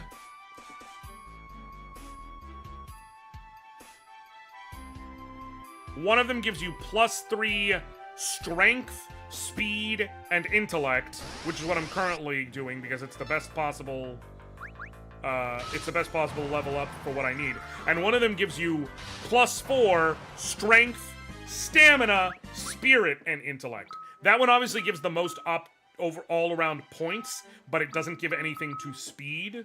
And right now, the exact issue is, in the sealed cave, there are several mandatory fights against enemies called trapdoors. Every door you interact with in there is a trapdoor enemy. Trapdoors have the following attack pattern. Their first action, they use targeting on a character. Their second action, they use 9th Dimension to instantly kill that character. You can see where I have an issue. Trapdoors have exactly 5,000 HP. So, I have to get... And right now I can do about 12... the damage range is going to have me at right around 1,200 damage per hit. I need to get to where... And I can do 3 hits and almost a 4th before they get off 9th Dimension. I need to get fast enough that I can get that 4th hit in. Which should also get my damage to the point where I can reliably kill them. Although there will be some damage variance, because I don't have perfect accuracy with my bow. So what I will have to do is I will, just for safety, even once I get to the point that I can... even once I get to the point that I can reliably kill them, if I'm just oh my god. Did I get the right level straight out the gate? First try, no takesy backsies?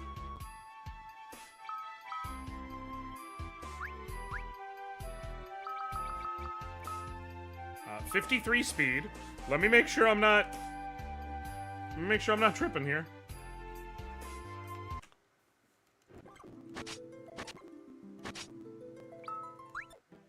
Oh, shit.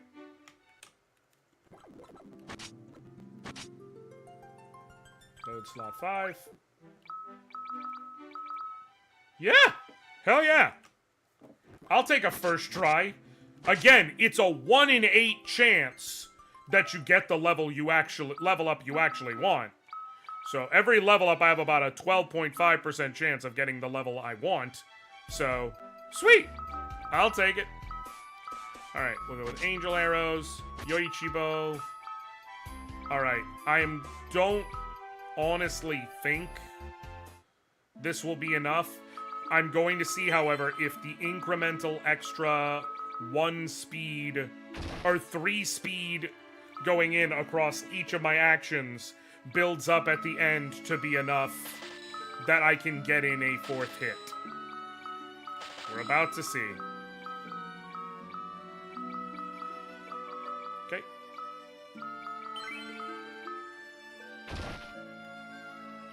If it is enough, then it basically just comes down to, is our damage enough to reliably get the kill? And if it is, then we'll kill it, run outside save, and we will be going through and trying to kill each one and then come save, because the damage is still volatile enough that it is not a guarantee.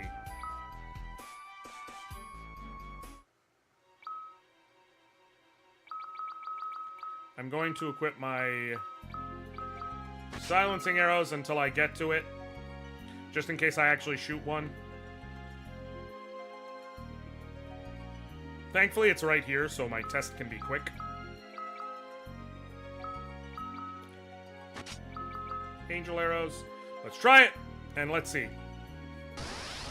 With 3 extra points of speed. No! I'm just gonna reset. I'm not gonna give myself the death because I stupidly forgot to put it in auto mode. I have to be in auto mode right from jump to ensure that my, to ensure that I'm hitting correctly. That I'm absolutely min-maxed on inputs, essentially.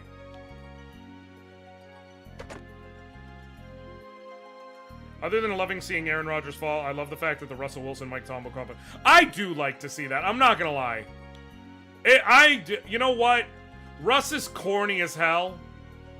But there's something about seeing Russ winning that it's like, this is better for the NFL.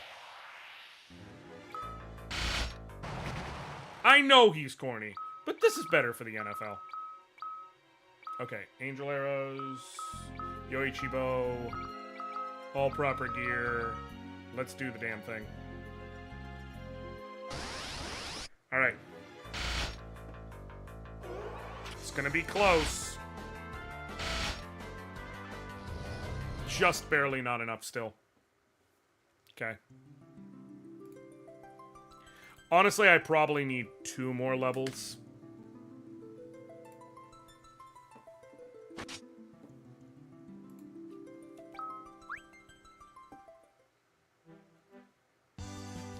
Probably 2 more levels, get up to 59 speed. That will be enough to get me the 4th action. And that will also get me... I'm guessing... That will get me up to, another attack multiplier. Possibly 2? Not sure. But definitely at least 1 more attack multiplier. And so that should... I will have my damage locked in where it needs to be.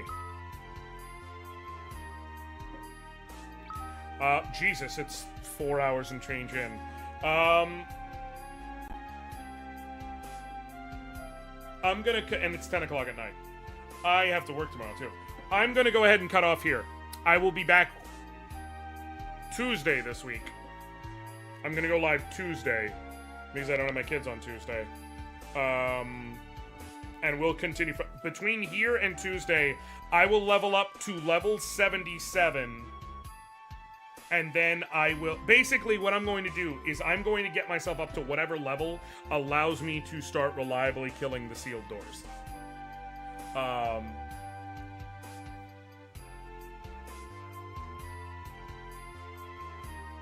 Or possibly more. I might just go up to, like, level 80. Because I know the demon wall at the end is going to be an issue. Because the demon wall is just, can you deal 28,000 HP before it crushes you? You can slow it, but I don't necessarily want to use one of my... How many Hermes sandals do I have left? 2? I have 4. These are all the ones left in the game, though, if I'm correct. This is every instance of haste that I can use on a boss. 4 of them. And I have to account for the demon wall...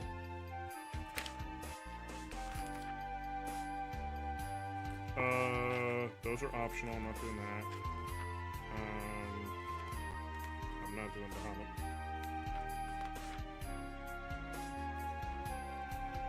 Bahamut. The Elemental Lords, the CPU,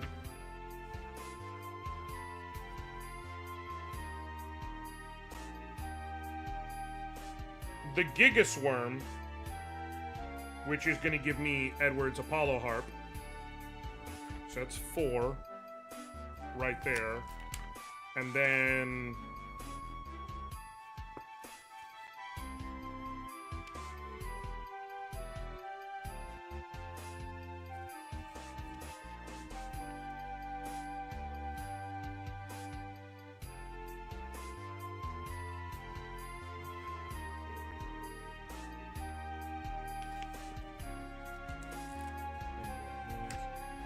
the Lunasaurs.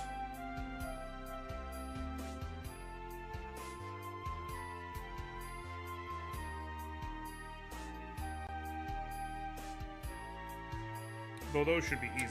I'm gonna need to fight them so I can get the ribbons.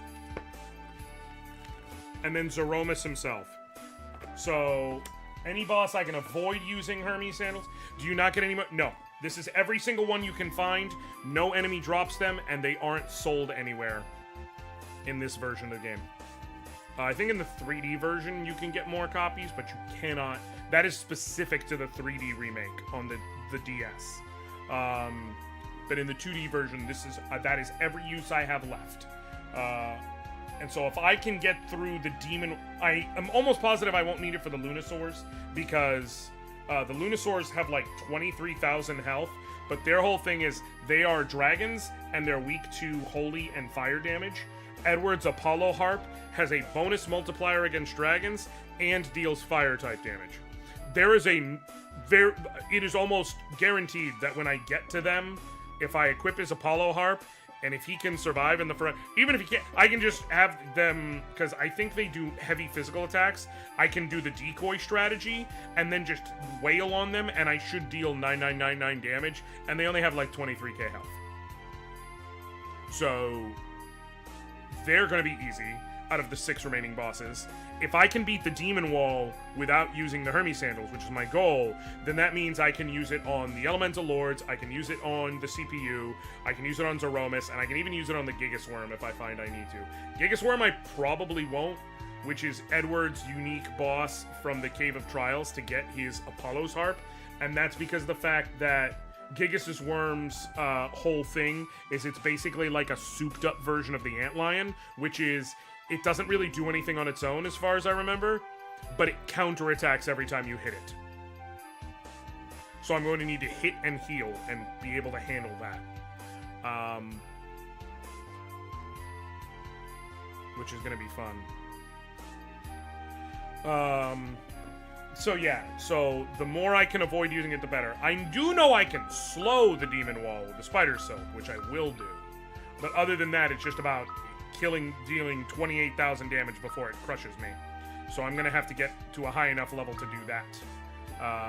But I will do some theory testing. Like I said, my guess is probably level 77-ish.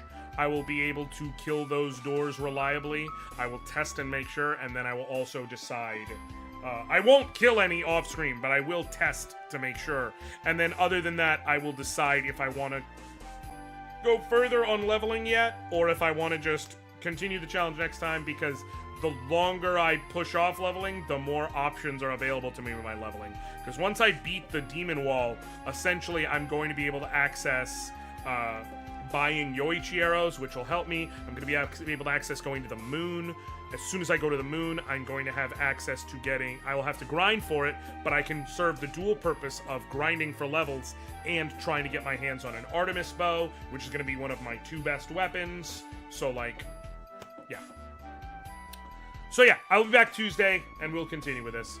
And it's going to be a good time, and we're going to have fun, and it's going to be good. And that's basically that.